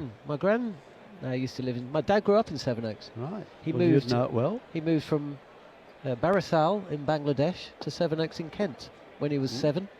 Tunbridge. Yep. Oh, he chases this one. It's wide. It's there to be hit, and there's no fielder out at deep point north third, and the ball and the fielder are racing towards the boundary. The crowd will tell you the fielder's won. Instead of 4, it's 3. 162 for 4. Yeah, drag down. And at that pace, you can't expect to do that. But it was a bit of a swing there for Harry Brook as he wanders back into the slip position that he's going to be in, probably. And really, he's blowing his bubble gum. That's good. He's got that used to that. Good save from the last shot of the match there. And so just 3. 162 now for 4. But yeah, you can't drag down. But he's got a wee bit of swing, and it'd be just encouraged, I think, because he got it to go from about middle and leg, which is always interesting, going across the face of the bat to the keeper. So looks as if the New Zealanders are getting a bit warmed up now, and they're washing and having a bit of a drink. Well, Blundell is. I mean, these conditions will be more than welcomed by the New Zealanders. You know, very familiar conditions. It's a baking hot day. Going to be hotter tomorrow and Friday, and the weekend. Real scorching temperatures set to come back to the capital. And that's why you need that 300, I think, in the first innings, and B, both teams are probably going to be a little bit sad that they haven't got a frontline spinner for the remainder and towards the end of this match. Archer has just requested that Jordan Cox go a little straighter at leg slip, and he is in, and again just gets the ball to bounce a fraction more, and maybe hurries Daryl Mitchell up, has him hopping on the crease. And now, what's Joe Root saying? You know, there was a conversation that we had between myself and Neil Manthorp in the build-up to this test match that maybe it'll be Harry Brook orchestrating from second slip. but after attending the Jarrod press conference yesterday, I think that notion was put to bed. I think this guy might be here to stay. Archer in the sunshine in South London, and Mitchell defends. Well, that brings up the whole hoary question about Stokes, doesn't it, I guess? But that is a possibility, I suppose, that Jarrod might captain for maybe a year, is what you're suggesting, is it? That sort of thing? Is that what you mean? I think that, you know... And then would you go through to the Ashes? Yeah, I mean, Right. I think that... Look, there's no doubt about it. In this country, it is now all about the Ashes and India. Here is Archer, full delivery, and possibly Mitchell slightly late on this. But it's defended out to mid-on, no run. I was quite surprised. You hear a lot of lip service paid to Test cricket, still the pinnacle of the game, you know, just as they take another Test out of the schedule. And every time it's suggested that maybe England are too myopic. No, not myopic. Too focused on the Ashes and India. And oh no, we're just looking at this series. It's all about this series, not about the Ashes coming up. Mitchell, 31 not out, and again defends Jofra Archer. Richard Gould, Chief Executive of the ECB, speaking before this series, written down, black ink. India and Australia, they're the series that matter more than any others. That's what it's about. Well, take a look around. There's nothing wrong with this crowd, is there? We're very lucky. We're very, very fortunate. But you know, it's incredible, but the ECB will make a loss next year when the Ashes is on. The only years they ever make money were India in town. Here's Archer on the pads, and well, I think that Sonny Baker has had to correct the direction of travel. He's at long leg, and I think he took a few paces to his right, thinking that this ball was going to be travelling down far finer than what it actually ended up doing, and then suddenly had to change course and run back to deep backwards square leg to field. That's run number 1001 for Daryl Mitchell, who averages 55 in England with 750s and 300s. Archer again, and Mitchell just ducks under this bouncer that signals the end of the over. 164 for 4. And we've got Geoff Archer at one end and Harry Brook at the other. I know who I'd rather face. Well, what's Archer at the moment? Is he sort of ninth, 10th over? 10. That 10, was his thank 10th you. over. So 3 spells. Yep, this is his 3rd spell, that's right. Actually, no. I think this is his 4th spell. I think he's had 4 mini spells. Well, maybe that's how England have thought that's how we can best use him. He's sort of in the high 80s, isn't he? 80, it's 88, 87, that kind of pace at the moment. Third. And he's made the ball swing a little bit. And quite a useful bowler today. Here's Brook again with James Rew up behind the stumps. He's got a first slip and a gully. He's got a leg slip and a leg gully. There's a extra cover. Mid-off. Mid-on's pushed back a touch. Mid-wicket, and the man out on the boundary at deep square. As he comes in again, running away from us. And this is down the leg side, and James Rew fields. There's just a polite inquiry from keeper slip and leg slip that maybe Blundell's followed that ball and gloved behind, but Brooks already at the top of his mark. Well, with those 2 leg slips, a leg slip and perhaps a leg gully, let's call it that, in play, certainly Harry Brook can bring the leg stump into play, bowling wider. This is Fuller, and left alone outside off stump by Tom Blundell, who I noticed, well, actually I'm lying, Aidan McLaughlin sent me that something on there. Tom Blundell maybe with an eye to the future.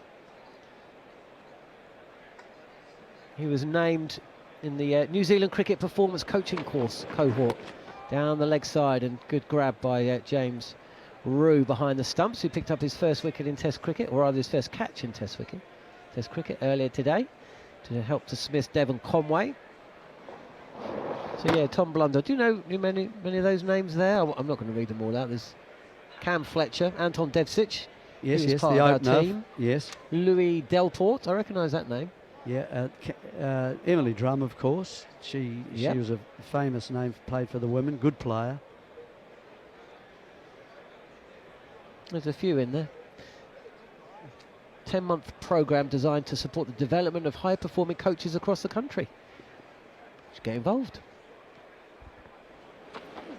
Oh, that's a Yorker from Harry Brook, and there's an extravagant defensive block from Tom Blundell. How many overs are England behind? Because I just watched Harry Brook there, and he's running to go and get that and running back to his mark. Now both the mid-on and mid-off are now going up to short, about level with the stumps, both of them. No one behind them. Come on, play a big shot, Tom Blundell, they're saying. The tempter is there. Oh, it doesn't drop that far short of the leg gully from the bat of Tom Blundell. There's a chase on by the second of those two leg slip fielders, and the trap has been set, and Tom Blundell nearly walked into it. But you're right, those two mid-on and mid-off were called up, weren't they? Very Joe Root-like from his previous captaincy. What have we got now? Only got a couple of... Oh, there's the other reason they're running through. They wanted to get another over in before tea. Right. I don't think they care about over rates, Jeremy. What are we doing at tea, by the way, Sam? One of the most exciting up-and-coming personalities in the world of cricket is going to be live and exclusively on the Talksport Cricket YouTube channel. You're talking about yourself. Here is Archer. Yes, down the leg side, and this good tumbling stop by James Rue. Yeah, we've had 40... Well, it won't be you or me. No, it certainly won't be either of us two, Jeremy, but I think we've been on air enough. What's the feature called, Sam? Say again? What's this new dynamic, exciting, youthful feature called? Well, I don't know. It hasn't really got a name to it, but I can just tell you that Cameron Ponsonby is joining us live at tea. I thought it was going to be called Tea and Scones with Sam Ellard. Fuller and blocked out to mid-off, no run. We can make that happen. Okay, it's your slot, man. It's your time to shine. 166 for 4 then, 2 wickets before the lunch break, 2 wickets in the afternoon session. And they called it steadying the ship, didn't they? You still see the New Zealand cricket fans with the headwear. Kane Williamson used to steady the ship. That's what it's all about. Okay, yeah, sailor on the high seas. But now it's a new world, a post-Kane world that we're living in. And the likes of Tom Latham, Daryl Mitchell. I mean, there's a lot of experience in this top. There's probably too much experience in some regards. If you can have too much experience. Here's Archer. Oh, this is left alone, and Archer goes up for leg before wicket. His shouldered arm says Daryl Mitchell. Lots of excitement behind the stumps, but England have lost 2 reviews already today. They've got 1 left, and it doesn't look like they are going to gamble here. No, the DRS timer is just timed out there, so that's not out.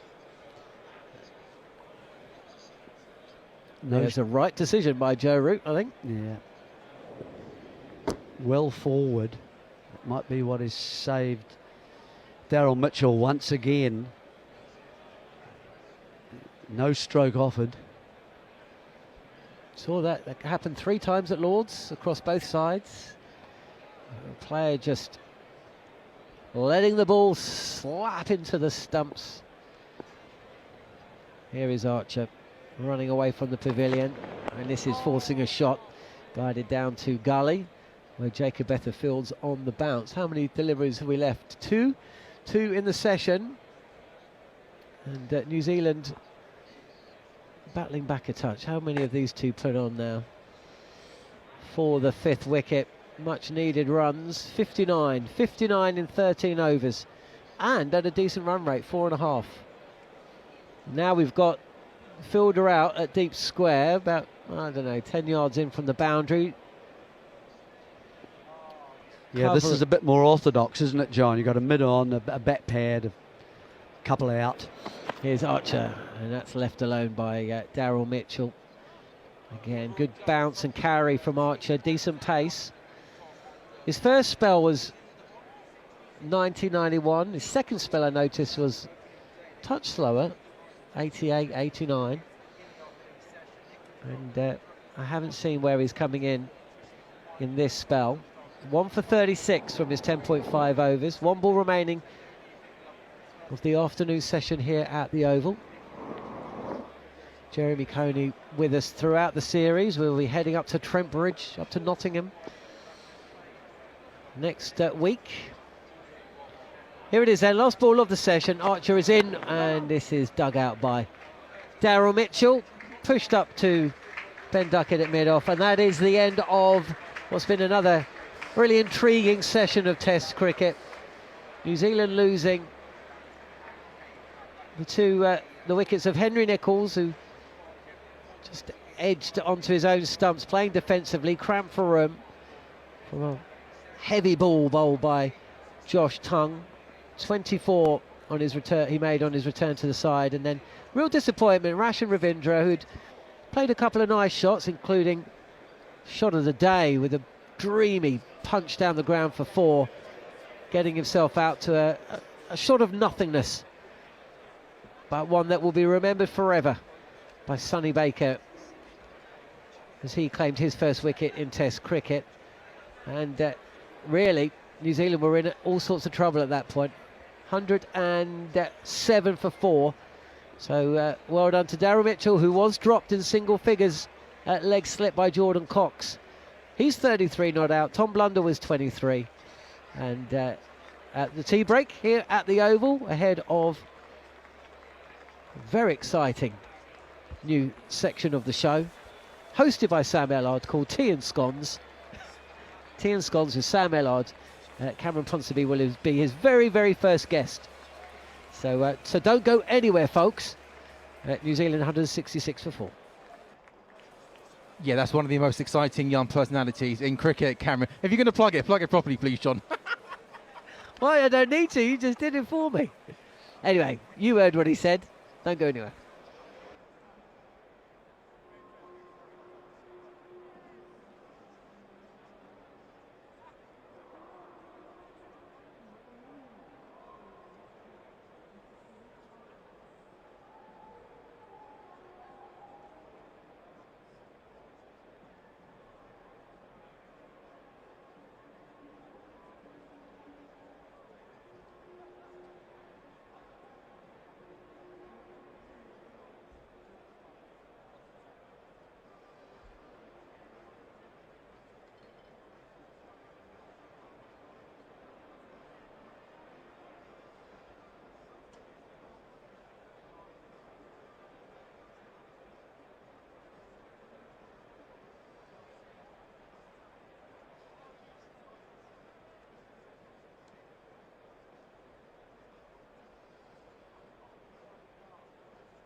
It's tea on day 1 of the second Test match between England and New Zealand. It feels weird me doing this sort of intro. It should be Cameron Ponsonby doing it, shouldn't he? The new host of the Wisdom Cricket podcast.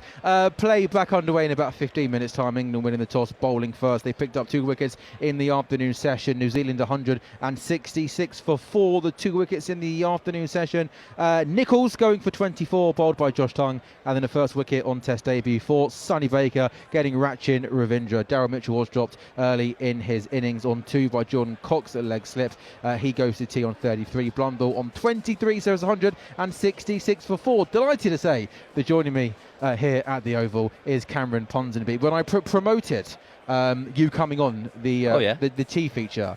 I think I called you one of the most exciting personalities in all of cricket, didn't I? That's true, isn't it, Scott? That is exactly what I said. There was some raised eyebrows. He's nodding. It's but fine. you know, It's I'm gonna have to fine. come a little bit closer here because these headphones are dragging me to the right-hand side. Do you mind moving up? I'll do my best. No, I like having. Scott just told us to no, go I right, know, now we're but going left again. no, I always like having production meetings on air. Nice. Talksport do It's that all all good. the time. We're in the studio. It's nice Like to the be live. presenter will be having a Real. natural conversation with the producer, like live on national radio, and I think that's the stuff that people want, right? It's the behind-the-scenes kind of bit of down-to-earth, salt-of-the-earth reality people want to understand how these things really, really work. And can I just say, I'm so happy to be reunited with you. I know. I feel like some of our best work collectively, I'll speak for you as well as me, was that Caribbean 2023 tour. Yeah, I think it's 2023. No, England go to the Caribbean 3 times a year, don't they? So it's hard to know what year it was that. 2024 was it? Was it 2024? Whatever year it was, I it was don't know. unforgettable. Was it? What was the score in the T20 series? 3-2. Was it actually? 3-2 Did they play 5 T20s? They did play 3-2 5 to T20s, England. and then Phil Salt went ballistic. A couple of centuries. Yeah, that's right. I can't believe Do you you've forgotten remember, it. by the way? No, I haven't forgotten. Do you remember we were going to interview Phil Salt? Well, actually, I was going to interview Phil Salt, I do and then remember I what you were think about to say. you took that job from me, didn't you? In the months to come, Probably, which was bang out of order. And there was a coffee shop, wasn't there, in Barbados? And was it just called Salt? I think it was Salt, so Salts. literally belonging to Salt. Yeah. And you literally go, and this was a good idea in principle. Yep. Let's go down there and do the interview in the coffee shop, right? And I think because we're both, maybe because I was quite lazy, I didn't quite do the research into it. And then we said to Phil Salt, or I said to Phil Salt again, we were going to do the interview in the coffee shop. And he looked at me and went, mate, I've heard this 100 times before. It's not my coffee shop. It's got nothing to do with my coffee shop. From memory, you got stitched up by one of the backroom staff members of England. I thought it was you, wasn't it? No, because he told you that it was Phil Salt's like family cafe. Oh, I thought and it was so you. in your interview, you went, God, it must be nice to be able Pop to head down back the to road. your family cafe, get a free coffee. And he rolled his eyes when you'd be done here. I know. It's a wonder why, isn't it? I haven't been back on tour since 2024 doing any interviews. How have you been, mate?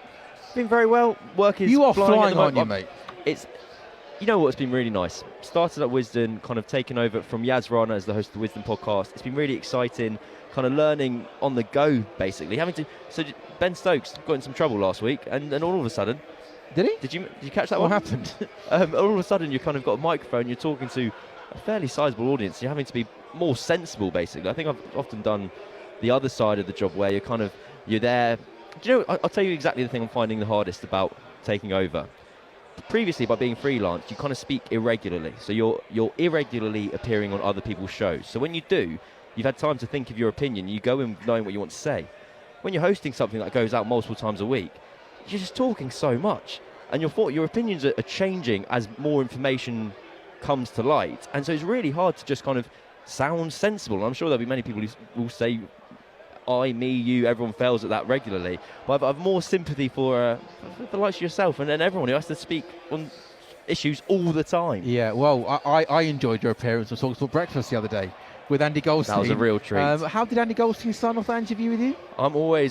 I love Andy Goldstein because I've never met the guy in my life. He has no idea who I am. No matter when I appear on Talksport, if I do anything with Andy Goldstein, he signs off, goes like, and that was the wonderful Cameron Ponsonby, one of the best cricket journalists out there. And I go, thank you very much. Yeah. He's doing it all for show. What did I message you on Instagram? I said you are, but I Thank you said very he much. does say that to almost everybody that goes on his drive time It show. works. It gives you a boost to your emotions. Good. I should dot the I's and cross the T's and say my favourite cricket podcast is obviously the Following On Cricket podcast. Naturally. But I do So is love mine.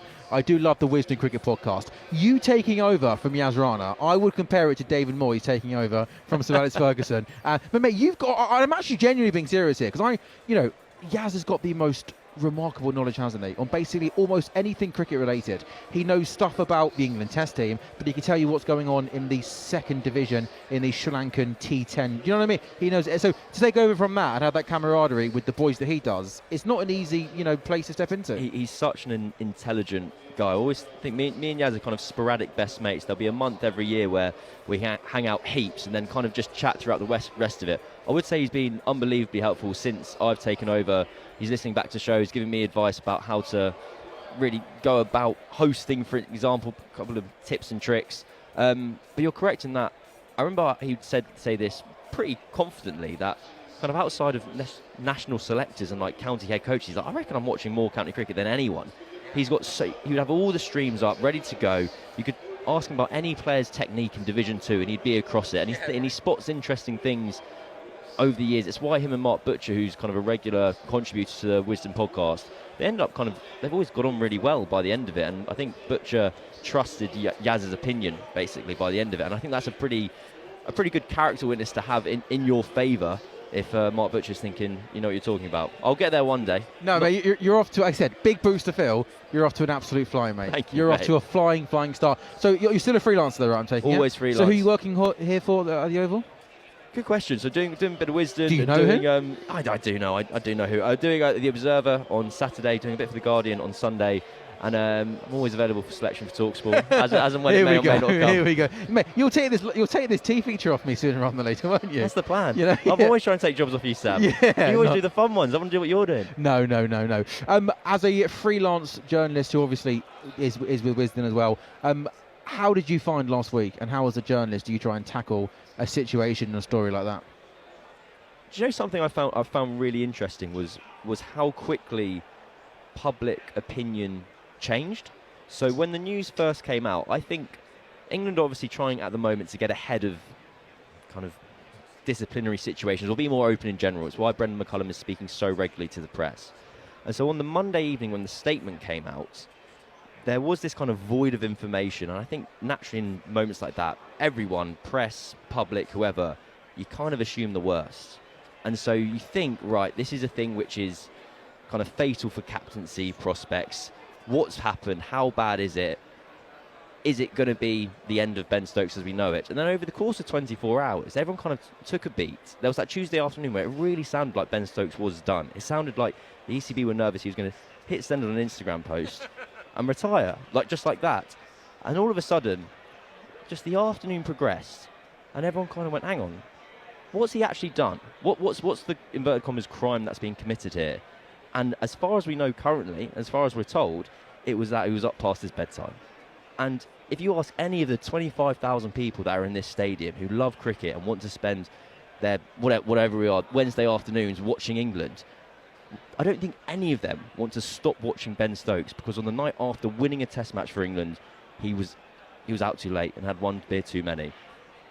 It's still utterly bizarre in that we don't know anything.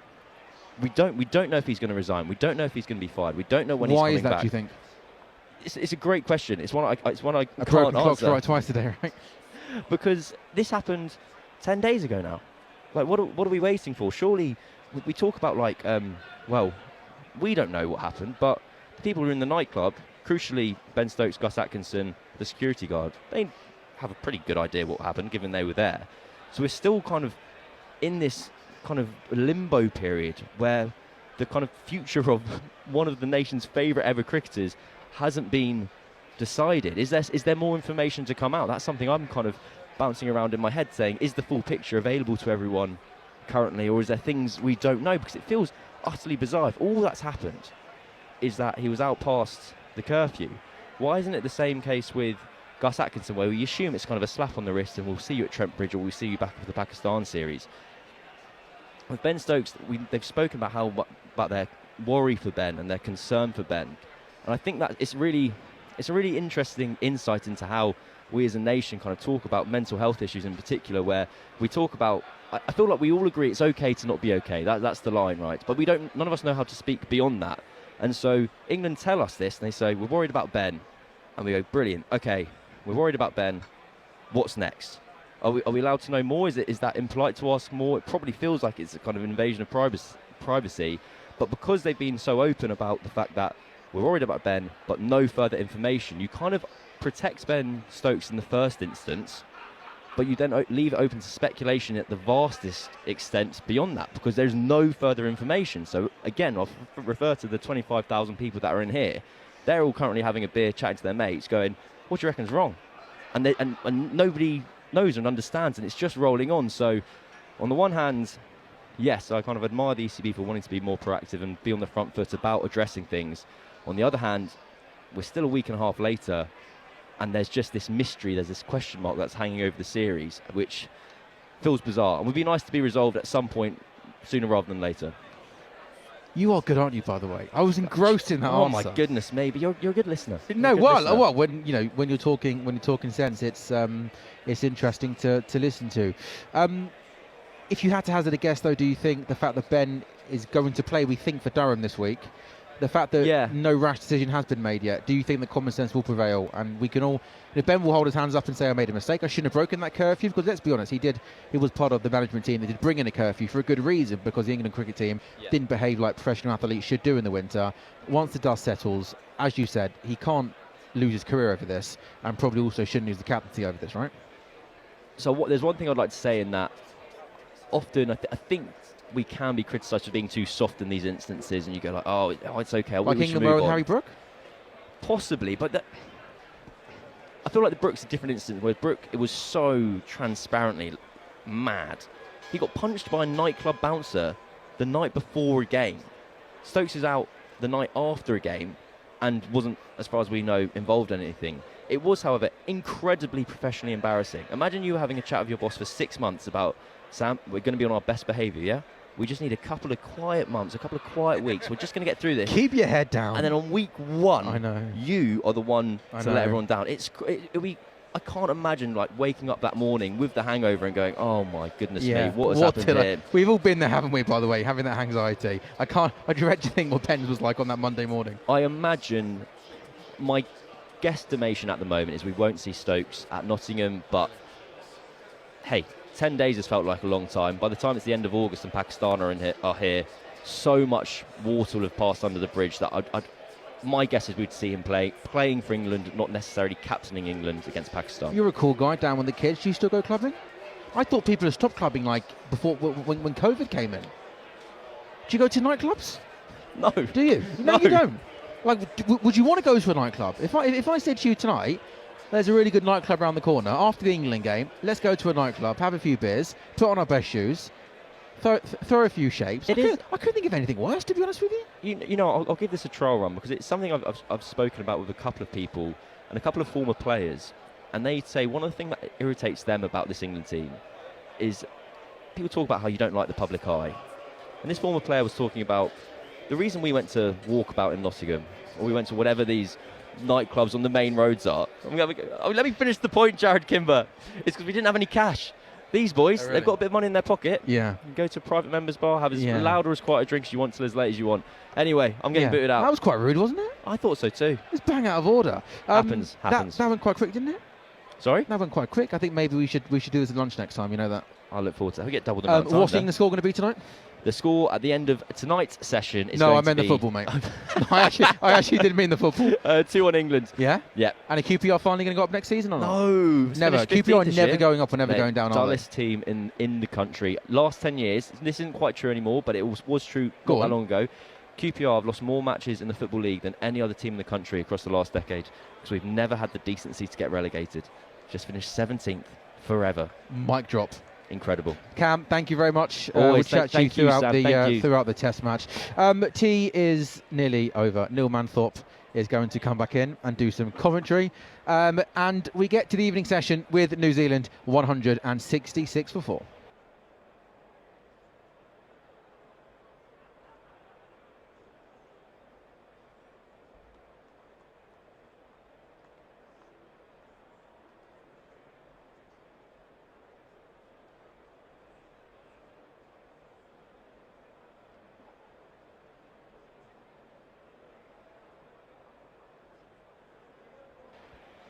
Thank you very much indeed to the one and only Sam Gerrard and freelance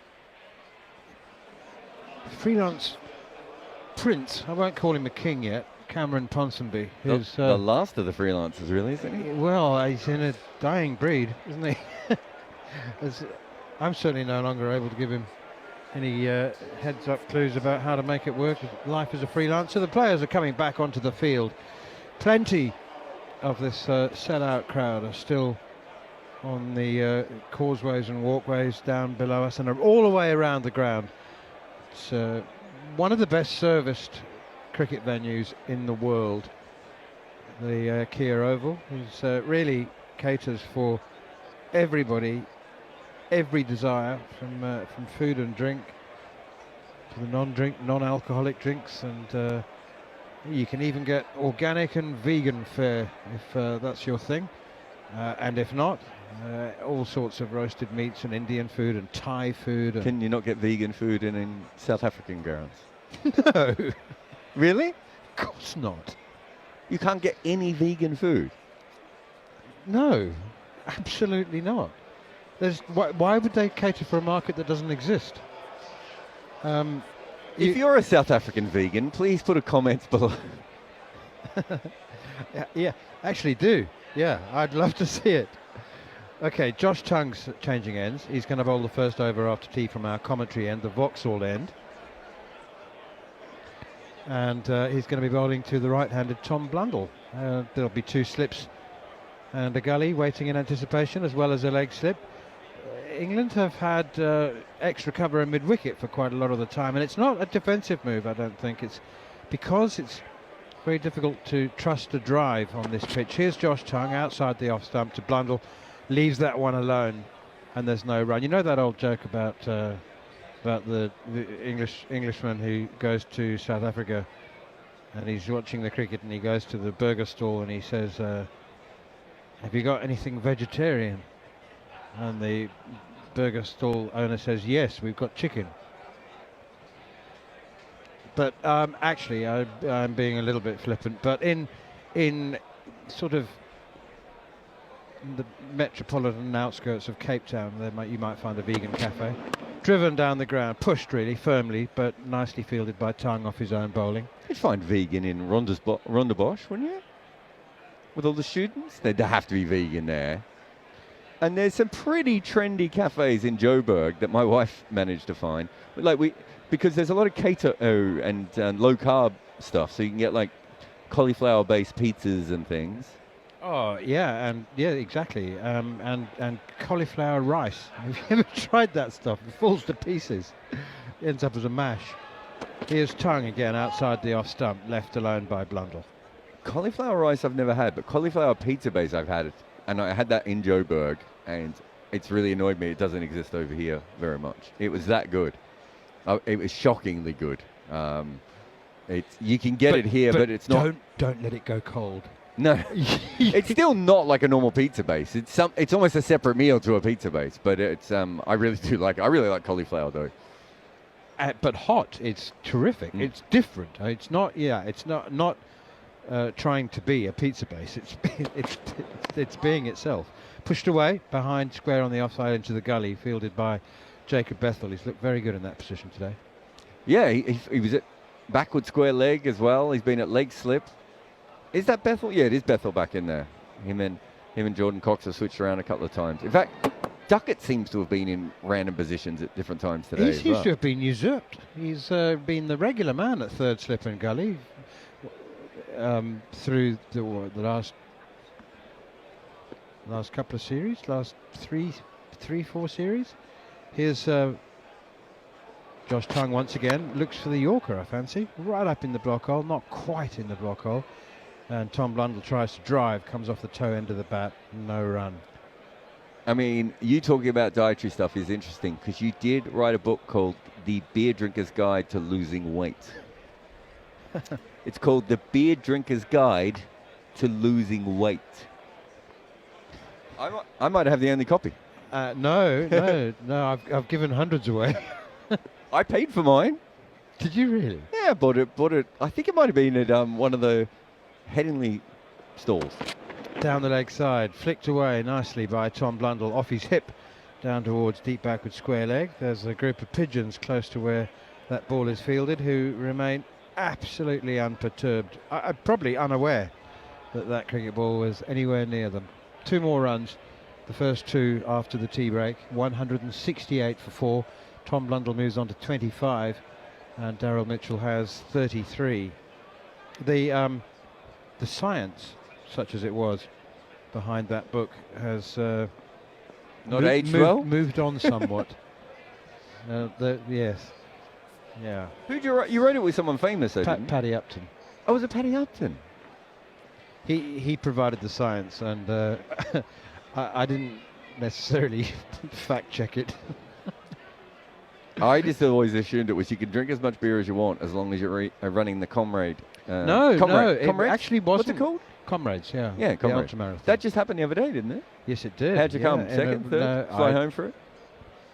There's a limited number of Comrades marathons that an amateur can run without doing the adequate training. You need to be running 200 kilometres a week to get ready for that. 2 slips in a gully. Here is Matt Fisher.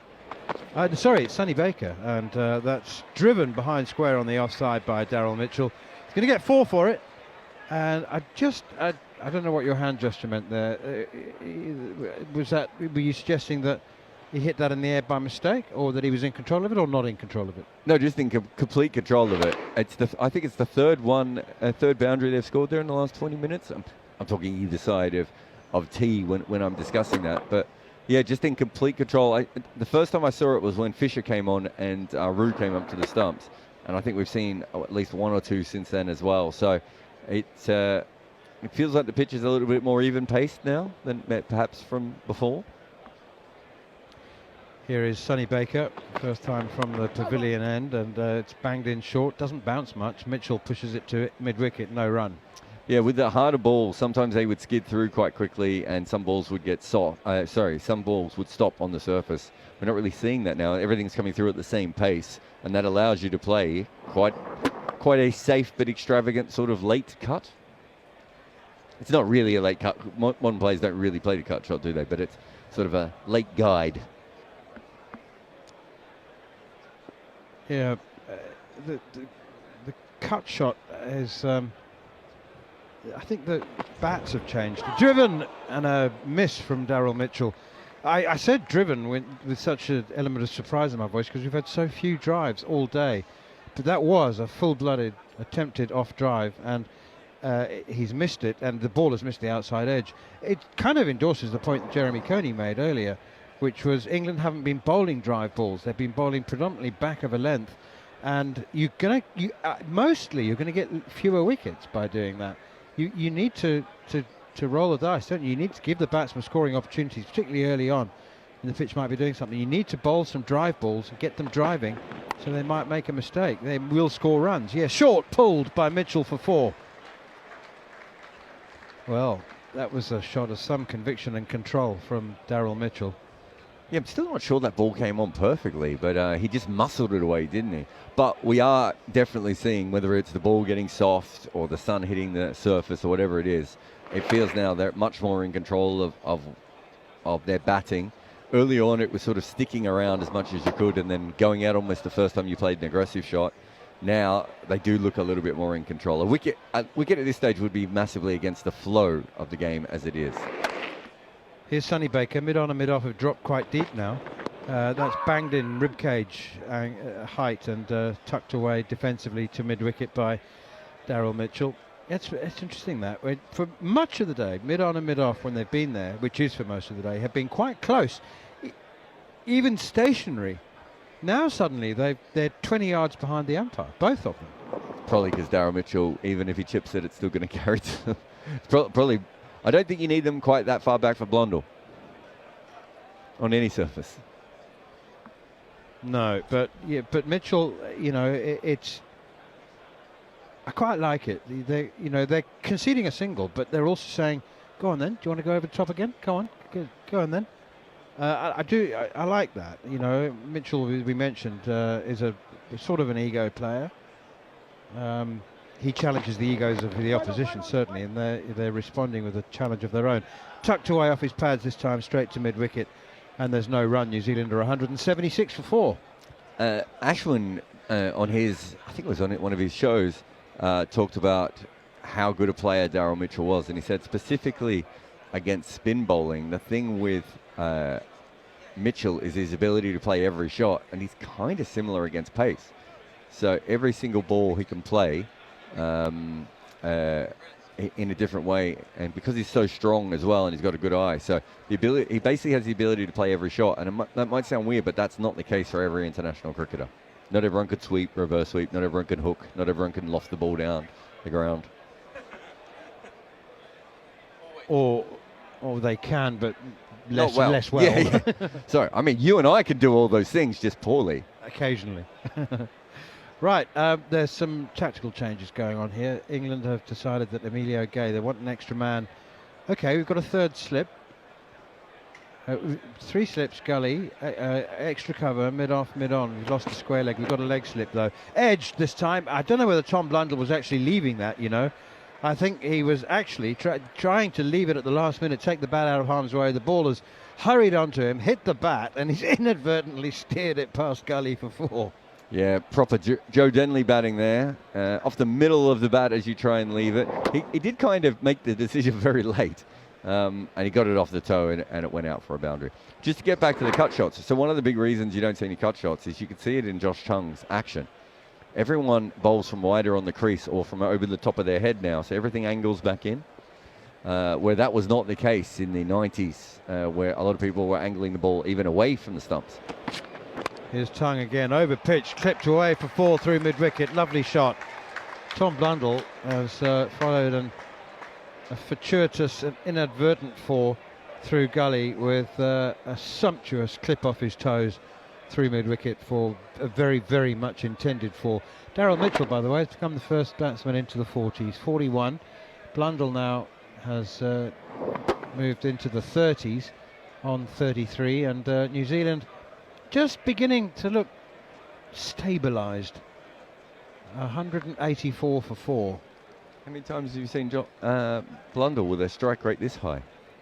Not often. 33 off 40 balls. Here is Tung once again, and time Blundell plays defensively up towards mid-on. Jarrod, I have a burning desire, and I think I may even call it a need, to talk to you about Harry Brook, and it has nothing to do with nightclubs in Wellington, or bouncers, or the vice-captaincy, or indeed his undeniably brilliant batting. It's Harry Brook the bowler that I have this desire to talk to you about, because I may well bring ridicule and mockery upon myself, but I like him as a bowler, and I think that there's a small tiny little niche for him. Clipped away off his toes again by Blundell, but England has set the field right. He's going to bowl full and straight here, Josh Tung, and he's got the field for it, so he has to bowl full and straight, and that was clipped firmly to mid-wicket. Emilio Gay dives to his left and there's no run. 184 for 4.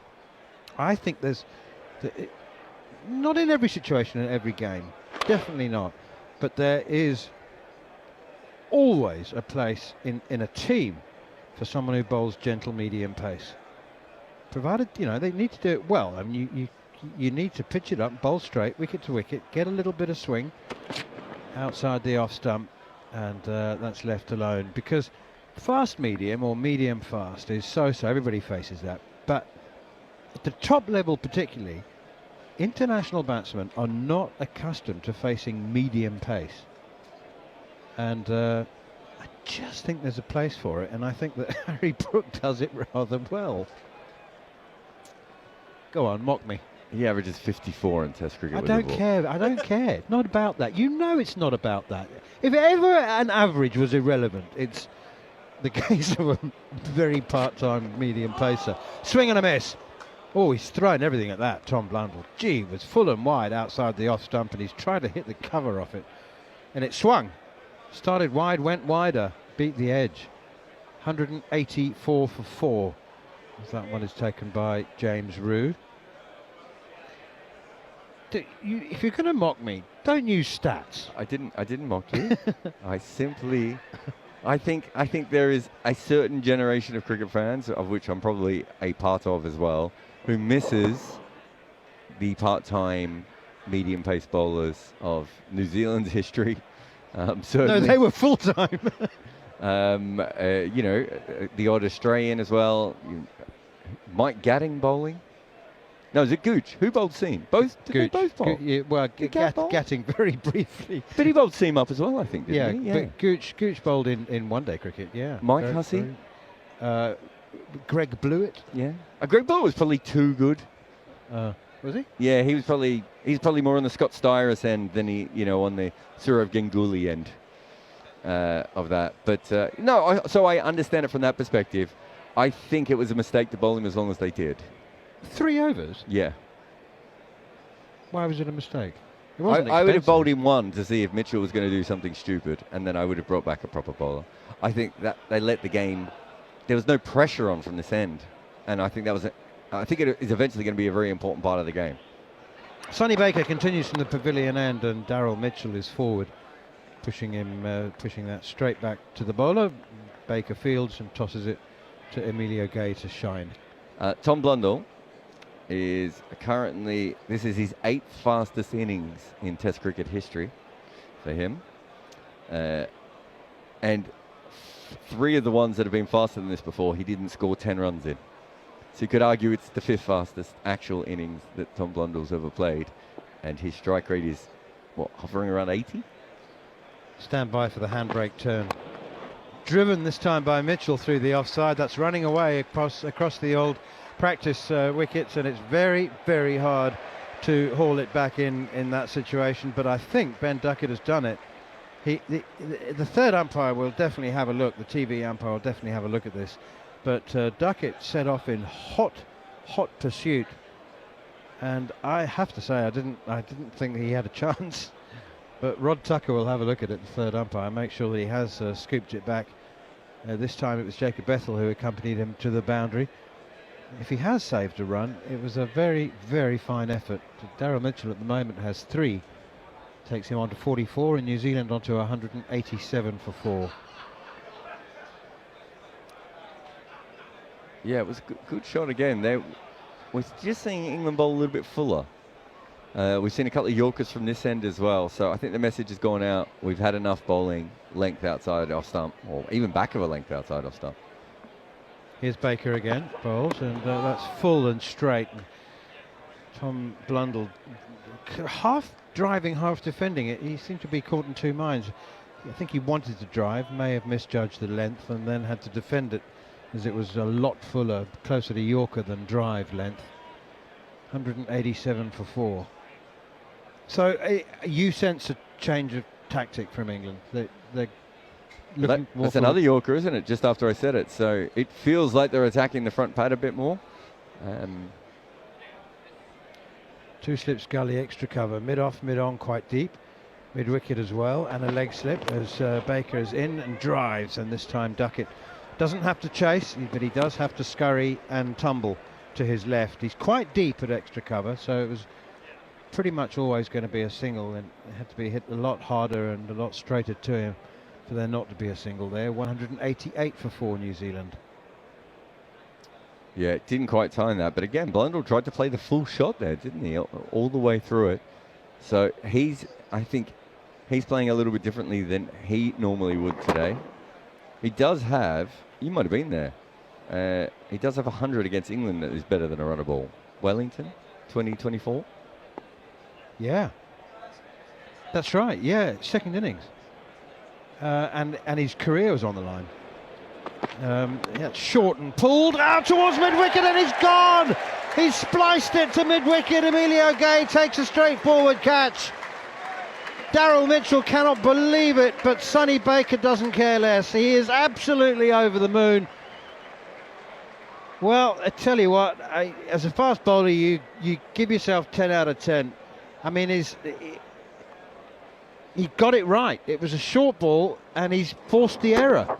It was quick, it hurried onto him, and he spliced it straight to mid-wicket. He's persuaded to go for the full marks to Sonny Baker, and England have ended a 5th wicket partnership of 81, which had just begun to haul the Black Caps, not into ascendancy, but certainly back into an equal footing. But well done, Sonny Baker.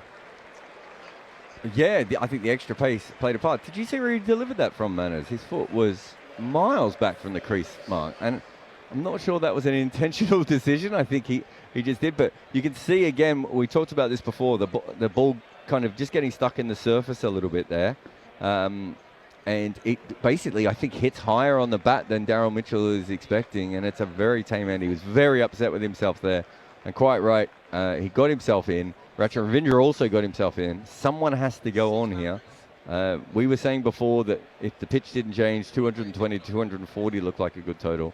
Doesn't look like that anymore unless you absolutely run through them with a new ball. So this is a good time to bat, but someone has to stick now and make that big score. Glenn Phillips is coming out, who I thought was their best bats in the first test in much more trying circumstances. It'll be interesting to see if he attacks here or just turns the ball around.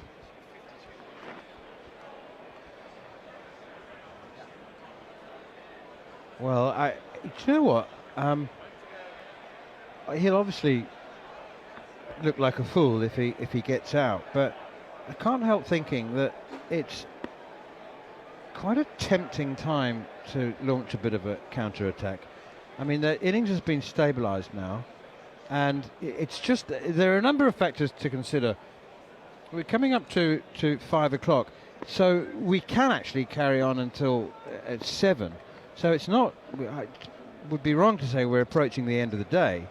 Here's Sonny Baker, bowls to Glenn Phillips, down the leg side. He's bowled an increasing number of deliveries down the leg side, either short or full. Jordan Cox has to chase it as James Rue gets his left hand to it, which is his strong side, but knocks it on, and a bye is signalled. But, you know, one of the reasons Glenn Phillips, that's the first time. Have you contacted Glenn Mitchell to No, let him know it's this the is first happening? time I've done, and I put myself through a course of wordage to make sure I didn't do that. Glenn Phillips is a perfect counter-attacker. It's the reason he bats at number 7.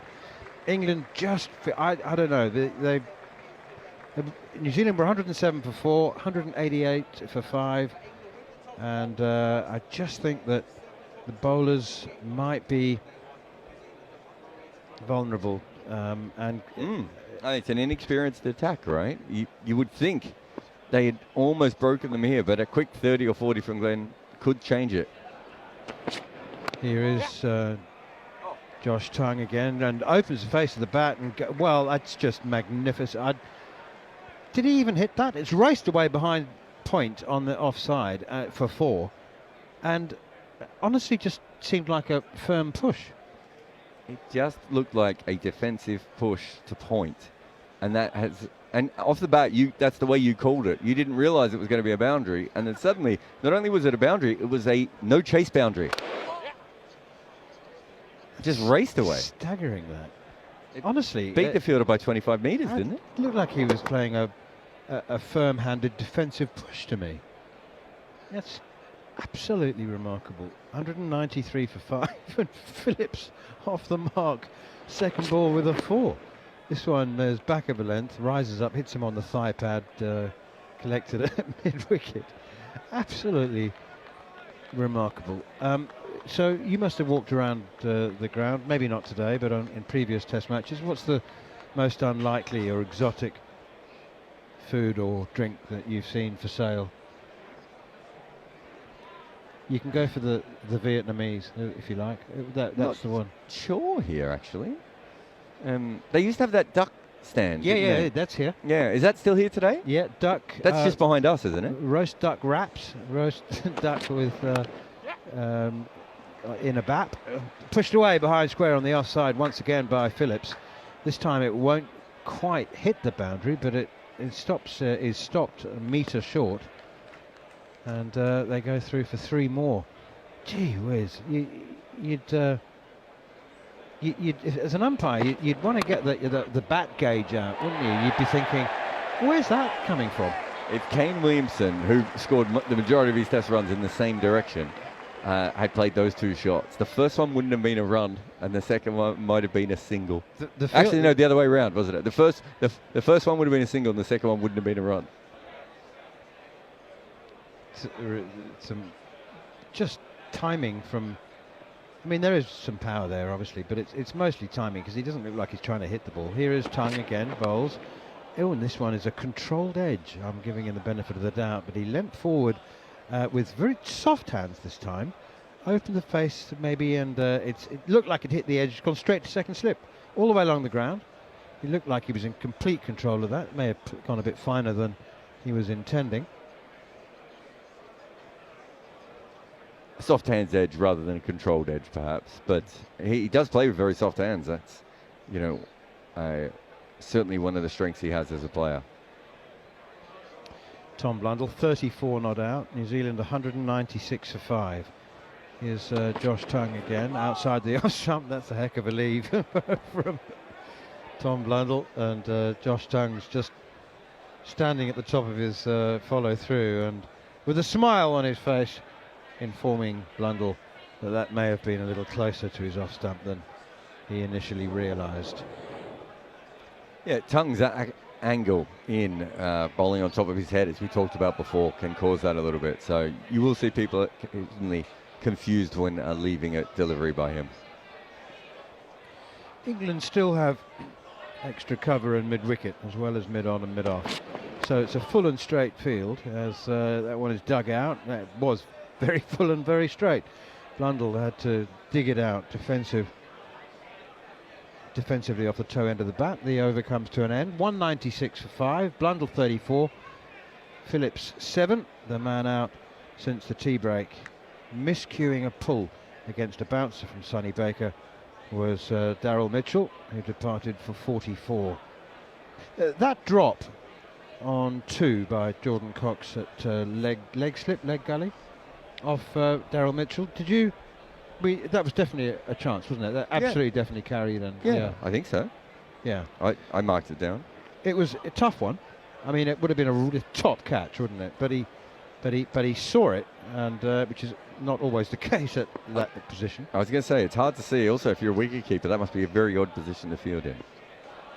He's there again now at sort of maybe fourth leg slip. That's down the leg side, and it's glanced, and it's gone for 4 buys. Hang on. James Rew didn't move. He's got a rueful smile on his face now, the England debutant wicketkeeper. Oh, well. Was that fair? They were wides, weren't they? Surely. It wasn't that wide. I think Rew maybe it did tail away. I don't know if it's reversing a little bit at the moment. It did feel like it just swung further towards us. But again, how many times has he run in Sonny Baker and just bowled the ball directly down the leg side? More and more, actually, hasn't he? I mean, you might say he looks like a bowler who's getting tired. It's quick and straight and get a good line as well on off stump and defended. But yeah, you are right. Rew probably didn't move at all. I'm not sure he would have stopped it because of the tail on it, but he was nowhere near it. Brought their 200 up as well, didn't it? 200 for 5. Gee, that fifth wicket partnership was important. 107 for 4 New Zealand. But Daryl Mitchell and Tom Blundell stitching together a stand of 81 stabilised things before Mitchell's departure. Here is Sonny Baker again, bowls. He's also got the full and straight field, and it's not necessarily the strength of a young fast bowler who's still learning his game. Would that be the hardest discipline for a young fast bowler to go full and straight, bearing in mind that straight usually leads to whips and drives through the leg side. You get slightly too straight, slightly too full, and it can be a very expensive. Short, wide, and a back foot slap through the offside by Phillips for 4. Gee, short and wide outside. That wasn't full and straight. That was short and wide, and Phillips, I venture to suggest the replay will show, was in the air when he played that shot. We said that players don't play proper cut shots anymore. That was a proper cut shot, that one. It was a very, very poor delivery, and just beautifully contacted. I think he was just off the ground, wasn't he, when he hit that? Yeah, well, 1 foot was. I think that maybe the toe. So like a Hollywood ingenue in the 1950s. 1 foot up, 1 foot down. Just a hint. Scott, producer, doesn't know what I'm talking about, so I can talk about this for longer. 204 for 5. It's full and driven through extra cover for 4 by Phillips.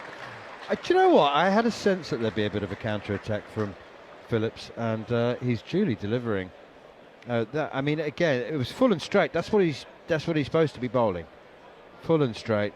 But Phillips has this ability to create angles that shouldn't exist. You know, it's like you go full and straight. You shouldn't be able to drive that through wide extra cover. No, you're right. And also because he hits the ball so hard, if the fielder isn't there, it just goes for 4. No, I think we said before when he came in that a quick 30 or 40 could change this game. And I think Phillips has looked at it the same way that we have, which is if I can just put bat on ball, there's plenty of gaps out here. Unlike most modern England fields, there's not a lot of people out in the boundary. 2 slips gully, leg slip. They've been almost standard throughout the entire day. Baker in. Oh gosh, that's left alone out. That one has tailed back, I think. I think it is reversing, Jarrod. I do. That was very, very close to the off stump when it was left alone. 208 for 5. The only reason I'm not sure at the moment is because I haven't seen enough of Sonny Baker with an old ball. I'm not sure if he's actually just swinging it traditionally. But yeah, it's definitely moving. That came back a long way. Jofra Archer had a big talk to him before that delivery. And quite often what happens in reverse swing is younger players go for the Yorker with the reverse swing. And I think more experienced bowlers quite often try and hit the knee roll. And that was a knee roll ball from Sonny Baker. So I wonder if Jofra just came down and said, don't worry about the Yorker, he'll hit those, but he's going to struggle to hit the good length. It's Josh Tongue running away from us, and this is on the pads and just dives on Jazeru, who picks up an absolute worldy grab to his left. How's he caught that? The umpires are going to go upstairs, and at the other end, Glenn Phillips says to Tom Blundell, mate, just hold back a second. Blundell's still walking. He would have seen it, although he would have flicked his head back very quickly, and it does appear that New Zealand have lost another wicket, kind of in an unexpected fashion. There's just going to say Blundell's walking off. He's giving it out. Just waiting to look upstairs. Yeah, we're just getting the view now. It was a poor ball, really. It was down the leg side. He's been really good off his pads in this inning so far. Thought to himself, I can knock this around the corner for a couple. And he's waiting now.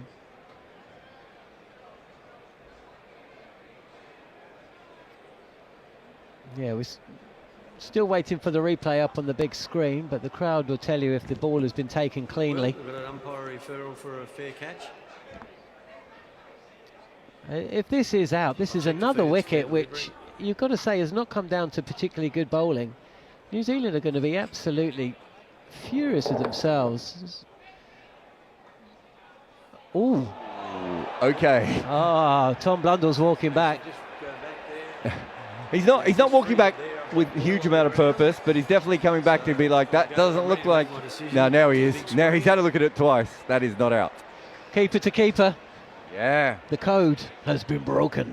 To be fair to Roo, and I think we get this with a lot of these catches, if you look at Roo's head, there's no way he could have actually been up. There's no way he would have been able to see if the ball had done that or not.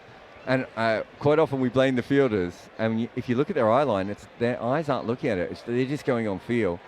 That probably would have felt fine to him. But what's happened is it's hit his glove, gone down, hit the ground, and he scooped it up that way.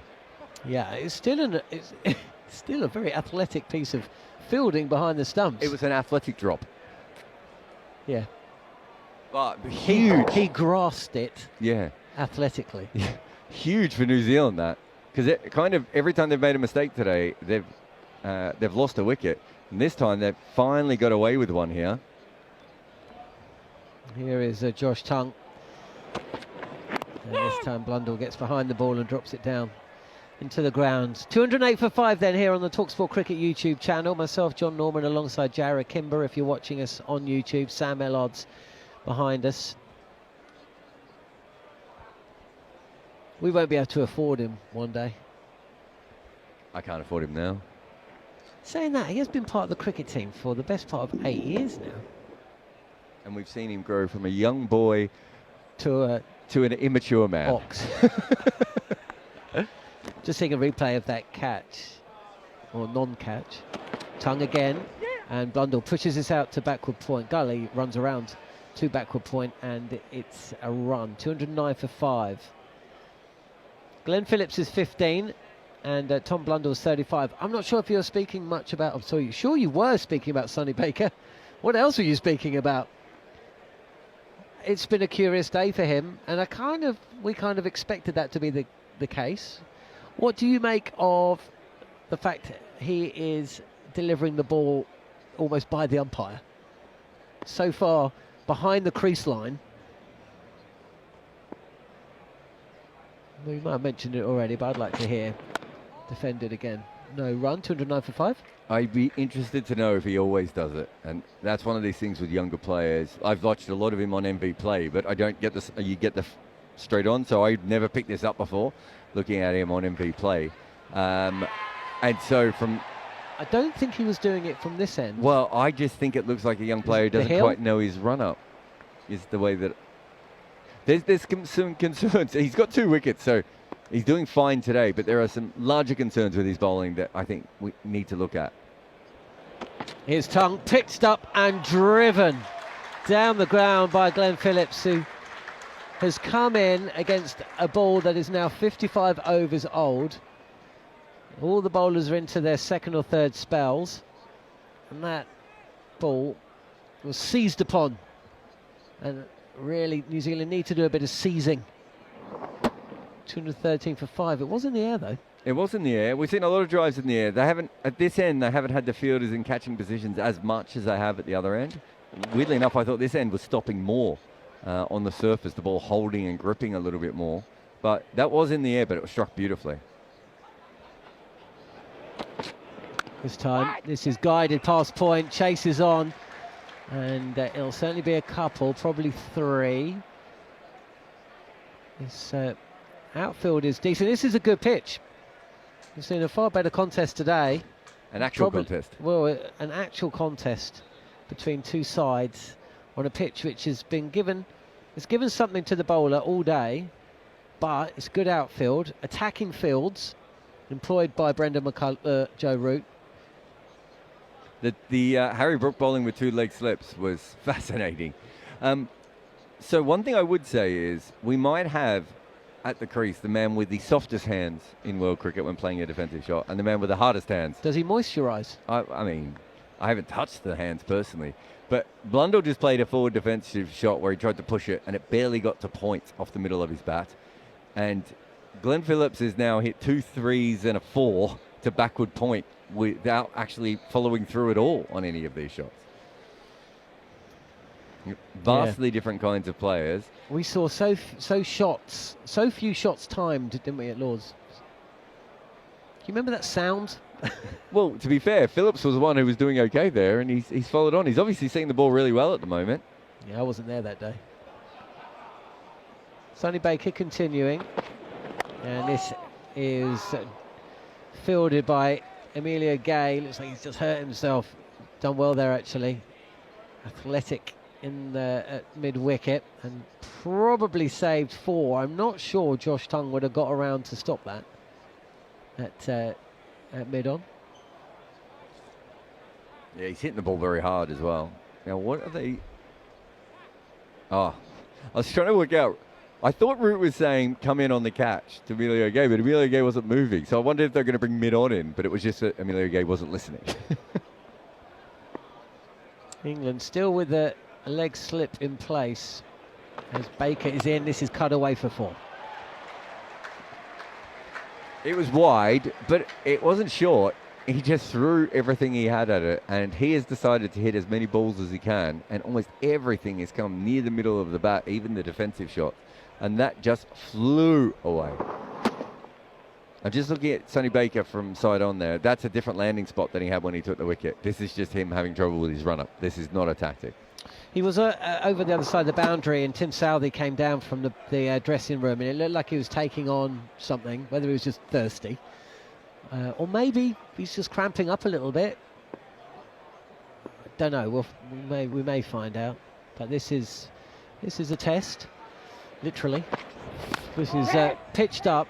And this time Phillips happy just to take the single, and Archer, oh, the crowd just wait there, because it looked like he slipped as he ran around from mid-off to field, and he gets up a bit gingerly. He still doesn't look 100%, does he? He still doesn't pull down his trouser leg.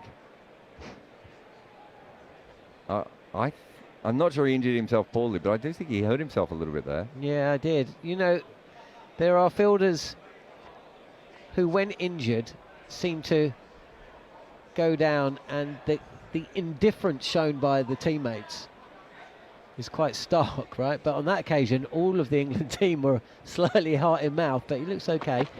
This is left alone by Tom Blundell, who's 35 not out. Bairstow was one, wasn't he? Yeah, I wasn't going to say it, but yeah. I mean, not that you shouldn't say it, but Bairstow was the king of the... Who is the West Indian? Evan Lewis. I was in the nets one day. West Indies were in the nets during I think it was 2019 World Cup. And he got hit by a short ball in the hand. And he went down and he threw his glove and whatever. And I just watched not a single person, not the physio, not the masseuse, not a coach. The nets were full. Everyone was there. No one went over. And I went up to a couple of friends in the West Indies later and I said, what happened? He goes, he does it every time.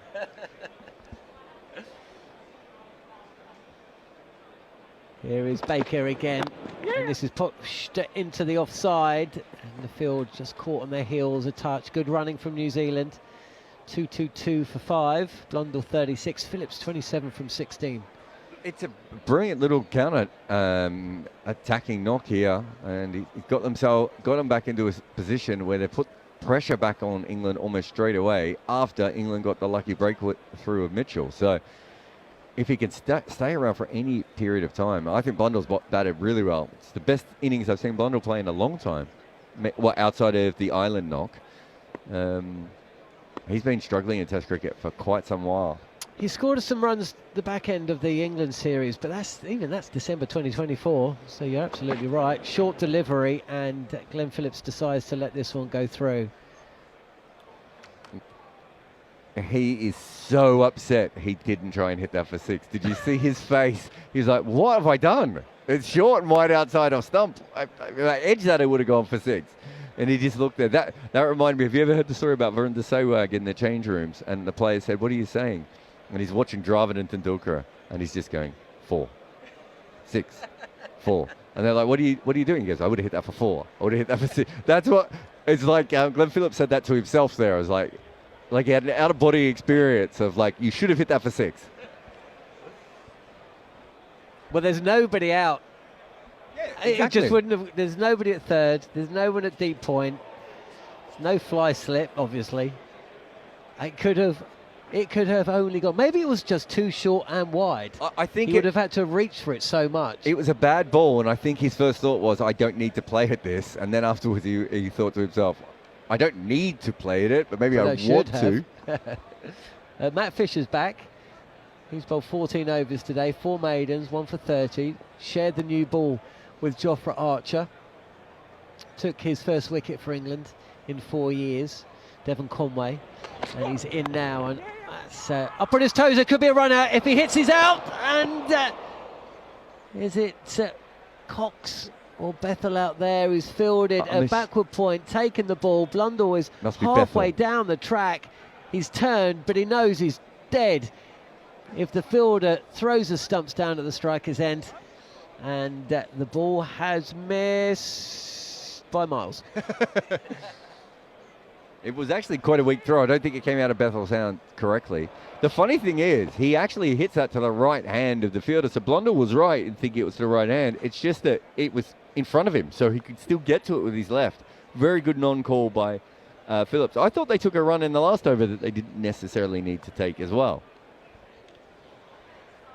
Fisher again, and left alone by Blundell. So 2 moments going New Zealand's way. A missed run-out opportunity. I mean, it would have taken a good throw from there.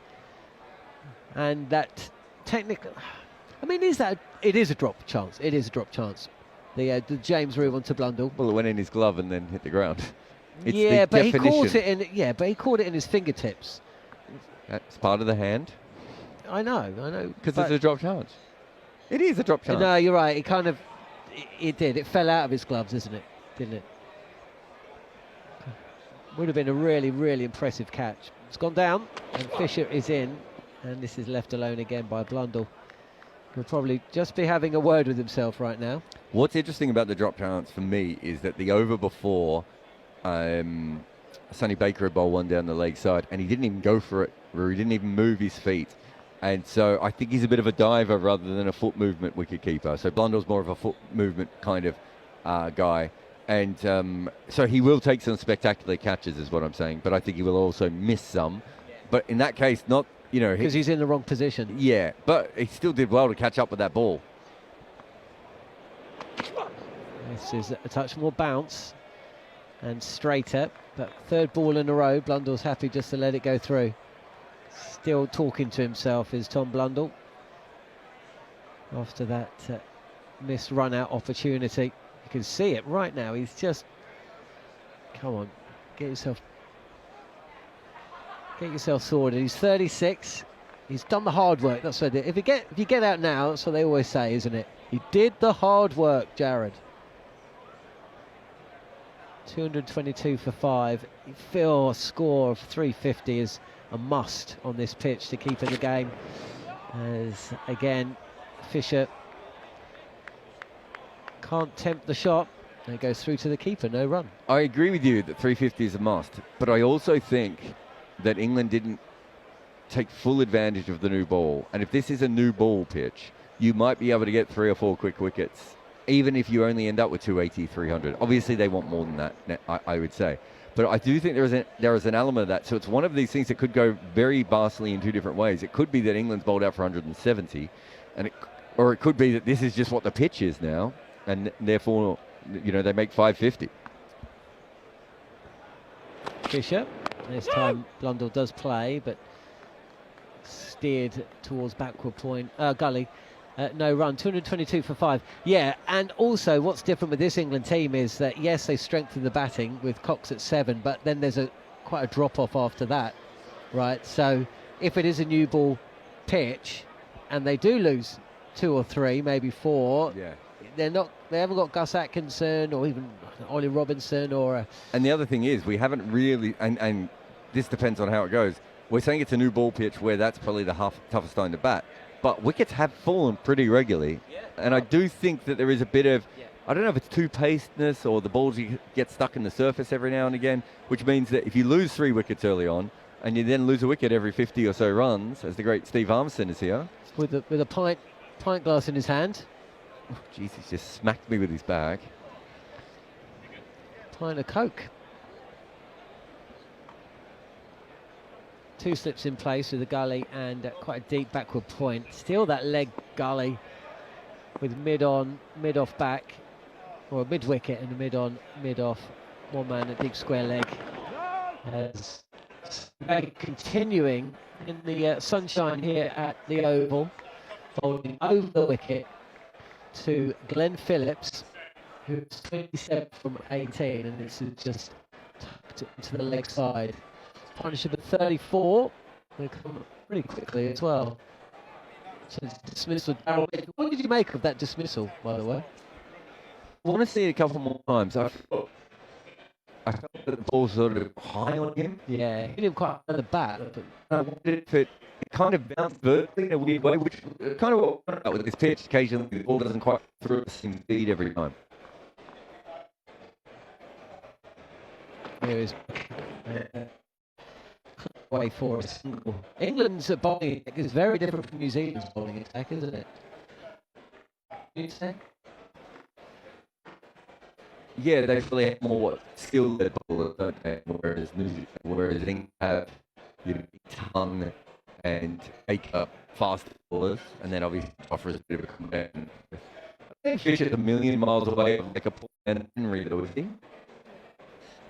He's tall. He is a bit tall. He is a bit tall. I was surprised he was 6'5". I didn't realise he was that tall. What would Henry be? 6'3"? Well, it's difficult because you've got 6'8" Jamieson and 6'5".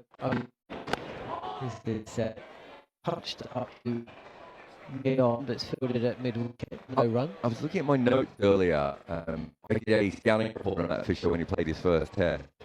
And I talked about the height, the accuracy, seam movement. And I in my notes, the last line is he's a backup bowler for English conditions only. Which is exactly how he's being used here, and not wrongly. Like I do understand it, but you did see that when the pitch flattened out, you could see that element of him come out where it's just like, what does he do after the new ball is done? Well, we're going to find out over the course of the next few days, you'd imagine, unless England bat really deep. Oh, that's a good shot. It's a really good shot from Tom Blundell. Tom Blundell is going to pick up 4 and essentially just guided the ball with a straight blade, but he's opened the face and he's almost guided it down into the turf and bisected the field at second slip and gully. This is the ghost of Kane Williamson. This is a shot that we saw the great man score a lot of his runs, where he tries to hit the ball into the ground, knowing that if he gets it in the gap, it's going to go for 4. He talked about it on the masterclass he did with Ian Ward, trying to hit the ball on top. And he would try and hit the ball on top, let the pace, and then open the face a little bit and guide it to backward point for 4. And that's exactly what Blundell did perfectly there. Moves into the 40s. 40 not out as Blundell, as Baker comes in again this time. Good carry, left alone by the batter. Let's have a look at Sonny Baker. He's pushing 15 overs now. He's going at an economy of over 4 and over. Josh Tongue at 4.5. He's actually been more expensive than Sonny Baker. Fisher, I think, has bowled really well today. 15 overs, 5 maidens, 1 for 30. But of course, we are kind of entering that zone, aren't we? 60 overs to 80, no spinner. We've already seen Harry Brook bowl 3 overs. And Fisher's going to have to come back. Well, he's bowling now, but this is what, spell number 3. I'm not sure how many more of Baker we're going to have here. And then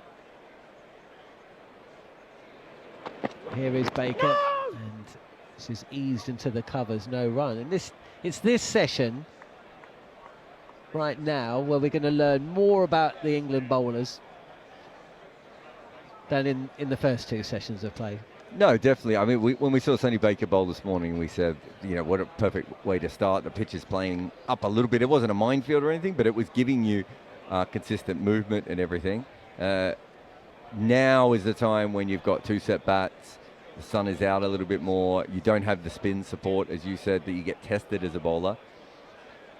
The issue for him is, I actually think there's a little bit of young Stuart Meeker in Sonny Baker. And what I'm specifically talking about is before Meeks had the outswinger. He can swing the ball, Baker. They're similar build, actually, aren't they? Yeah, and so I always thought that one thing that Meeks had trouble with early in his career was just the ability to know what ball he should bowl for the next delivery. And I just watched that over there, and again, I'm not sure Baker knows what his delivery is at the moment. And, you know, most bowlers in Test cricket, the reason that they're in Test cricket and the reason that they're successful is they have a stock ball and it's good. And he doesn't quite have that yet. Here is Fisher. Oh, it's a big shout for leg before wicket. The umpire's fingers are not going to go up. It's Phillips facing. He's not a tall man. England have only got 1 review, though. It was a bit high for me. I think Harmy said the same beside me. We both just felt it was just above the knee roll. You're right, Phillips isn't tall, but Fisher is. Let's have a look at it again. I'm with you. Yeah, it goes up off the pads. Generally, when it goes up off the pads, the umpires are taught to give it not out.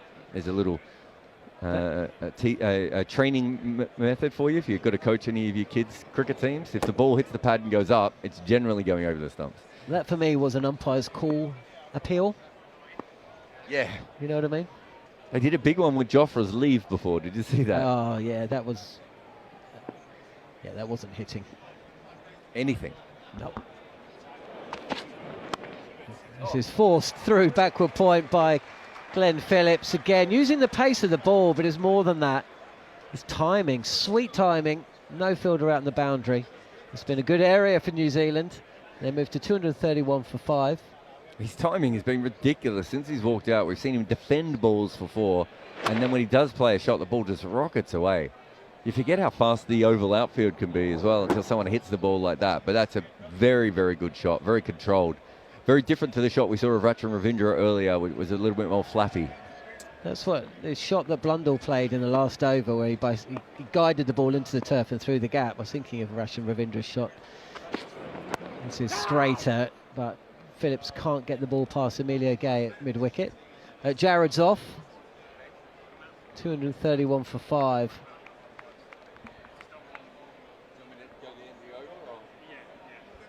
Oh no, he's not off. That's good, man.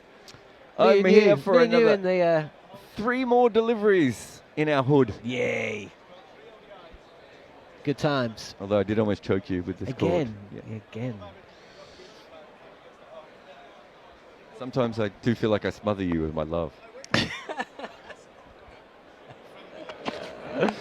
This is down the leg side, and Phillips actually loses his body shape just a touch. He's almost like hurrying to get the bat down, jab it down to take what is a very easy run towards the leg side.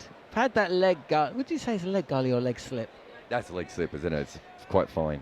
So they have had a leg gully at this end, but at that end it's been more of a leg slip. we've had that position probably for over half the overs today. Oh, I definitely. We had 2 for Harry Brook. Yeah. I don't even know how he thought the ball was going to get down there. That was a really squashed field, wasn't it? The final ball when both mid-on and mid-off went up. No! Blundell tries to replicate the shot. The over just gone, but can't get the ball through Joe Root and Jacob Bethel. Bethel looks good there, doesn't he? You always want your gun fielder at gully or backward point.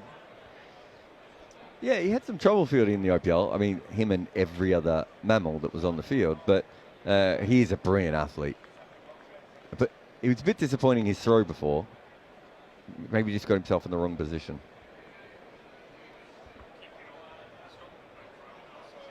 Here is Fisher, just a touch wider in the creases, hit back to the bowler. Has he put that down? Did it? Well, he did put it down, but it bounced first. Beautiful timing, but yeah, I think that went back into it. But again, just lovely. Some good cricket here from New Zealand. I'll leave you alone now, John, with Mr. Matt Pryor. Cool, man. See you later. Sam's still here, but he's entertaining the huge audience on Talksport in the UK. Harmy's arrived. He's not with us today. And Matt Pryor, who's got, I think he's got, must have a stylist these days. What's with this combo? You're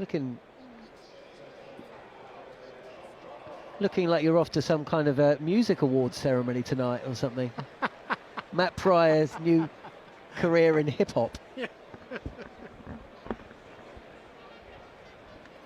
What kind of music do you listen to?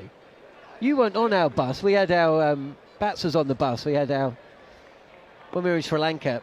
I mean, you were on our bus at times, but not on the day when we all played our track listing. We had selected 10 songs each. Yeah. As you can imagine, Bats' music taste was awful.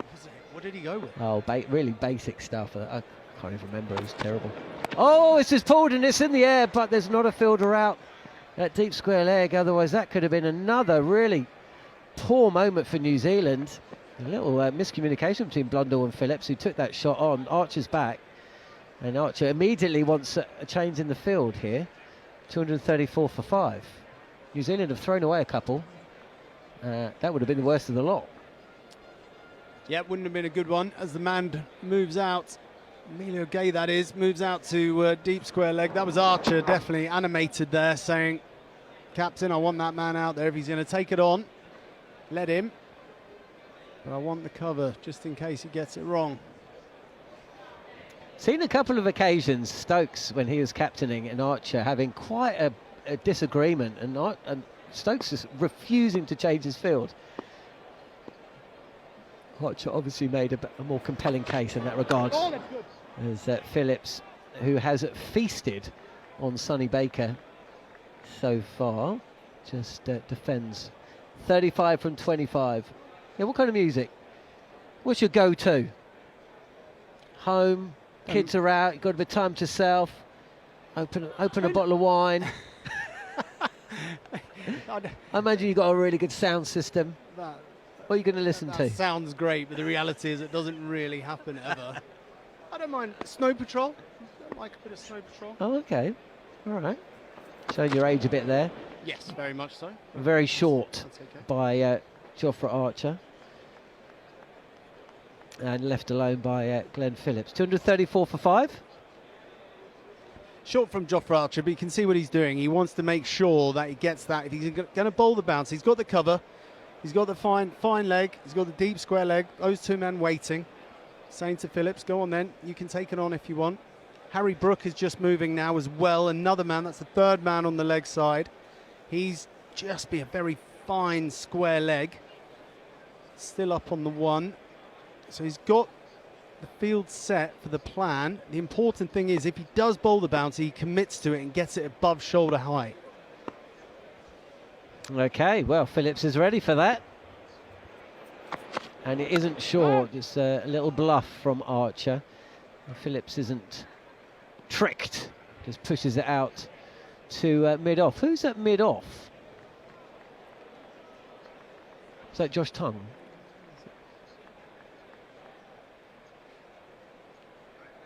Crocombe still on? Oh, it's Crocombe. I thought for a minute it was Ollie Robinson. That was a bit odd.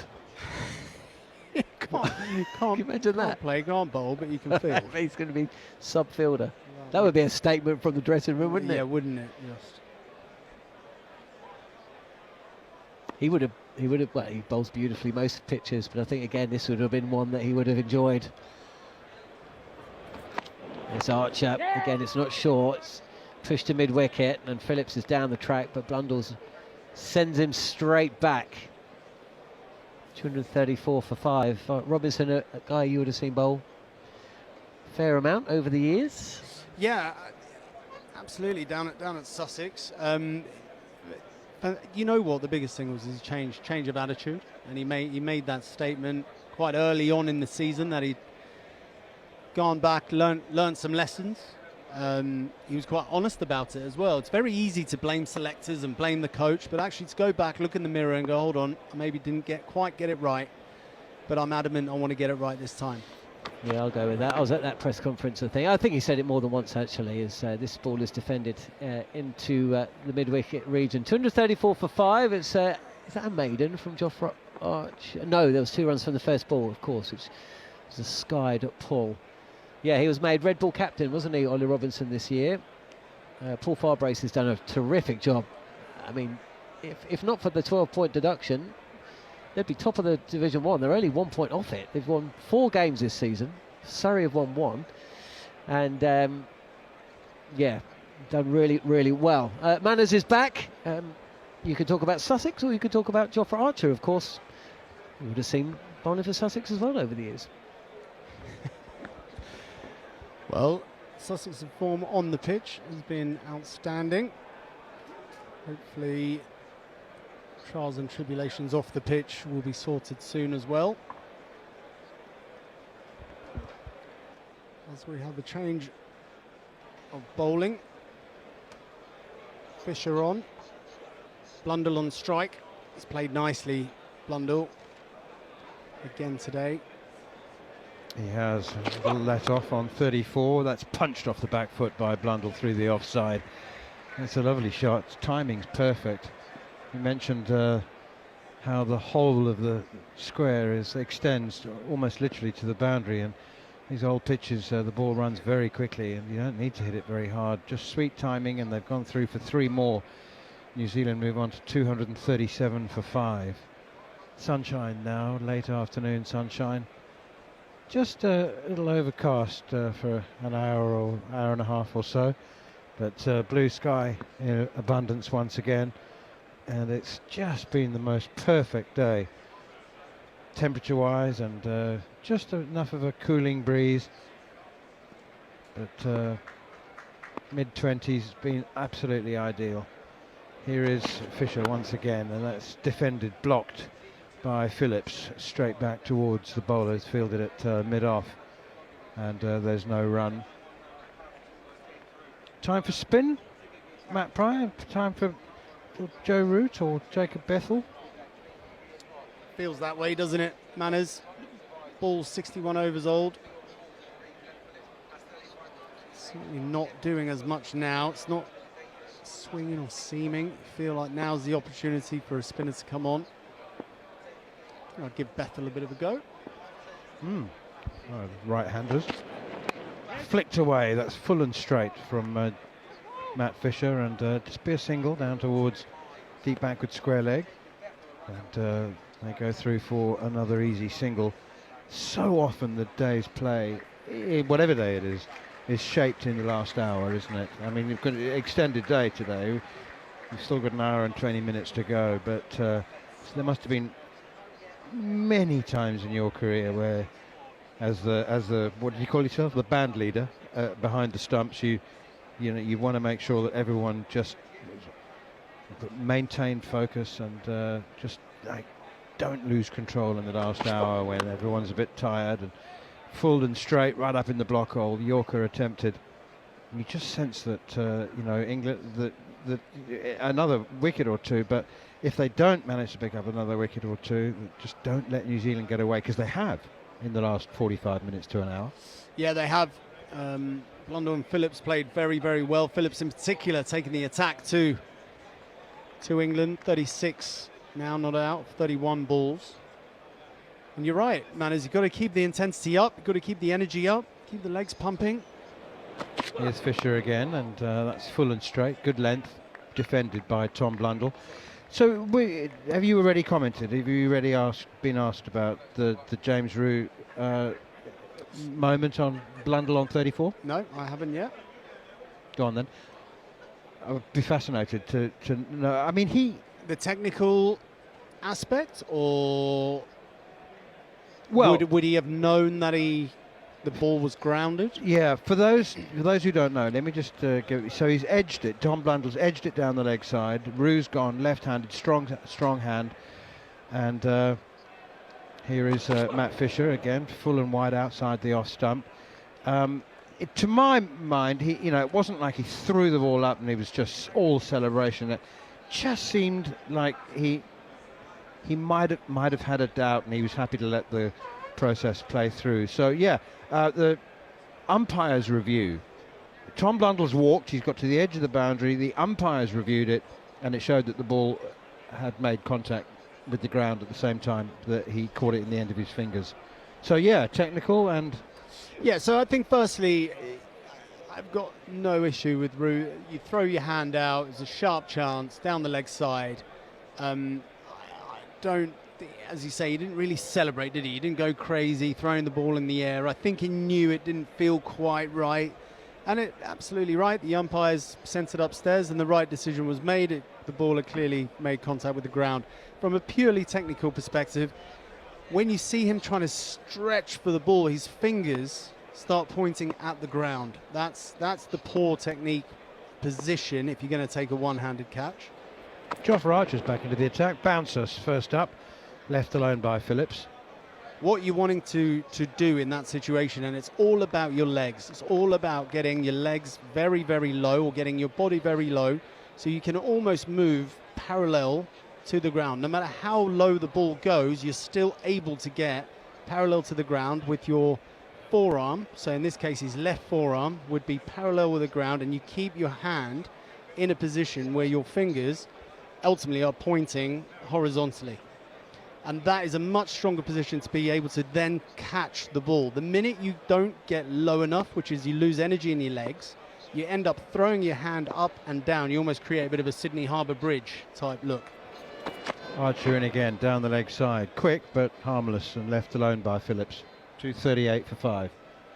And that's where he went wrong. He lost a bit of energy in his legs. He had to throw his hand at it, created that Sydney Harbour Bridge. The fingers have to point down, and that's where he lost control of the ball. If he was able to get low, keep his forearm parallel to the ground, keep his fingers pointing horizontally, he would have held on to that catch, I would say, because his strongest hand is left hand as well, which I believe he's the first ever left-handed wicketkeeper England have had.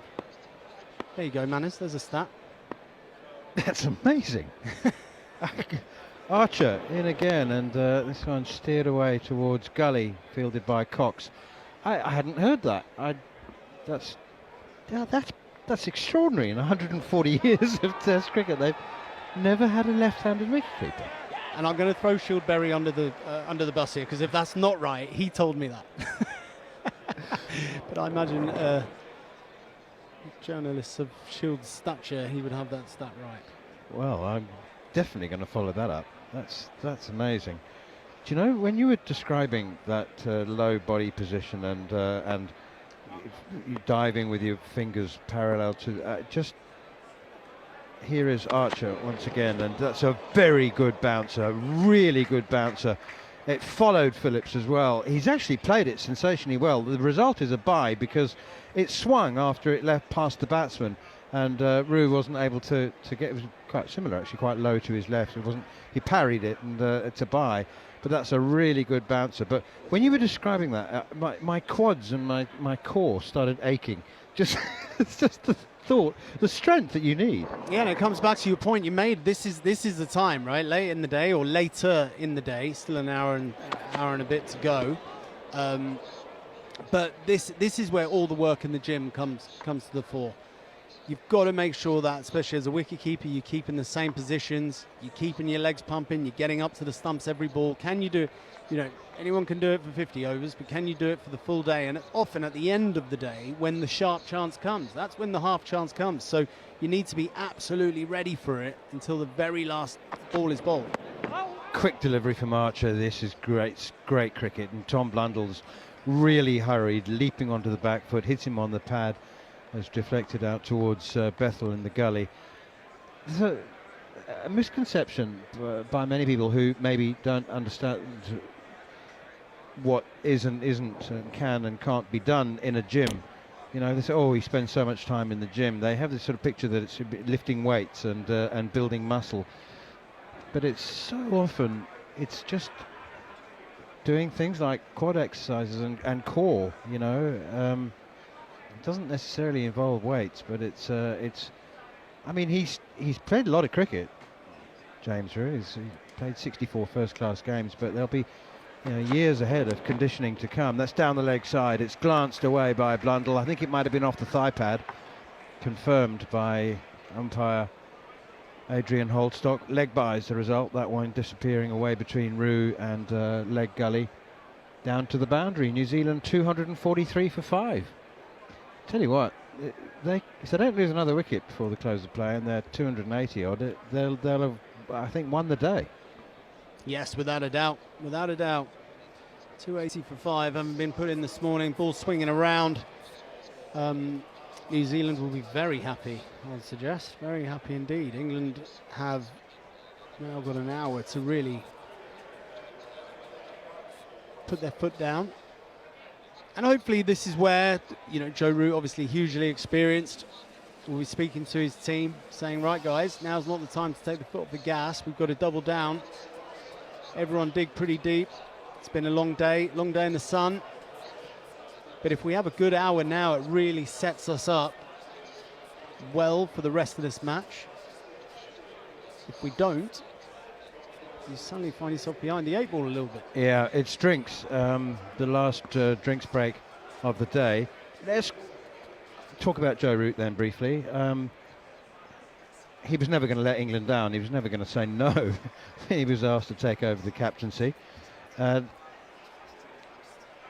If Ben Stokes doesn't come back, and it's a massive if, as captain or even as a player, you know, Joe Root could do the job until next summer's Ashes. And there was a question as well about whether actually this was a really convenient time for Harry Brook to learn how to drive the Test team while Joe took care of the talking. And I thought that was a preposterous idea. I mean, this is the England Test team. He goes under Joe Root's name and record and whatever. And do you know what? When we spoke to him yesterday, there was an unmistakable twinkle in his eye about having this second chance. He said he gave himself 0.1% thought ever of captaining England again. But he clearly, having found his captain's blazer in a cupboard in the garage. And I just, he's been really captaining the team today. He just like, there's no question at all about who the captain is. You know what I mean? It's like he's been brilliant, and it's what you've come to expect from a man of his caliber and quality. I completely agree. He was never going to let England down. He's never going to let his mate Ben Stokes down either. When he got the call to captain, and I think he's had a good day so far. I think it's hilarious that he dug his captain's blazer out of the garage. To think, right, get the mothballs off it and dust it down, and here we go again. But he knows it was the best decision for this team, and Joe would always put the England cricket team first before himself. It's just the way he is. It's the mentality he has, the character he is. And it was exactly the right decision in my mind. If Harry Brook, can you imagine Harry Brook having to fend off the questions on Monday morning at the first press conference after how poorly the ECB managed the New Zealand incident. It would have been hilarious for us, but it would have made a laughing stock of the England cricket team. So, Harry, why do you think this curfew was imposed? Yeah. Or what about, do you think Ben Stokes has been treated badly? Well, his answer should be, well, he was treated very differently to the way they treated me. Quite. Which would be fairly uncomfortable. But so look, England have got a tough time coming up. Maybe not with the greatest of respect to Pakistan. That's not what I'm referring to. 3 tests at the end of the summer, but then 2 in Bangladesh. That's never easy, and they are playing good cricket in home conditions. That's going to be tough. And then it's South Africa, 3 tests down in the Republic, and then it's the Ashes. So that'd be quite a stint. But given the way Joe's captaincy career ended with the, as he himself said, the unique circumstances of COVID, which got to everybody, the chance, the possibility that he could have an extended run until the Ashes, and surely not beyond that.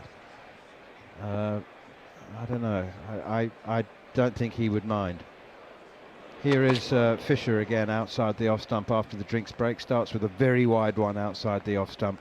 Having said that, I think he would prefer Ben Stokes to come back and carry on his captaincy. He's been one of the most exciting captains I've ever watched, I've ever seen, I've ever commentated on, and he is an inspiration. I'm sure his batting will return.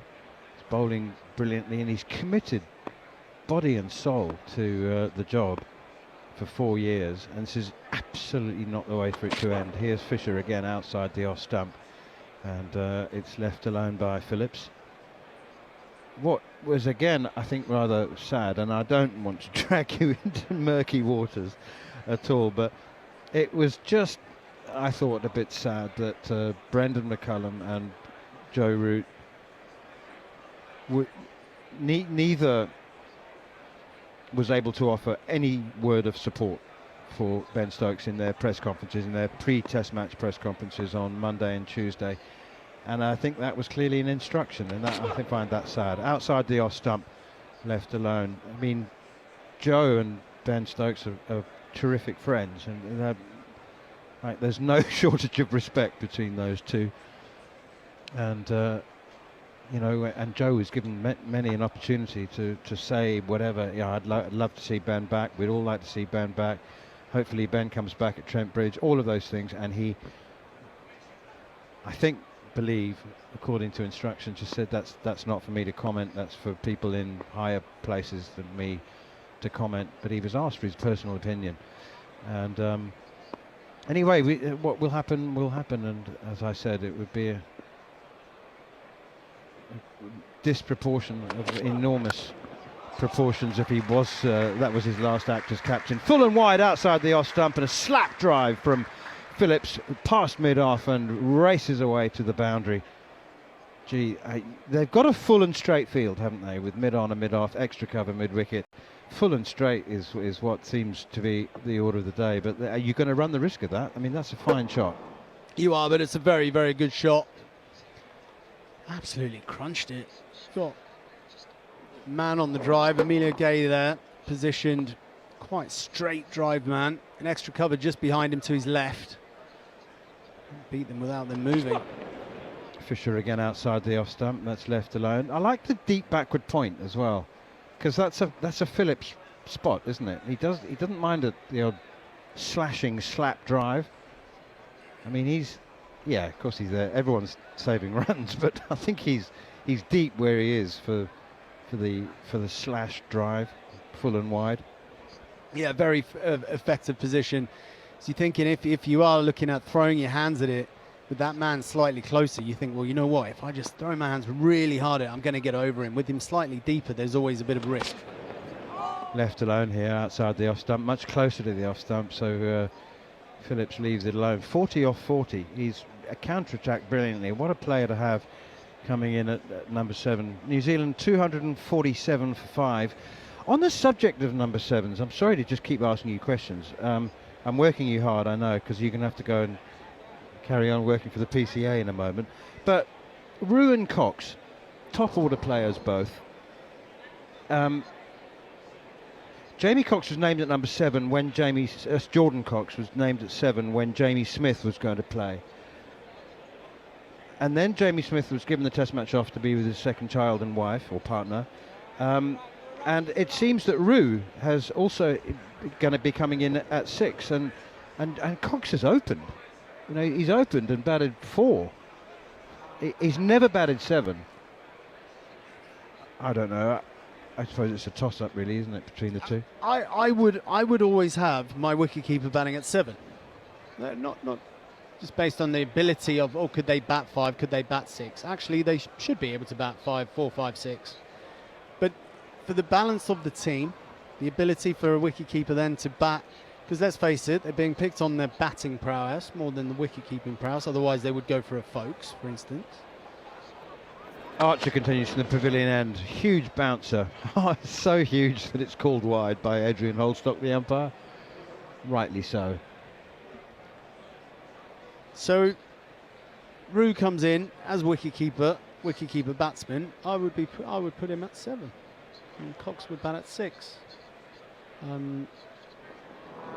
There remains to be seen. Has that been confirmed, the batting order, or is that?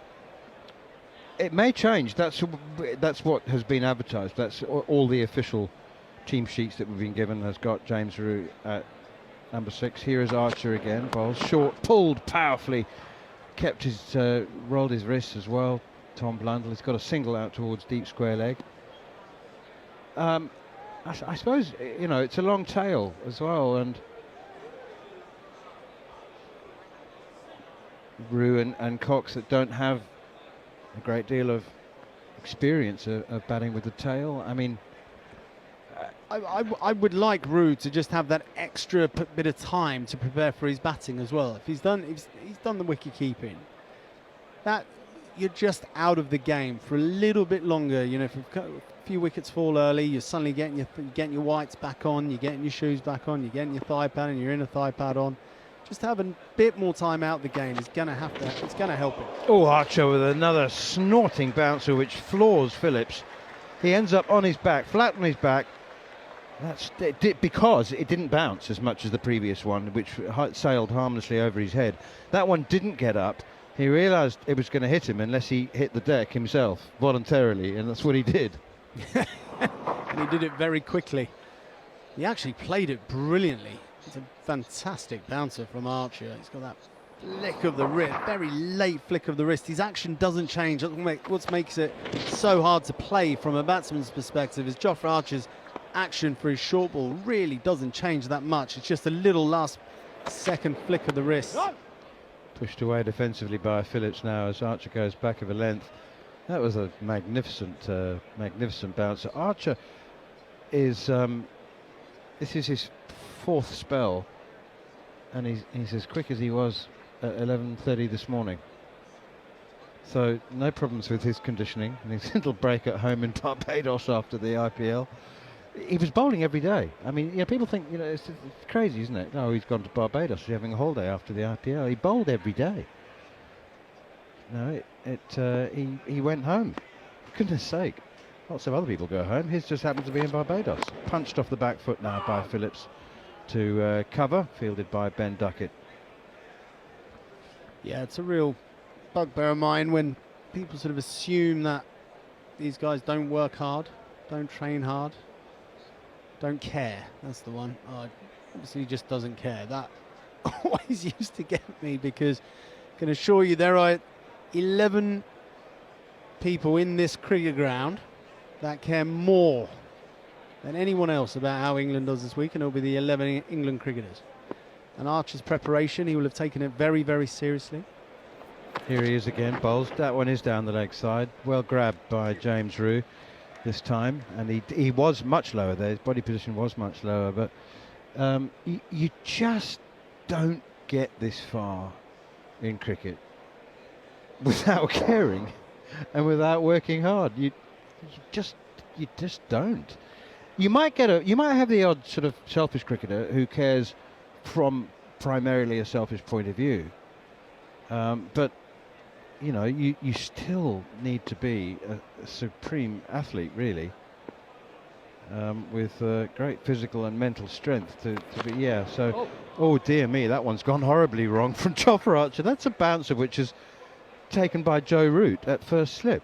That went to Root, didn't it? That did go to Root. I'm not imagining things. No, you're not. I'm just checking how Root's hands are. Oh, that's a finger breaker. James Rue is just all smiles. Thanks for taking that one, Skipper. I wasn't going to get there. Yeah, Archer's something's not quite got right there. And James Rue tried to cover the crown, couldn't get to it, and Joe Root has ended up jumping up and parrying. He didn't take it cleanly. Probably needed a pair of inner gloves and wicket-keeping gloves to take it cleanly.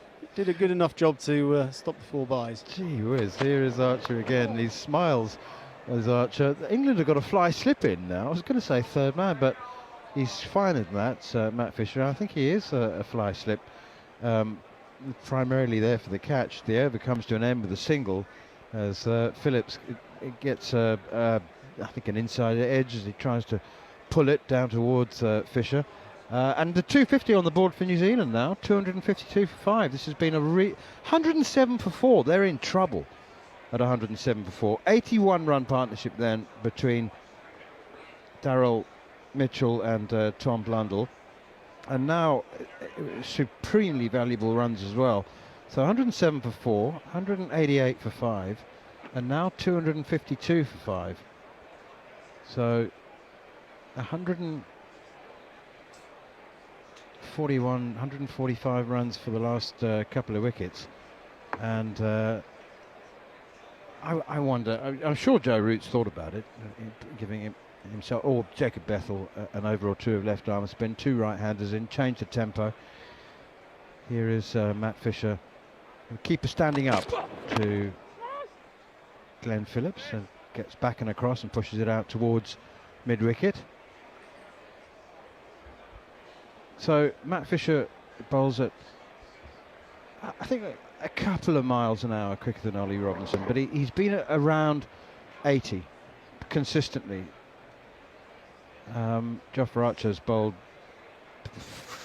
35-40% of his deliveries at 90 miles an hour or more. Keeper standing up to specifically to, in fact, it's Blundell on strike now. 2 catching mid-wicket. This is a funky field. This is a tribute to Ben Stokes' captaincy. Joe Root's got himself at slip. There's a leg slip, a gully. 2 catching mid-wickets. Mid-on and mid-off and an extra cover. It's kind of a ring field. Here is Fisher again. It's got that one wrong. It's aimed at the thigh pad and it'll be tucked away off his hip down towards long leg. Jofra Archer will field and pick up another couple of runs. Gee, they're doughty fighters, the New Zealanders.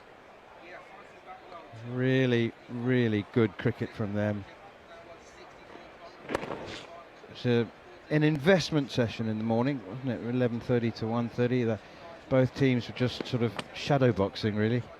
England bowled a lot of wide deliveries, hung it outside the off stump. New Zealand determined not to make a mistake, left a lot of balls. That's down the leg side, and it's glanced away for 4 more. That's buys. Gee whiz. Tough gig, isn't it? Standing up to 80 miles an hour, I guess. It is a tough gig, and that one, I mean, especially with a bit of a leg side theory going on with the leg slip. Keeper knows there's going to be a bit going down there. Not much chance. Don't know the wicket. I mean, it's a slow wicket, but it's not that slow, is it? Does the keeper need to be upright now?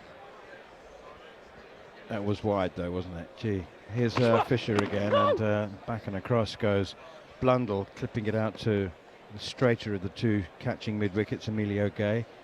That wasn't a good ball. You're not happy with that as a keeper. You want me to stand up? Yeah, no, you're not happy about that, but it goes against your name. I also think the keeper would have maybe been slightly disappointed, to be honest. You work hard, you train hard, you do the prep on the training ground to be able to take that delivery. Yes, it wasn't a good delivery, but James Root was slightly disappointed he didn't get it. Back and across goes Blundell again, tucking it away behind square on the leg side.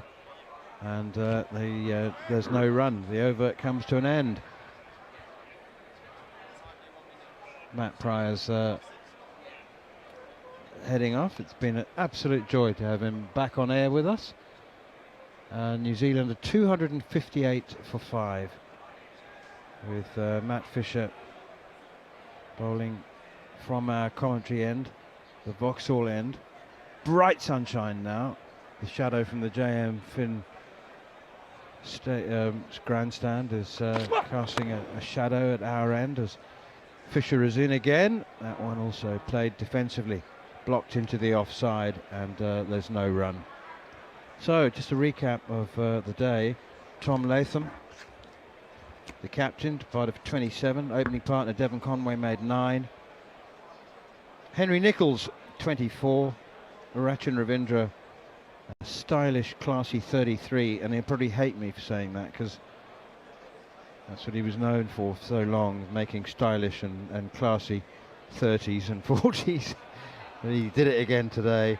Daryl Mitchell made 44 before miscuing a pull off the splice against Sonny Baker. But Tom Blundell, given a life on 34, has inched his way up to 47. No inching from Glenn Phillips, who has raced on to 40 from 45. Jofra Archer begins another over and goes past the edge into the gloves of James Root, dives to his right. There was such prodigious movement from Archer there that he thought the left half of his brain thought he must have edged that. He must have edged that, and he was the only one to appeal. Hello, Jarrod Kimber. Yeah, the geometry of it made it look like an edge, and he went up, and even Root for a minute was like, wait, did he edge that? But no, there was nothing on it. It just kept curving away.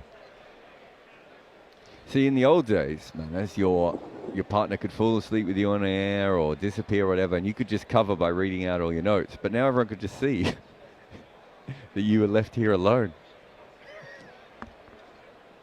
Your professionalism, it's like it's no longer needed. Can I tell you that what the viewers who are watching us can't see? Here's Jofra Archer again, and that's quick.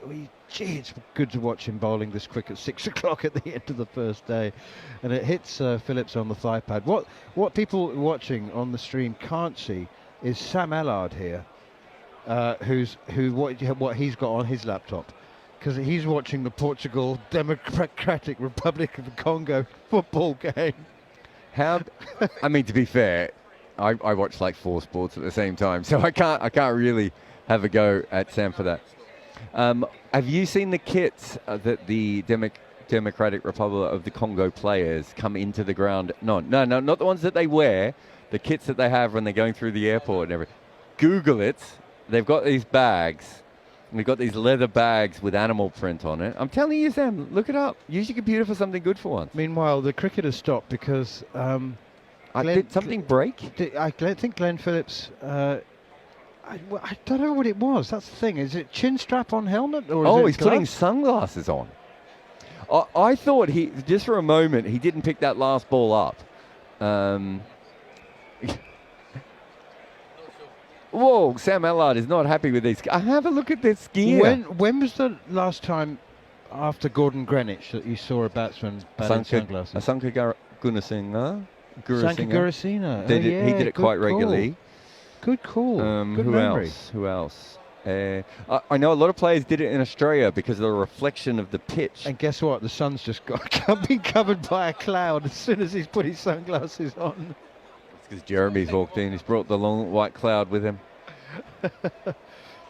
Okay, well, Phillips has still got the sunglasses on because it's too much of a faff to take them off with the helmet. Oh, that's another brilliant bouncer from Archer, and it's superbly played. Glenn Phillips doesn't care what he looks like. Tell you what, when he needs to head for the bomb shelter, he doesn't care. He just hits the deck. That's the second time that he's been floored. I mean, that was a magnificent bouncer from Jofra Archer, and Phillips is just, his survival instinct just kicks in there. And he, as I said, he just like whips his own feet from underneath himself and heads for cover. It did hit him though, didn't it? I wonder where, because the ball stopped next to him.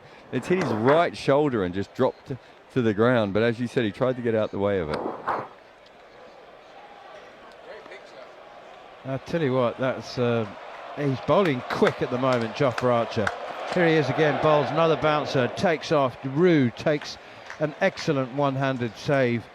There are 15 byes, I think, to his name, to James Roux's name, and I don't think he can really be held fully responsible for many of them. But you were the one who said he didn't move to one of them before.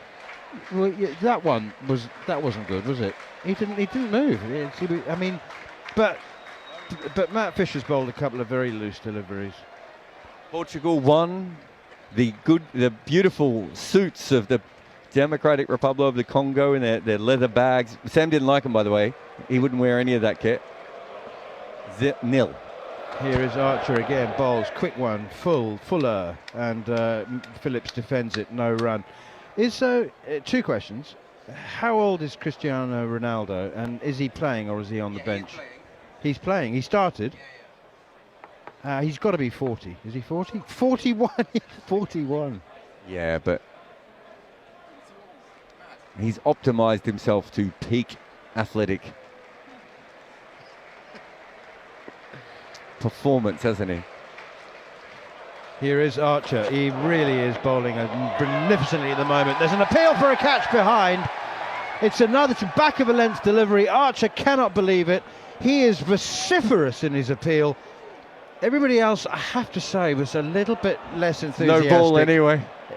They were lukewarm, and now Adrian Holstock has signalled no ball.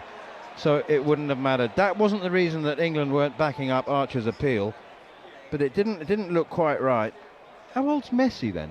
Ronaldo's 41. So Ronaldo, Anyway. Would you rather have played in a World Cup at the age of 41 or eaten donuts in your life? World Cup at 41. Okay, fair enough. I think I'd rather just eat So donuts. he never had a donut? Well, I mean, it doesn't look like it doesn't look like he can be in a room with a donut, does it? That's very true. He is.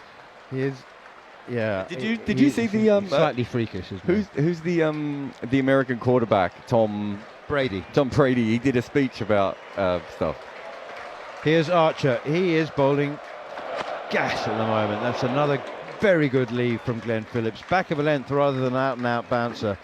And he's just swayed out of the way of it. Manages to keep his feet on this occasion. 259 for 5. Tom Brady said, if you want your son to be a champion, you know, you've got to raise them very young. And, you know, while you're out there at 6 a.m. practicing to be a champion, you know, all your friends are out having breakfast and pancakes. And I was like, I'd probably prefer to have the pancakes.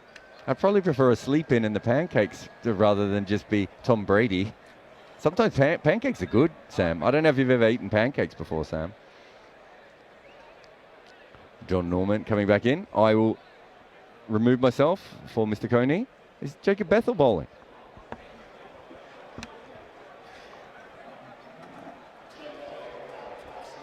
Have I missed a good commentary stint there, Sam? Was that a good one? Good bants. What's the score in the football? Ronaldo didn't score. I'm not surprised. Has he started? Really? How slow is he? Really slow. Sounds quite young.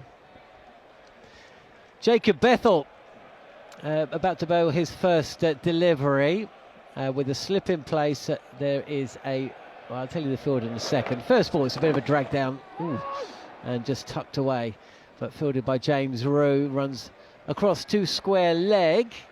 Haven't seen a replay of that caught behind appeal delivery from Jofra Archer, which was a no ball anyway. So, but certainly a really engrossing over on what's been a top day of cricket. 259 for 5. Start of over number 68. So this is down the leg side, and well, that's just a rank delivery from Jacob Bethel. And Tom Blundell does his very best not to maximise, but maximise he does, and picks up 4, and that is 50. The first 50 of the series for New Zealand goes the way of Tom Blundell. And boy, oh boy, did New Zealand need runs from their middle to lower order. They were 109 for 4 at one stage when Rashan Ravindra... No, Darryl... Yes, Rashan Ravindra was out limply. There's been a few limp dismissals, again down the leg side, and this is steered to backward square leg. So 51 for Blundell, and alongside him Phillips, in a partnership of 75, which bizarrely is the number of runs I suggested to the doyen of the press box, Shield Berry from the Daily Telegraph. He's gone big, has Blundell, and he's been caught! And Jacob Bethel has taken the wicket. And again, New Zealand have thrown one away. What are they doing out there? It's been hit really hard to the fielder, who's done very well to take the catch.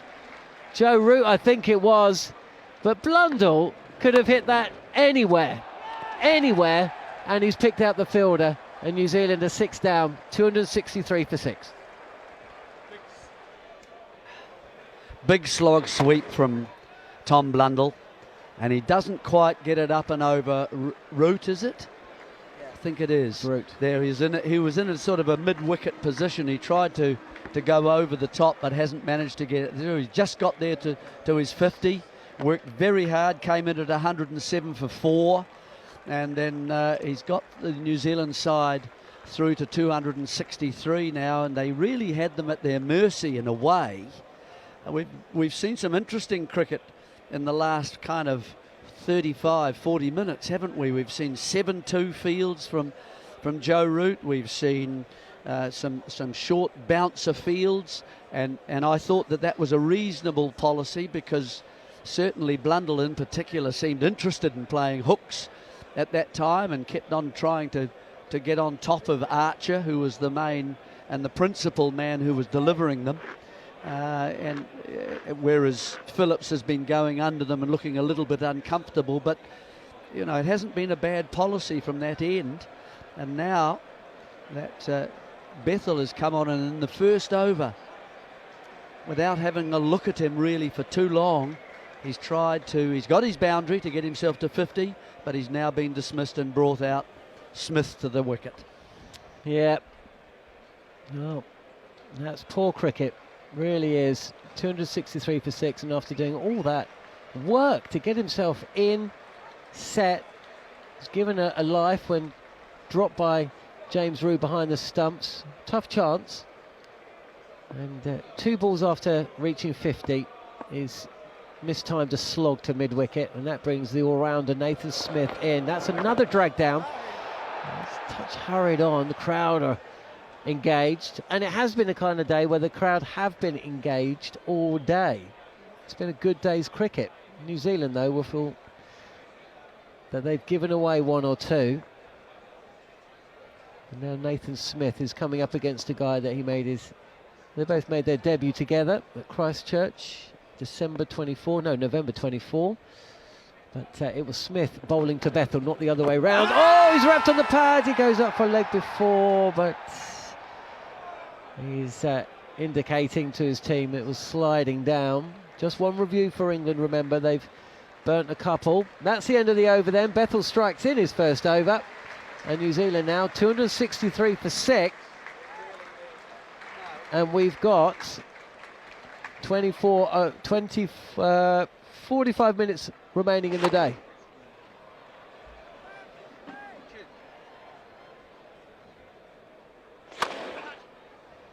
Jerry. That's 2 wickets per session. I suppose if New Zealand were to make it to stumps without losing another, they will feel even Stevens' day, but if they were to lose another, then possibly England's day. Yeah, well, Jamieson, Henry, O'Rourke remaining in the shed at the moment for New Zealand, and Jamieson can bat a bit. Henry has got 50s before, probably 3 or 4 of them in his career so far. O'Rourke tends to play forward, and that's about it. So this is probably the last wicket they've got. Here is Archer, short delivery, got a fly slip as well as a backward point. There's a cover, is that Shoaib Bashir at cover, and then a stacked leg side field. Yeah, well, it's interesting. Where do you want to have your men? Because at the moment, when he's bowling to Phillips, he's really showing no interest in playing the hook at all. He's just trying to get out of the way. He's saying the ball is going to go over the stumps if you're going to bowl at that short and at that pace, and I'm going to just avoid the whole time. Here he is, and he avoids this one. And I'd say that's pretty sensible when you're coming up against Jofra Archer. The risk-reward ratio is in favour of the bowler. Yeah, well, at this stage, he's not going. If he's going to be using this field and hope to get the batsman to hit out to one of them, it's going to be a pretty straight delivery, isn't it? It's going to be at the stumps, but shorter, to encourage that kind of stroke that you can't control because it gets too high and too big on you that you can't get over the top of it. So you either hit it for 6 or you let it go. Let's this one go. That's brilliant from Phillips. It's not just the English who've got a couple of players who like to play the game with a smile on their face. A short delivery from Archer. Phillips sees it early and bends back so far, and then almost as though he's been shot in the back, platoon style. Yeah, he's on his knees, and that gives it the slow fall onto the face, wasn't it? Onto the offside. See some classical music behind you. There wouldn't be a dry eye in the house. Fine leg, comes up to leg gully.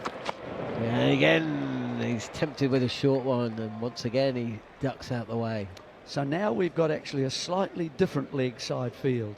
We've got a leg slip, leg gully kind of area. That's Brook himself, who's just come up from fine leg. We've got a man saving a single, but if you get a little, a big glove onto it, there's a man who can catch it. You've got a bat pad, it's on square, and then you've got a couple of men who are saving singles as well, and one on the boundary. So more catches than defending now. Jofra Archer bowling with a 68 over ball. And Glenn Phillips 40 not out. And this is down the leg side and away for 4 byes. Again. Been a few of those today. What we have seen is that the ball is swinging quite dramatically after it passes the pitch and the batsman and the wickets. And that's made it hard for Roo. It's just swinging right away from him. And that was a futile dive, really. That was never going to stop that. Handy runs. I don't know how many extras there have been. Well, I was just about to have a look. Yeah, I would think over 30.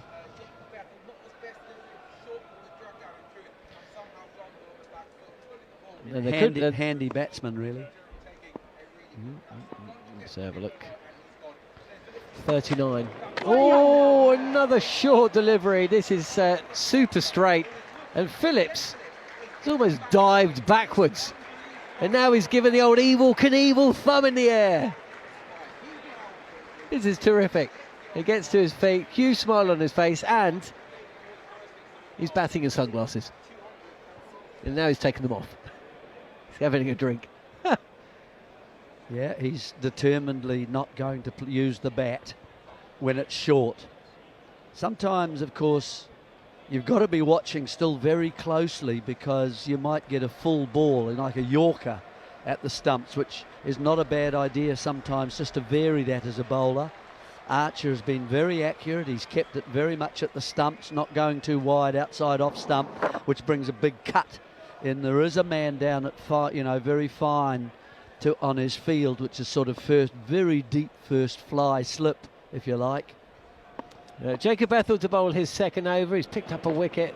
Fortunate one down the leg side, taken well by Root. He's got a leg slip in place, as have most of the bowlers today. Now Smith has a chance here. He's just got to get himself in and bat for Phillips. Don't give wicket away frivolously. Nice and straight.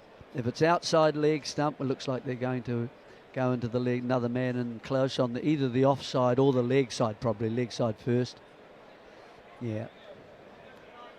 So, if he wants to get any flight and into that leg stump, let it come to you and play between where it pitches and the stumps.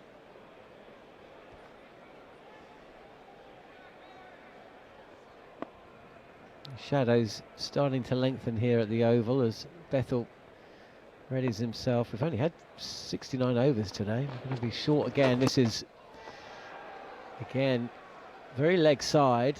And Nathan Smith attempts a powerful sweep shot to a ball that just keeps going.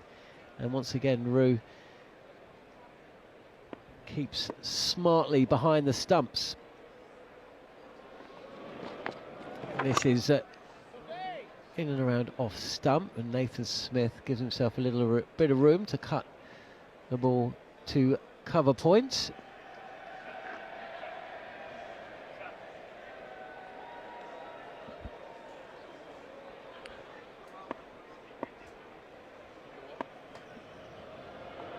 There's Bethell flatter.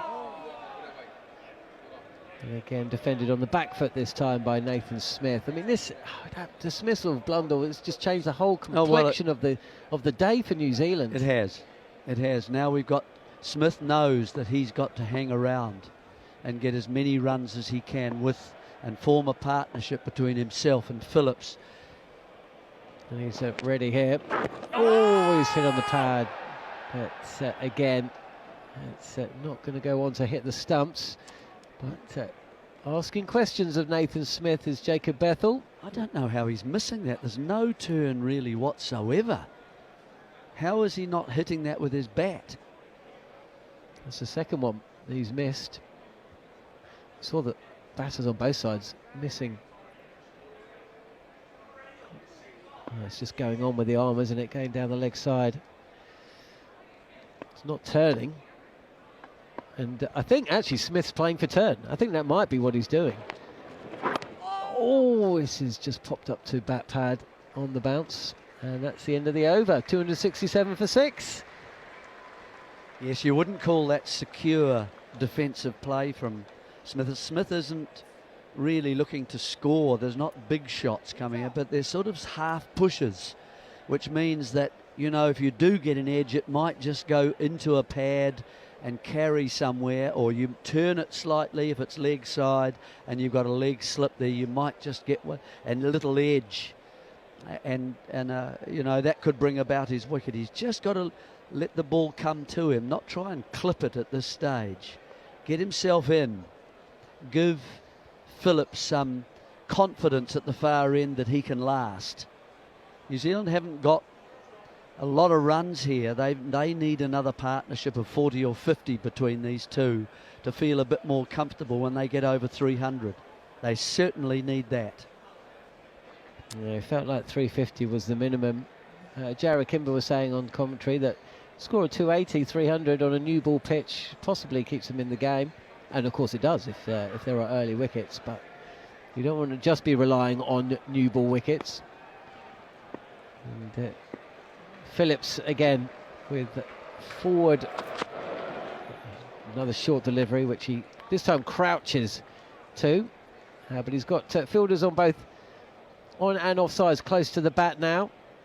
Yeah, I don't mind that one on the offside there. That's the one that you'd sometimes have a little look and you play a wee bit high, you know, when it's kind of chest height and you get gloves to it and it pops in the air on the offside. There's nothing wrong with that. A lot of pressure. Of course, another man in the eye line. Absolutely, but he's not playing at anything. No, well, he's so far he's been able to get underneath the ball. I suppose we're just waiting for the ball that's angled in on the stumps, and this time he's playing with bat well away from body. There's a rolling dive at backward point, but actually he's in control of this, is Phillips. Steers it away for 4, 271 for 6. Yep, he's been ducking and diving and falling and hoping and wishing and squirting and yet not hitting a lot. That one wasn't a bad stroke though. That means he's watching the ball. That's the best sign of that. He's watching the ball, saw it was wide of the off stump and just used the pace.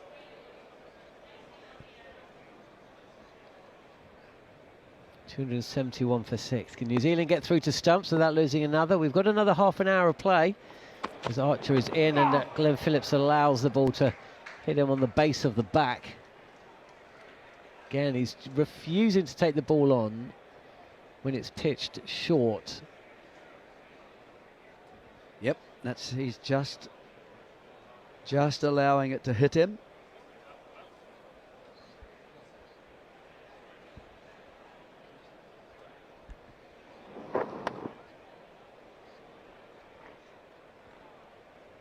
Four catching fielders on the leg side, 3 in front, 1 behind, and there's a fielder out at fine leg. Keeper with a backward point and then kind of short cover. He just looked a bit unsettled, that ball, didn't he? Here's Archer again, and once again Glenn Phillips deals with the short ball comfortably. Yeah, if you allow the ball to hit you like that, and I don't think he's not wearing an arm guard, so if that's round the elbow and that kind of area, which is quite bony, of course, and not much flesh, that can be a bit of a worry for him in terms of an injury later on in the game. It would be his left arm, of course, but it might make bowling difficult, it might make fielding difficult, and of course batting in the second innings. So he's just got to be a wee bit careful here. Here is Phillips, and again this is angled down the leg side. It's short, and that's an easy one to get out the way of.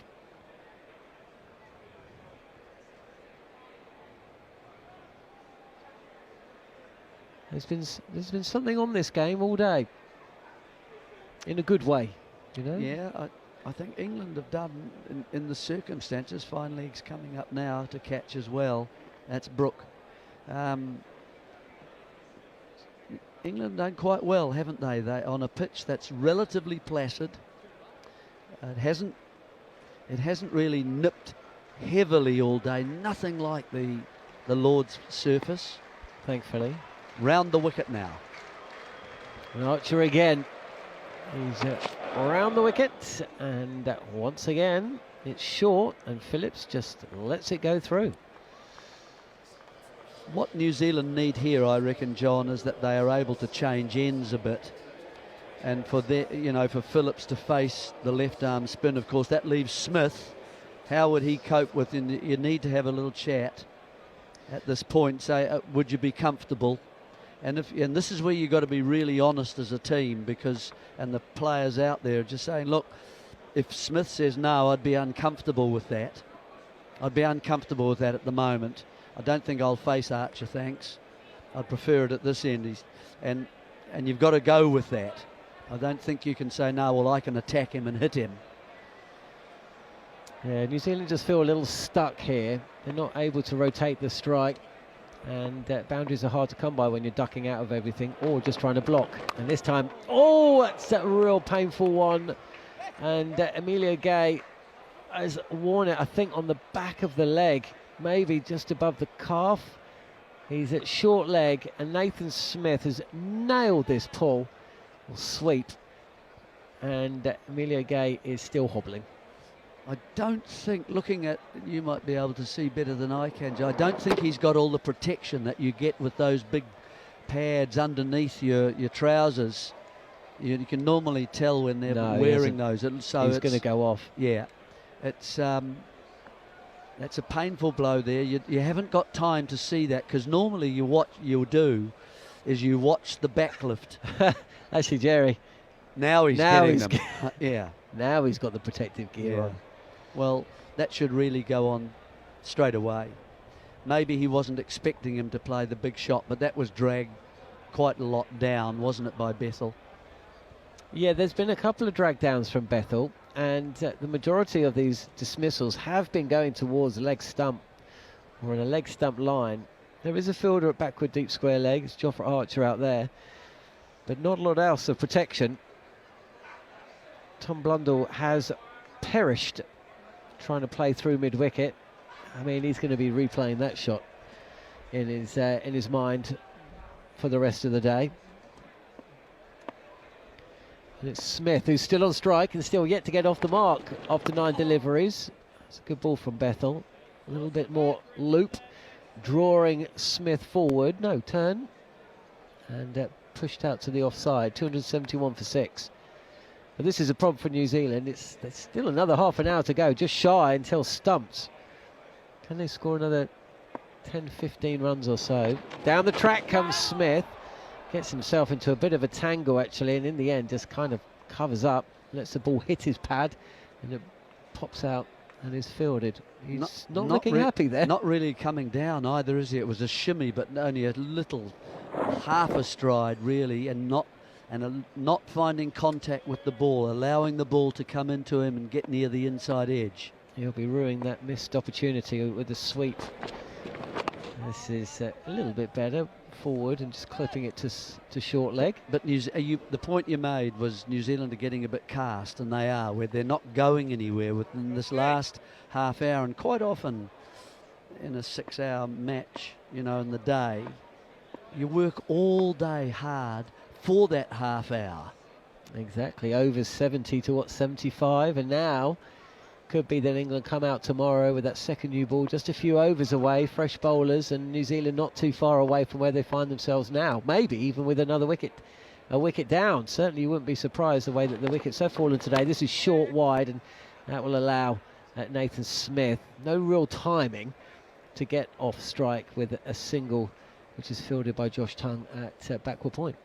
Now, Jofra Archer's bowled what? I would say 4 overs of these short, 4 or 5 overs of these short pitched deliveries. It's got to take it out of him, and this must be his 4th spell of the day. He's had now 17 overs. He's just picked up the 1 wicket, but he's looked lively in this last spell, and he's done some good work for his side, and he's kept Phillips just strokeless really at that time. It is Phillips now, though, with Bethel. 1 ball left of the over. Fielder out at deep square leg, who's just walking round, and this is punched past the bowler up to mid-off, and that means Nathan Smith will probably have to face an over 2 of Jofra Archer. That over will be commentated on, not by us, Jerry, but by Neil Manthorp and Matt Pryor.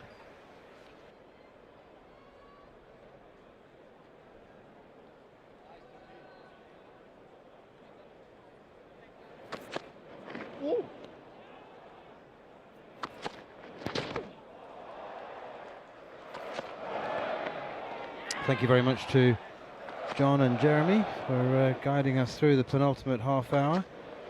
We've got 25 minutes or so to go until the close of play, and I must say it's been keenly contested. It's had the ups and downs and the ebbs and flows that we love so much in Test cricket, and right now I'm just putting New Zealand ahead by a narrow margin. I think the way they've come back, I think they'll be feeling particularly pleased. Here is Jofra Archer. He's bowling a fiery spell at the end of the day here. He's into his 4th over of the spell, and that's again just back of a length, and Nathan Smith sways out of the way of it and allows it through to James Rew. No slips in place, which I do find peculiar, unless you count the fly slip on the boundary as a slip, but I do find it slightly peculiar. I mean, he's New Zealand's number 8, and it's Jofra Archer bowling to him. Here he is, bowls, and Smith up onto his toes, pushes defensively back to the bowler. Matt Pryor's doing the witching hour with me. The best hour, or the worst to bat, I must say. It's horrible this time of day. Bowler picking his knees up and tearing in. Jofra Archer bowling a hostile spell here. I think it's a very good point, Manners. No slip in. You're relying on the batsman to play a shot, whereas if you set a more orthodox field, get Jofra Archer to bowl his best ball, there's a good chance he's going to get him out. Down the leg side, and James Rew dives to his left and parries it to the leg slip, Jordan Cox. But like none. I mean, yeah. I don't mind this tactic to Phillips, who's in, the man in, wants to keep hitting, getting bat on ball, trying to attack Archer. It was Smith, the number 8, new man in. He's on 1 off 16 balls. I think you go back to bowling your best ball, hitting the top of it. Yeah, sure, get the occasional bouncer in, but attack the top of off. That's wild. That's if that 4 wides, please. Thank you very much. Thank you. Adrian Holdstock, the South African umpire, finally has some sympathy on James Rew. He's got a bag full of byes next to his name, and I don't think he's should have been held responsible for at least half of them. But that was an attempted bouncer. The ball is swinging a lot after it's past the batsman. Something I normally associate with Old Trafford and Headingley more than Northern grounds. Don't know why. Lords. Oh, Lords. Okay. Lords is the original. Tell you what, it wasn't that bad here. It was actually a really nice place to keep. And then they built this huge stand. And for whatever reason, from the minute they built it, back in the day it was the OCS stand, now the JM Finn JM stand. Finn stand, opposite to the pavilion here at the Oval. It was almost like the next day. The ball just started wobbling and swinging all over the place. I have no idea why. You have got a normal field now. Suddenly Archer is in, bowls Nathan Smith, 2 slips, a gully and a leg slip, and he's cleverly taken a single by pushing it gently up to Sonny Baker at mid-on, and they go through for a quick single. Nathan Smith cleverly getting himself off strike. 2 players in the history of international cricket have been called Sonny. Who was the first? Gavaskar. Very good. Very, very good. Sonny Ramadan, the West Indies spinner. And Sonny Baker's the second. So now no slips. We've got the funky field for Glenn Phillips as Archer is into him, and Phillips stands tall and tall as he can and pushes it straight back to the bowler. Okay, another trivia question for you. Batsman to have batted in sunglasses that you either saw or batted with? Brian Charles Lara. Well, once or twice, didn't he? Once or twice. Not Yeah, every time, not all the obviously, time. but once or twice. I know that because I think I copied it. Oh, really? Really? Did you bat in As a- sunglasses? No, as a youngster. Oh, okay. Here is Archer again, bowls. Phillips forward, pushes that one out to extra cover, and there's no run. The original who did it, do you remember he had problems with his eyes, was Gordon Greenwich. But they weren't like sports shades, they were just like regular sunglasses like the ones you're wearing at the moment. And then, do you remember Asanka Gurusena, the chunky left-hander for Sri Lanka? He wore sunglasses regularly. And then Glenn Phillips today called for a pair of sunglasses to be brought onto the field in the bright sunshine, and he's kept them on ever since. He's been floored half a dozen times by Jofra Archer bouncers, 2 of which hit him, 4 of which he avoided, but ended up flat on his back. Bethel's bowled tidily. He has. He's bowled very tidily, which makes you wonder why he wasn't on slightly earlier. Here he is, left arm spin, continuing to Nathan Smith, who turns it away, tucks it away, fine off his pads, down towards long leg. They run through for a couple, and they decide that's enough, so Nathan Smith will keep the strike. 280 for 6. Been a good day of Test cricket, and there'll be a few sighs of relief, I think, from the ECB and also from Surrey County Cricket Club, that the pitch has offered something to the bowlers. Hopefully it remains an even contest for as long as the match goes. Here is Bethel again, and that's flicked away, or tries to, and they think it hit him on the pad and is collected at leg slip. Has though, it has been something in it for the bowlers. I wonder whether England will feel, particularly having had New Zealand at 107 for 4, that they haven't capitalised and haven't made the best of first day conditions, considering that they chose to bowl first. On the back foot now goes Nathan Smith, tries to punch it through the offside. You can't really point fingers though, can you? A couple of chances missed. Daryl Mitchell was given a life on 2. Jordan Cox put down a difficult catch at wide leg slip or leg gully. Here's Bethel again, full toss, top edge, and it's this could be a he's got a wicket, I can't believe it. Jordan Cox takes the catch. Bethel picks up a wicket with a full toss, which Nathan Smith, I think he wanted to try and pull it or sweep it. It was so full, it was probably knee high, and he's got a top edge which has flown down over the keeper's head. Good work from Jordan Cox from leg slip, chasing it and taking the catch over his head, but that's an absolute strangle. That's a Bethel is looking suitably sheepish. He doesn't know, he's hanging his head.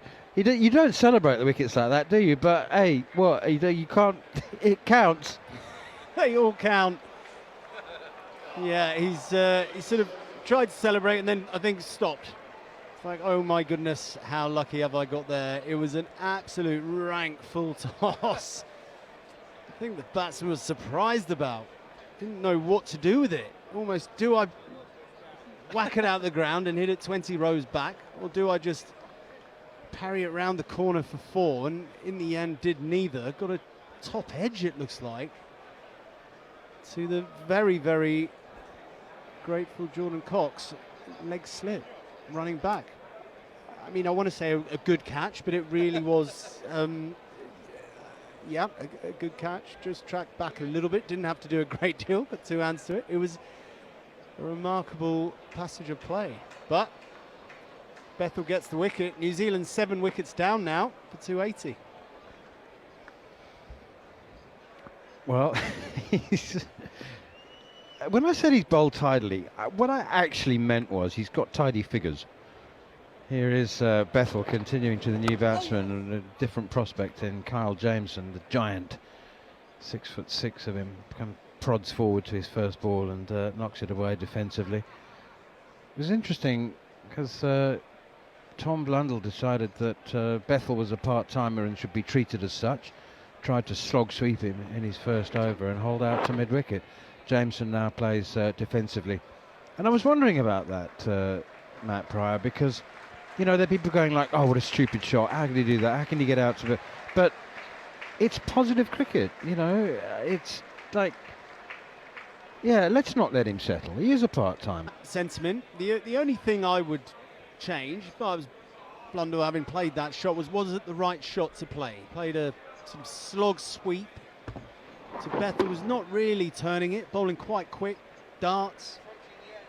Sometimes when the part-time spinner, and Bethel's better than a part-timer, but it's not a great deal in it, it's not spinning. Sometimes you can just sit on it and just wait, because you know you're going to get a bad ball, you know you're going to get a full toss or a one that just pitches a bit short.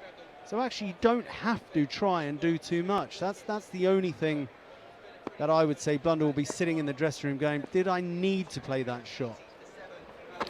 Here's Archer. Oh, that's an uppercut. It's cleverly played. It's beautiful, actually, from Glenn Phillips.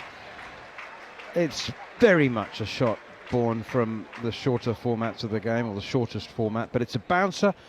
Phillips has finally decided that he's going to stop throwing himself to earth every time Archer bowls him a bouncer. He's kind of, he looked like he might have been expecting that, and he's just leant back and ramped it over the keeper's head. Yeah, it's a fantastic shot, really. You know, Archer again steaming in. Okay, it's pretty obvious where he's going to be bowling the ball with the field that's set. But still, the execution of it, being able to sort of lean back and glance the ball over the keeper's head, away from the waiting men, a very fine third man and a fine leg as well. Here is Archer once again, bouncer again, well, back of a length anyway, and quick, just outside the off stump, and it's left alone. For a long time, that I think that when played well is my favourite shot. Because it's the least effort required for a boundary. I don't think that, is there a shot that requires less effort, physical effort? I mean, you impart no energy to the ball whatsoever. All you literally, but the skill of the hand-eye coordination, I think, is dramatic. And you know, and obviously the faster the ball arrives, the faster it leaves the bat if you get it right. Here's Archer again, bowls. Phillips leaves one alone, aimed at the body, but it is heading down the leg side. 284 for 7. The other reason I think it's such a skillful shot is actually when you play it off a fast ball, or when a fast bowler is bowling, and actually the skill to it is standing very still. You have to actually stay very, very still, and of course you just sway out the way and leave your bat in position to just let the ball glance off it. So you've got to do very, very little. But when someone's bowling at 90 miles an hour, it's actually very difficult to tell yourself to stand that still and just watch the ball glance off the bat. In outfield here, I love this silly point short leg. Amazing. And men on the boundary. Phillips is floored again. Another bouncer from Jofra Archer. Phillips just flings himself out of the way. You're not going to hit me again. He literally is he just heads for the bomb shelter. You know, if the bouncer from Archer is heading for his body, he doesn't care what he looks like. No, he doesn't. I have to say, Phillips is playing incredibly well here, because Jofra Archer's bouncer is well known in world cricket and well known to be very, very difficult to play. And he's coming up, Phillips. I don't know if he's had a bit of a run-in with him previously. Maybe Phillips has called him a nasty name, but he's really been absolutely hostile and at him as Jofra Archer. Phillips has played it brilliantly. It has been a brilliant innings, hasn't it? I mean, counter-attack when possible. Another bouncer from Archer. Phillips ducks underneath this one. He's played it as well as I've seen anybody play a spell of fast bowling like this. Archer's into his 6th over of this spell, by the way. And he's bowling as quickly as he did at 11:30 this morning when he bowled the first over of the day. And Glenn Phillips has moved on to 48 from 72 balls. Carl Jameson's yet to score. Wondered whether Will O'Rourke might come out as the stoic night watchman, but we still had around 15 minutes to go when the 7th wicket fell. So Carl Jameson, who's no mean all-rounder, really bowling all-rounder more and more these days, but fine bat as well. That one has hit Phillips on the hand, on the bottom hand, and he rings it immediately. He's left as many short balls as possible. Oh dear, he knows he's in trouble immediately. Oh, Matt, that's not good signs, is it? He knew, and he's whipped the glove off and he's called for the physio immediately. You kind of, well, you will know a great deal more about finger injuries than me, but that looked like, sometimes you hope, don't you? You just think like, oh God, I hope it's just bruised. But that looked worried. Yeah, it's never nice when you get one on the bottom hand like that. Ball's pitched and rised up, horribly. Pinches your finger against the bat handle, and as you say, Manners, sometimes you take your glove off and you're sort of hoping for the best, and you take one look at your finger and it's pointing in the wrong direction or whatever it may be. But Yeah, Phillips took his glove off and immediately signalled to the bench, didn't he, to say, right, get the physio on, this needs to be looked at. But hopefully it's not too bad. Josh Tongue has been lying on his back, stretching his lower back, moving the knees in a raised position from side to side, so he's coming back for, that's just what you want, isn't it? 2 overs right at the end of the day at 7 o'clock. Can we talk about your cap? Is that, are you going to just say something like, I have no idea what it means, somebody just gave it to me, or is that? No, I was going to say, I'm sure the guy at the guys at Ignite Experiences will be very delighted to talk about the cap. What is that, like it's a bit of merch? Team building, is it, or? No, it's one of the there it is, for those that are watching our footage. It's a very, very cool trucker's cap. I do like it. It was given to me in one of the boxes that I visited today. Must have enjoyed my jokes. You don't know what they do, though? No, I do know what they do. They put on hospitality experiences. They've just changed up a couple of the suites in the hospitality here at the Oval. Making it more like, well, they said to me, making it more like a private members club, which sounds absolutely delightful. So I think I might head back there after this stint and wear my cap. The Galladari Bar, I've never been up there. Is that, do you know, have you been up there? I mean, is that also private, is that VIP, is it? Or? I have, no, it's hospitality again, right at the top there. Here is Josh Tongue.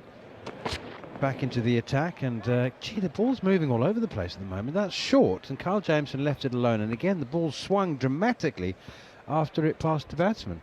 It looks a great laugh up there. The top of the Galladari stand as well looks a bit intimidating to be honest, but the bar area with the glass balcony front, yeah, it's super. It's a fantastic place to watch the cricket from. The Duchy Suites is the second window down, balcony down, that you can see. I spent a bit of time in there today.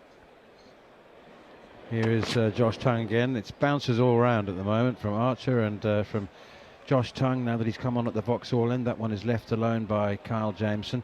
It's a magnificent ground. I mean, I know that they're fortunate, if that's the right word, because you make your own fortune, but they've got the money to redevelop, and it's a proper experience, and even for those just who can afford no more than your standard bucket seat, the service stalls and the food options and the drink options, and there are bars everywhere and restaurants and numerous food options, and it's just a really, really good ground. And of course the public transport is fabulous. So there's no issues there. Don't try and drive. Don't ever try and drive or park at the Oval. Short, and it's pulled by Jameson. Got a bit of a top edge, or maybe a splice. It's gone high up into the air. Two fielders were converging on it, hoping to get there. Matt Fisher and Jacob Bethel running in for on deep mid-wicket. Neither could, and the ball has fallen safely. Kyle Jameson launched a Hail Mary counter-attack at Lords when New Zealand were 62 for 7. He came out at number 9, and there was never any doubt about his approach. Just swung at everything. It was slightly manic, to be honest, and he top scored with 38 not out. New Zealand would have been bowled out for 80 without him, and he's decided that he'll have a swing as well. 5 minutes to go before the close of play on day 1. 2 men in close. He backs away. He cuts through the offside, or punches off the back foot anyway. Not really a cut. The back foot drive, gave himself lots and lots of room, and he smashed it through the offside for 4. Yeah, brilliant shot this. I mean, gives himself room, a lot of room on the back foot.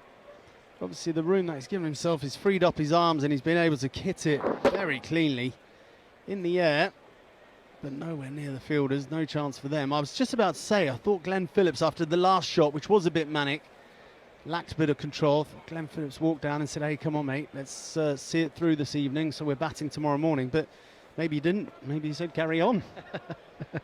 There's a silly point and a short leg in. It's really bouncer from Josh Tongue, and Jameson leaves this one alone. Allows it to go through to James Rue. 290 for 7, New Zealand. Losing the toss this morning. being asked to bat first, and for almost no other reason than the fact that they were 107 for 4. I think they will be the happier team as they walk off the ground in 4.5 minutes time, roughly. 290 for 7. It's been a really good fight back. Backs away and has a heave at this one, Jameson. And Tongue actually followed him. That was really good fast bowling. Jameson backed away to the leg side, and Tongue followed him, saw him moving, and he's hit him in the rib cage area. It was again a wild swing from Kyle Jameson, and I say I shouldn't criticise, but it doesn't have a right feel to it, really, to me. 1 over to go. You know, Phillips at 48 not out. You scheduled to be 27 degrees tomorrow. Beautiful day, no rain. You know, back for another hour tomorrow morning. And he can bat. It's not like he's a hopeless tail ender.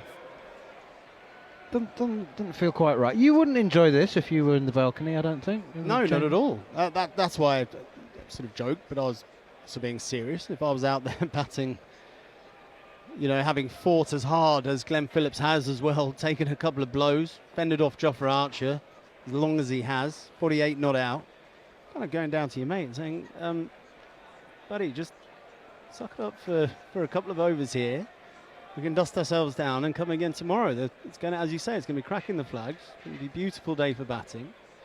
And more importantly, let's get England out here with us 7 down, not 8 down, because psychologically that also makes a difference. Jacob Bethel's going to bowl the last over of the day, and it's nudged away by Glenn Phillips. I like that. That's good stuff, that. Okay, you can misbehave if you need to, Kyle, but I'm going to make sure I'm here tomorrow morning. He's straight down the non-striker's end. Yeah, there's also a bit of a take one. Over to you. You see the rest of the over out. And there's no reason for him to do anything silly here. Joe Root's, I love this. He's guessing what Jameson's going to do, and he's brought long on up from the boundary to halfway. Mid-off is also halfway. Deep square. In outfield, so there are also 3 catches, a short leg, a leg slip and an orthodox slip. So I think he thinks Jameson's going to see out the over. And he's done that to the second ball. Forward he comes, pushes it up towards mid-on.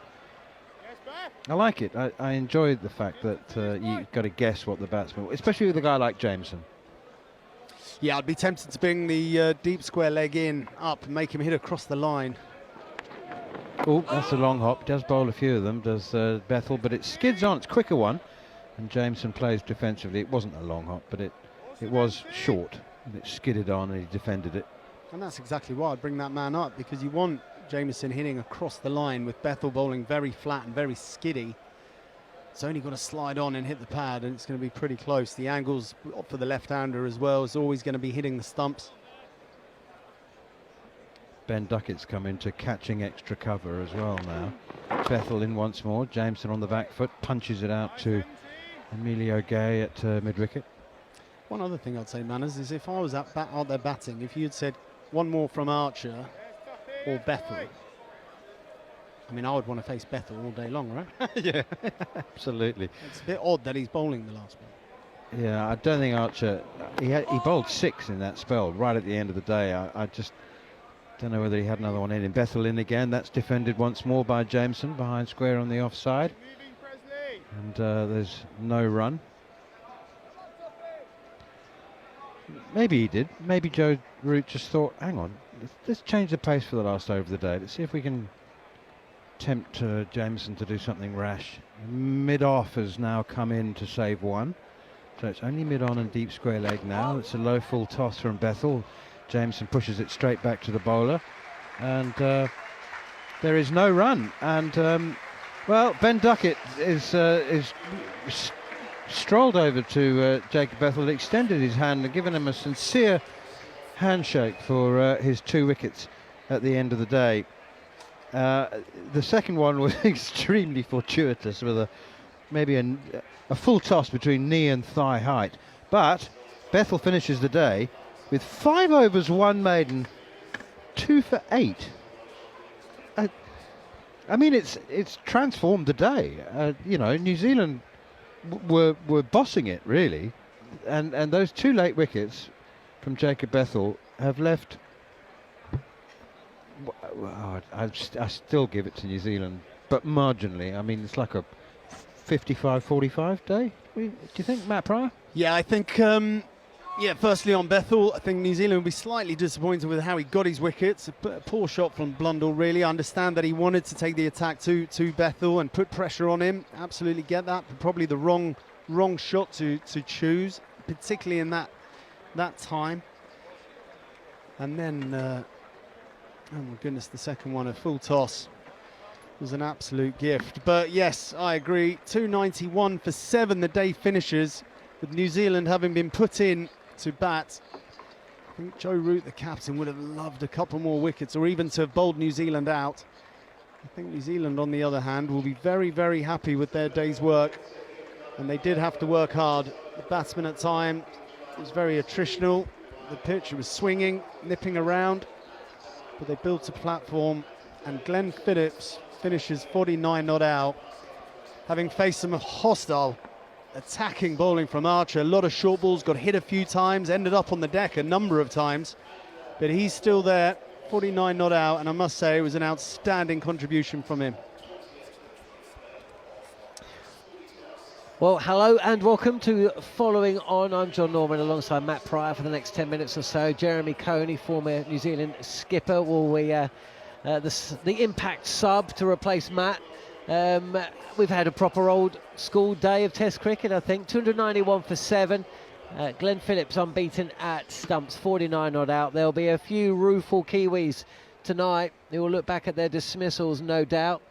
But this new look England team, winning the toss, deciding to bowl first, has certainly kept the spectators that packed out the Oval entertained throughout. Matt Pryor alongside me in the commentary box. Brilliant to have Matt as ever.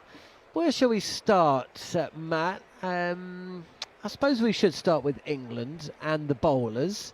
A debutant in Sonny Baker, Matthew Fisher playing, well, it's almost like his second debut, second test in 4 years. Jofra Archer back in the side, and Josh Tongue in there as well. Of the 4 bowlers used by the skipper Joe Root, which ones stood out for you, and how do you assess how the other 3 went today? Yeah, I think first and foremost, I really enjoyed watching Sonny Baker making his debut. You can tell he's so keen, isn't he? Absolutely loves it. Dale Stains's his hero, wants to emulate that great champion. I mean, from ball 1, he was running in and no one was even ready. Batsman wasn't ready, the umpire wasn't ready. He was so keen to get going. And he brings something, doesn't he? He thinks something's going to happen. He might go for a lot of runs, or he might take a load of wickets, but something's going to happen, and his enthusiasm is absolutely fantastic. Matt Fisher did a very good job. I think you're looking down here at economy rates. They didn't bowl the spin. They didn't play a spinner, so you need someone to hold up an end. You can't have it, all your bowlers being strike bowlers. And Matt Fisher certainly did that, going at under 2.5 an over for his 19 overs. A big stint from him. So I think that gave Joe Root a lot of control. Archer, always wonderful to see him charging in. 1 for 58 from 19 overs. He also put a big shift in for the team. At one point went off, didn't he? We thought, oh no, is that a bit of an injury concern? But I think it was just a bit of cramp. Got some fluids in. He was back out here and he's just bowled. Come off the back of a very, very fast, nasty 6-over spell at the end of the day. So good signs. You faced Dale Steyn. It's easy to want to bowl like him. It's quite another to actually do so. As a batter yourself, how would you have shaped up against Sonny Baker? I mean, what would you have been fearful of? I mean, what skills would you look at him and think he possesses that you'd need to watch out for at this very, very early stage of his career? Well, he's got pace. First and foremost, he does get it down there, so I would have been saying, right, okay, if he does go short, just watch taking it on, taking the hook on or pull shot on. And he looks like he's in the battle. That's the other thing. He wants to get in the battle, which sometimes... So Dale Steyn, as an example, was one bowler I never engaged with. Just would always turn around and let him, because firstly, he scared me. You hear his eyes, he didn't want to get you out. It looked like he wanted to kill you. So I never really engaged with him. But you always felt like you were in a battle, and Sonny Baker has that same look about how he's sort of always at the batsman, wanting to make him play the whole time. So that's an interesting one. Huge abundance of talent with the youthful exuberance and the speed. There's a lot to work with there. Jacob Bethel also bowled 5 overs at the end of the day, 1 made and 8 runs. Oh, and he picked up 2 wickets with, I would say, 2 of the worst deliveries I've ever seen that went on to take a wicket. Certainly that second, the Nathan Smith one, was up there with the worst delivery I've ever seen that has gone on to take a wicket. I can't think of a worse ball. I can't right now think of a worse ball. It was very, very bad. The Blundell wasn't as bad a ball. It was a poorly executed shot. I understand that he wanted to take the attack to Bethel, and particularly in that moment of the day, was a good option to put the spinner under pressure. Just got it badly wrong. But he just got it wrong. I think he played the wrong shot. The one, Bethel bowls flat, he bowls quick. The left arm round the angle. You would say to yourself, is the sweep shot the shot to play? Probably not. You're better off coming down and hitting straight. Would be a better option. It's not spinning. So if you want to put pressure on the bowler, fair enough, absolutely do it, but pick the right shot. And I think Blundell picked the wrong shot. Nathan Smith, I mean, he'll be, I think he'll be lying in a cold bath somewhere, still trying to recover from that dismissal, because it was shocking. There were a few though, weren't there? I mean, if you look through the New Zealand scorecard, Rashan Ravindra, that was a poor shot to give Sonny Baker his first wicket in Test cricket. Just guided it to Bethel at quite a short gully. Daryl Mitchell, it was the short ball that you used. I asked you the question, what shots would you be a little bit wary of against Bethel? And it was essentially a mistimed pull straight to, just kind of lobbed up to Emilio Gay. Tom Blundell just picked out Joe Root, one fielder at mid-wicket, and he hit it straight to him. It was a half-tracker, really, and then Nathan Smith with the full toss. So of the 7 wickets to fall, you'd have to say 4 of them were almost gifted to England. But saying that, this pitch has provided us with a good contest between bat and ball, and at every point of today, it did seem like there was just enough in there for the bowlers, even though they're very inexperienced bowling attack. Yeah, exactly that. No batsman really looked that set. They weren't timing it very well. I'd suggest Glenn Phillips really was the only one that got a couple of crisp shots away. At the end of the day, he played really. I was really impressed with him. Everyone talks about he's an attacking, 2020 player that's coming in to just give it a bit of the biff at 7. He's a better player than that. The spell there from Jofra Archer, that was proper fast Test match bowling, short stuff, aggressive stuff. Glenn Phillips was diving around, ducking, swaying, but what he didn't do was come out of his game plan. He didn't suddenly try and take Archer on with 2 men out. He bided his time. And the other thing which is really difficult, when the field is set for short pitch bowling, when the bowler then pitches it up or hits a good length, the ability to actually move forward and play the shot that is required for that ball, mentally, that shows he was in a very, very good place, because he did that time and time again. He wasn't affected by what had gone before, by the fact that he got hit a couple of times. He had to sway and fell over a couple of times. The minute Archer went back into a good length, Glenn Phillips was there, met it, good stride forward. Very, very good batting. It was a really fascinating little spell, wasn't it, between Archer and Glenn Phillips right at the end of the day, and we had quite a lot of those throughout the day. And of course, for England today, the skipper Joe Root. You've played a lot of cricket with him, and you know him well. Did you see a difference in the captaincy today? Did you see a difference in the field positions today compared to how Joe Root captained this side for those 4 years? That was, of course, prior to the Bazball evolution. I think there was a lot more freedom. I think there was a fearlessness in Joe Root's captaincy today. He was happy to have leg slips in. He was happy to be attacking and keep the fields far more attacking for longer, whereas previously I think he went defensive very quickly, very early. But I think also you look at the personnel, the team he's got to captain right now. The bowlers did their job. A captain, I remember Michael Clark saying after the 2013-14 Ashes, his bowlers made him look like the best captain in the world, because everything he asked them to do, they were able to do, and they executed, and he looked like a genius. But actually, it was the bowlers that have to do it, and the fielding around it as well. There's some good fielding from England. Guys diving around and creating that intensity. But yeah, my takeaway from Joe Root as captain today was he captained with a lot more freedom. Just before you go, are England ahead of this game? Or is it one of those ones where the ball was doing just enough today? We're going to have to see how both teams bat on this surface before making a prediction. It's very tight. I think if you're New Zealand, you're thinking you've had a good day there, to be honest. I think if you've been put into bat, the wicket was swinging most of the day. It was tough conditions. They fought through it. England still have to get 3 wickets tomorrow. Again, we come back tomorrow. It's a very, very important first couple of hours, first session. If England can get 3 quick wickets, I think they'll be happy with their work and get into their batting. It's going to be a good batting surface. The weather is set fair. It's going to be hot, but it'll be important to get those 3 wickets very, very quickly tomorrow.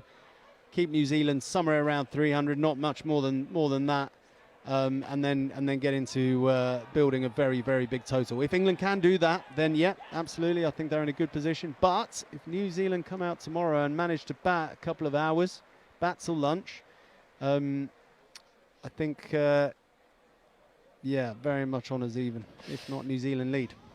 Brilliant stuff. Well, Matt will be with us tomorrow. He's going to head off. Big thanks to him for today. And Jeremy Coney will be making his way back into the commentary box. He's worked a shift today as Jeremy. Now that's for sure. New Zealand losing a toss that was a good one for Joe Root to win, you felt at the time. Losing 2 wickets before the lunch break, another 2 before tea, and then 3 of them in the evening session. How big a blow was that, Jeremy, to lose the wickets of Tom Blundell and Nathan Smith late in the day to poor shots?